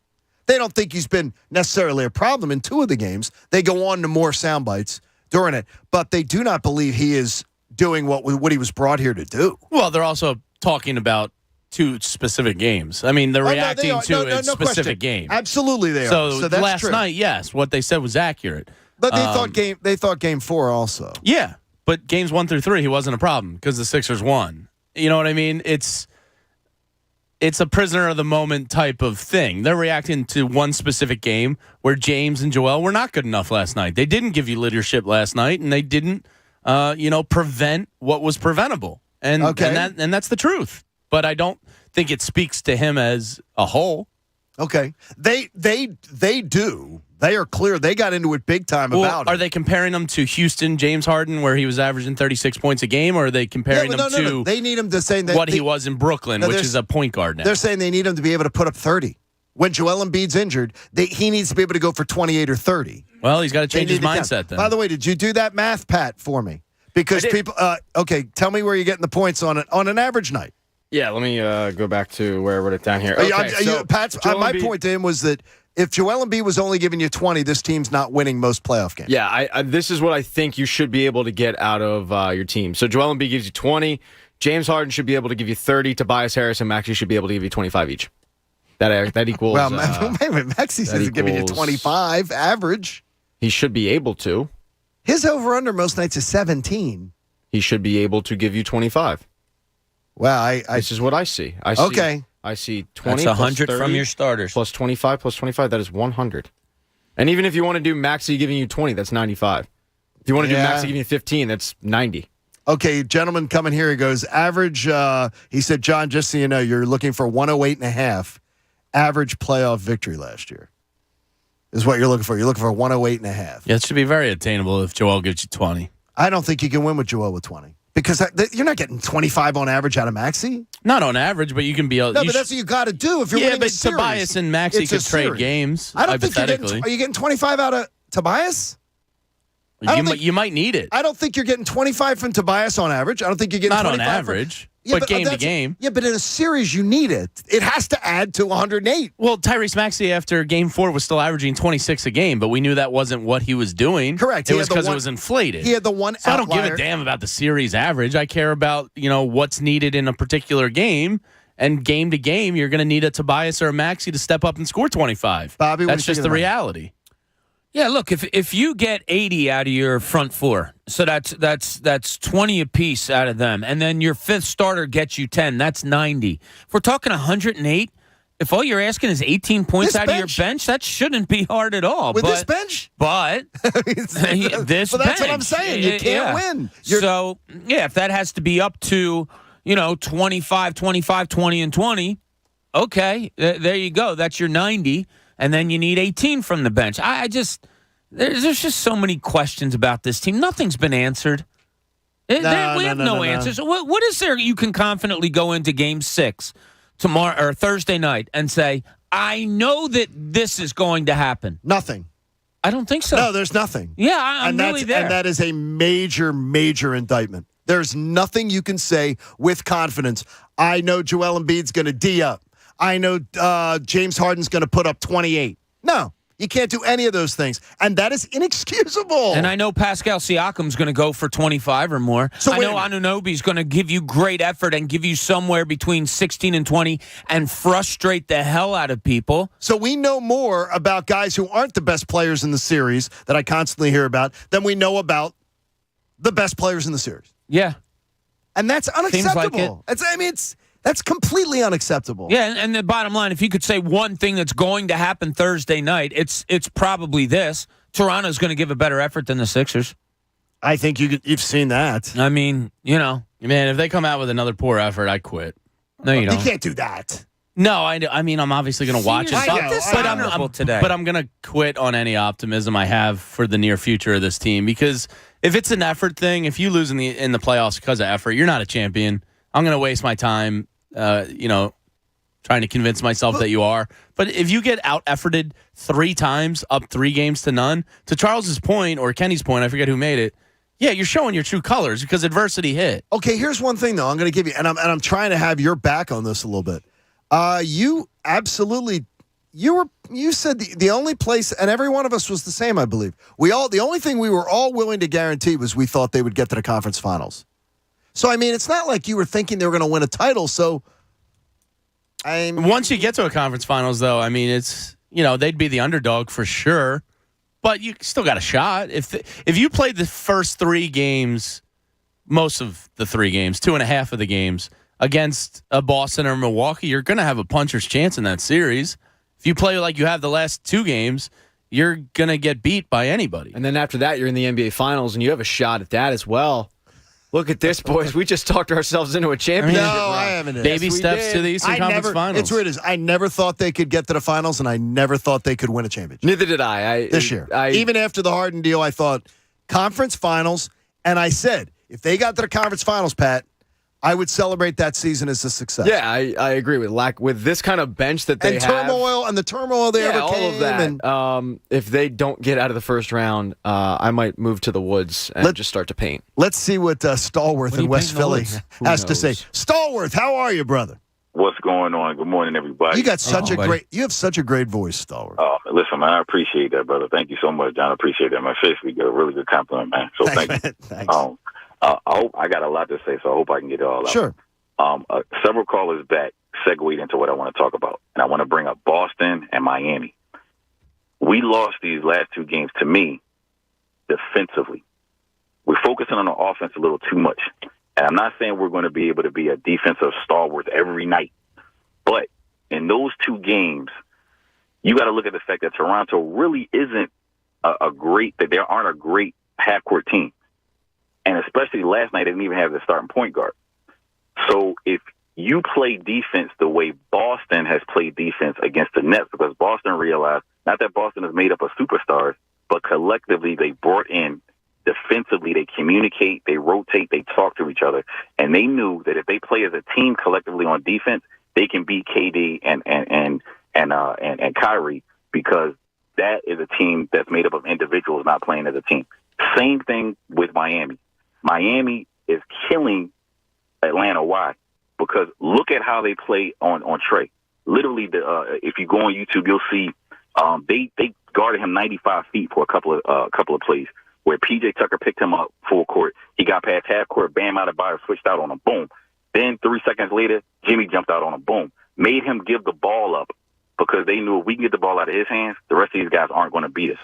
We have to buy in defensively. We might not be able to do that every night, but on certain nights, especially in the playoffs, you got to say, all right, our offense isn't going to carry us tonight. Great job, Stallworth. I like that. I hear what Stallworth is saying, and I'm about defense more than anything, but this team isn't made up like that. That's the only problem. Like what he brought up, and so gratefully so, Stallworth, great points, was Boston D'ing up against Harden and Kyrie. All right, Boston's asking Jason Tatum at 25 years old to do it. They're asking Marcus Smart, who's Defensive Player of the Year, to do it. Jaylen Brown, who is also young and has great legs, to do it. Then you go to Miami, and you're talking about P.J. Tucker's one of the better defenders, a perimeter defender in the league. Who are you asking to do that with the Sixers? Are you asking James Harden? Tobias Harris has given everything he can defensively. Tyrese Maxey, he hasn't impressed me as a defender or bad. You're just asking the wrong guys to do things. Danny Green and Joel Embiid and James Harden aren't going to give you great defense. So therefore you have to outscore the other team. I was really concerned when it was 27 points with 6 minutes to go in the second quarter, because it's exactly what you're talking about. Usually if they're high scoring in a game or a half and they're losing still, you go, all right, well they'll kind of find their way, because it's a shootout. Because they're built on offense. Yeah. They're not built on defense. When you're struggling to get 27, 30 points by midway in the second quarter, that's when they're in trouble. Yeah. Hey, May 1st is almost here. That's when your students got to make their college choice. So make sure you visit collegeav.com. It's a better student loan experience, so you can understand how they're going to pay for it. Because you got to get that done. Hopefully they can play for it, John, with their winnings from Prop Swap. You really think that's a good strategy? You turn the hardwood into hard cash. Pick your favorite teams now, and then sell your bet whenever you want, and it's all from your phone. Head to PropSwap.com. And if you need hardwood, call never mind. There you go. Let's see what Shaquille O'Neal had to say last night about that Sixer effort. There's two things you cannot have in a closeout game: a lack of focus and a lack of energy. They're playing too cool right now. If I beat a team 3 times, I know what I got to do to close out game. We got to do the same thing. Plus, we got to play a little bit harder. Last 2 games, they're playing cool. Listen, they were saying, "Oh, we're going back to our plays. We're going to eat, Philly cheat, or, all that stuff." But they didn't come out and play hard. All the clips you show, Toronto played with force. They're going by them. They're playing force. You see guys from Philly. You see them jogging back. You see them getting the ball, taking at the top of the key. You got to play with force. And I'm with Chuck. I think they're going to get blown out. I think it's going to be a game 7. He did. And, he wanted to make clear, Pat, to everybody that he had predicted a sweep also. He wanted to make sure he got that soundbite in. Did he actually? Yes, that he predicted a sweep. Yeah, he wanted to make sure. He thought that a sweep was what was coming. I predicted a sweep. Kincade. There would be so much pressure on them boys in Philly for a game 7. You shot not John? Yeah, John Kincade, thanks. Philly talk show host. Yeah, get a sweep. He said a sweep. And then he did the gentleman sweep. As I said, you cannot make 2 predictions in a series. You either say 4, 5, 6, whatever it is. No, you can. Like I predicted the Sixers in 4, and then I predicted the Sixers in 5. And then you predict now Sixers in what? 6. Oh, you're only 6? Yeah, my prediction changed after what I saw. You can do that. Well, you have a big ice cream sundae on Friday morning show at like 3 in the morning if they win. Yeah, if we can. Like on the air? If we can get that, yeah. Yeah, we got to find a place to do that. All right, I think we can. Find a place, yeah. You know we can. Do you have friends up at ESPN Stats and Info? Yes, I do. Ryan Field asked, and I texted it last night to the group, They might be the first team ever to lose to an all-forward team in the playoffs. They are. It was it's 5 crazy. forwards at all times last night. Yeah, they had 5, 6, 8 guys out there. I've never seen it. I've never and defensively gave them fits. How you lose to that team last night is I tell you, it's the crappiest. At least Game 7 last year, Pat, they were in it all the way. Yeah. They were in it all the way. They were in it. I mean, until that dunk, I think would have tied it. I right? think beginning of the second Could have quarter put them yesterday, up 1, I think. the beginning of the second quarter, they fell behind and then they kept cutting it cosmetically close. That alley-oop, when they got it down to 8, I wanted to turn the game off right there. Came right down the floor. Yeah. Ran a nice play. The crowd's trying to give you Dribble some juice. drive, alley-oop, off the baseline, dunk. And I felt like 3 Sixers just looked at it. I thought their toes were cemented to the floor. Yeah. All right, Morris has a suggestion for us. He says, yes, it's been a Sixers venting day. He goes, I love listening to you guys. I share an hour-and-a-half commute. Oh, my gosh. He goes Chester County to Princeton every day. Oof. That's an hour-and-a-half commute. He says, would you please tomorrow at least promise me we can get at least half draft talk on the day before the draft? Of course. I don't we think can. like today today was a lot of venting. There's a lot of venting today, so we get it for you, and we appreciate that. But yeah, we're gonna a lot of draft talk tomorrow, so there will be plenty of that coming on the show. John in Havertown joins us on the Fanatic. John has a question that I've wanted to ask all day long, and I never got to it. What's up, John? Good morning, guys. Hey, buddy. Good morning, guys. Kincade, by the way, cosmetically close. That's a great line. Yeah, it is. Cosmetically Cosmetically close. said. Yep. Cosmetically close. Anyway, regarding Harden, you guys may recall all these years when he was stringing together these MVP caliber seasons. They did this sports science on him, right? It's like, what's his secret? He's kind of doughy. He's not the quickest guy in the world. How does he do it? And they said, it's his ability to decelerate, right? To stop on a dime. And I remember all these years in Houston, he'd start a drive, he'd stop on a dime, step back, mid-range. He was a killer from mid-range. Yeah. We don't see that anymore. I don't know if too much of the new math of the game got into his head. And to be clear, I agree with that new math. But this team, this guy, you get older, you this is how you age gracefully, right? You get enough floaters blocked. You say, okay, let me stop on a dime, step back for the mid-range. I think we need that right now. But he I think used it's to a have a great great call. floater. I brought it up last week. I don't know where that went in his game. I think it went analytics. I don't think I think so. it did. I think he's hurt. It's I the think it obsession went with the to three. legs. Yeah. Really? I do. Yeah, floaters are such a... That's inherent in you. Yeah, it's a really cool, and to watch somebody do it as well as Harden did, it's your total body's in sync, the way you're floating it and being able to drive without slowing down or whatever. His floaters aren't there. He's even pushing his floaters a little bit. I brought up the mid-range game earlier that John just brought up. First play of the game. Great mid-range play. They score 2 points. You think, all right, here you go. And you never see it again. There's something up with him. Whether it's decline or hamstring, I don't know. But as to your point earlier, John, you have to find out what it is in order before you start to talk money and contract. Yeah, I need before Daryl and Elton sit down with him this offseason, I need a serious doctor consultation, and I need to know what the hell is going on with his body. By the way, I'm out, and I told you earlier on in the show again. I am out on. I'm absolutely out on it. I do not want any parts of a James I am Harden not extension. absolutely out. I would be fine if he opted in. The one that's the dream is the opt-in. That he opts in. Yes, but again, but he won't do that. A guy asking for clarification here again. James Harden is in complete control about whether he'll be a Sixer next year. Yeah, complete. Mm-hmm. That's it. Because a lot of people are confused. If he doesn't opt in, he becomes a free agent, and then he can go shop around, and somebody will pay him because it's the NBA. Let's see what John in Drexel Hill has to say. John, good morning. You're on the Fanatic. Good morning. I wanted to talk about even more Harden. So last night, Harden had his first dunk as a Sixer. If that's not saying anything, then I don't know what will. John, that's crazy. It is crazy. And he barely got up for it. He barely got up for him. Yeah, he laid it in kind of, but I mean, I guess it's a dunk. But also, I think what really screwed over the Sixers is Game 1, Game 2, Game 3, somewhat of Game 4 was they were attacking Fred VanVleet every single time. He couldn't stay in front of Harden or Maxey. That's a good point, John. Yeah. That's a really good John, point. I wrote that in my notes for tomorrow's show, man. You're killing me. John, would you stop screwing up our show? Dude, if you want to go to the post-show meeting, just say you want to come to the post-show meeting.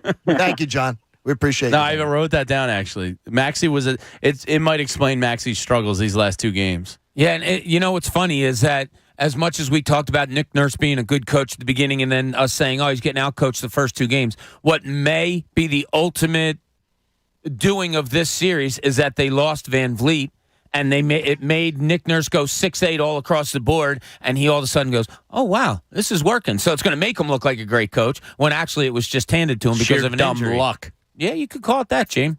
I can tell you this. I think first 2 games of the series, Doc Rivers was the better coach. No question. Last 3 games, Nick Nurse.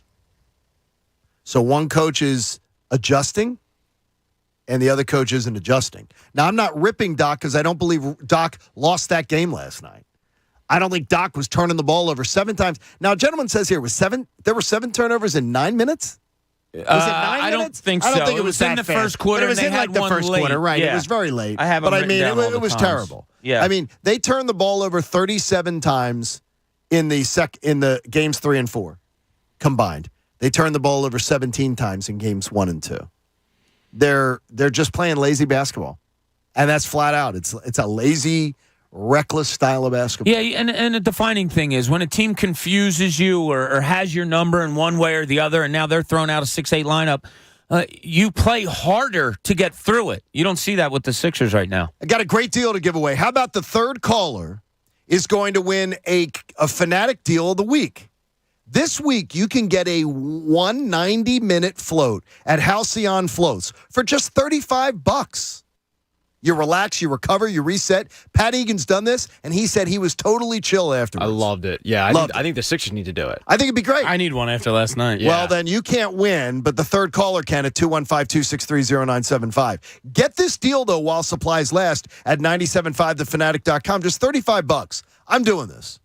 I want to try it. I've heard it is absolutely amazing. All right. Because I did the hyperbaric chamber, sleeping in a hyperbaric chamber, and I'm telling you, was freaky how awesome it was. I think Westbrook has one at his house. Does he really? I think so. It's the thing that T.O. recuperated in? Yeah.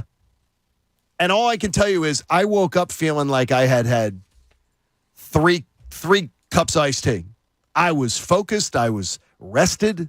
It was unbelievable. Not that I need any more of that. We're going to have a fun day tomorrow. Problem is we get our getaway days. We get ready to go to Vegas. Thanks for everybody for being a part of the show today. Support life-saving cancer research. Join us and our generous partners, All Seasons Comfort Control, and make a donation to the American Association for Cancer Research today. Go to 97.5thefanatic.com/AACR because cancer research saves lives. We'll be with you tomorrow. It's getaway day before we head to Vegas for the draft. Plenty of draft talk tomorrow and more on the Sixers as we get ready for Game 6. John Kincade Show saying, don't turn the dial. This is the only place you want to be all day long. 97.5 The Fanatic. The John Kincade Show. You can't just tag no offense on the end of something horribly offensive and act like it's okay. On 97.5 The Fanatic. Philadelphia. Hi, I'm Patrick Fingles, owner of New Look Home Design. Let's be honest, getting a new roof is not easy. You got to call contractors and hope they call you back. You got to get 3 estimates. Then you got to figure out how you're going to pay for it. Well, at New Look, it's different. Schedule a same-day, on-site, or virtual estimate. All estimates come with a free 3D rendering of your roof,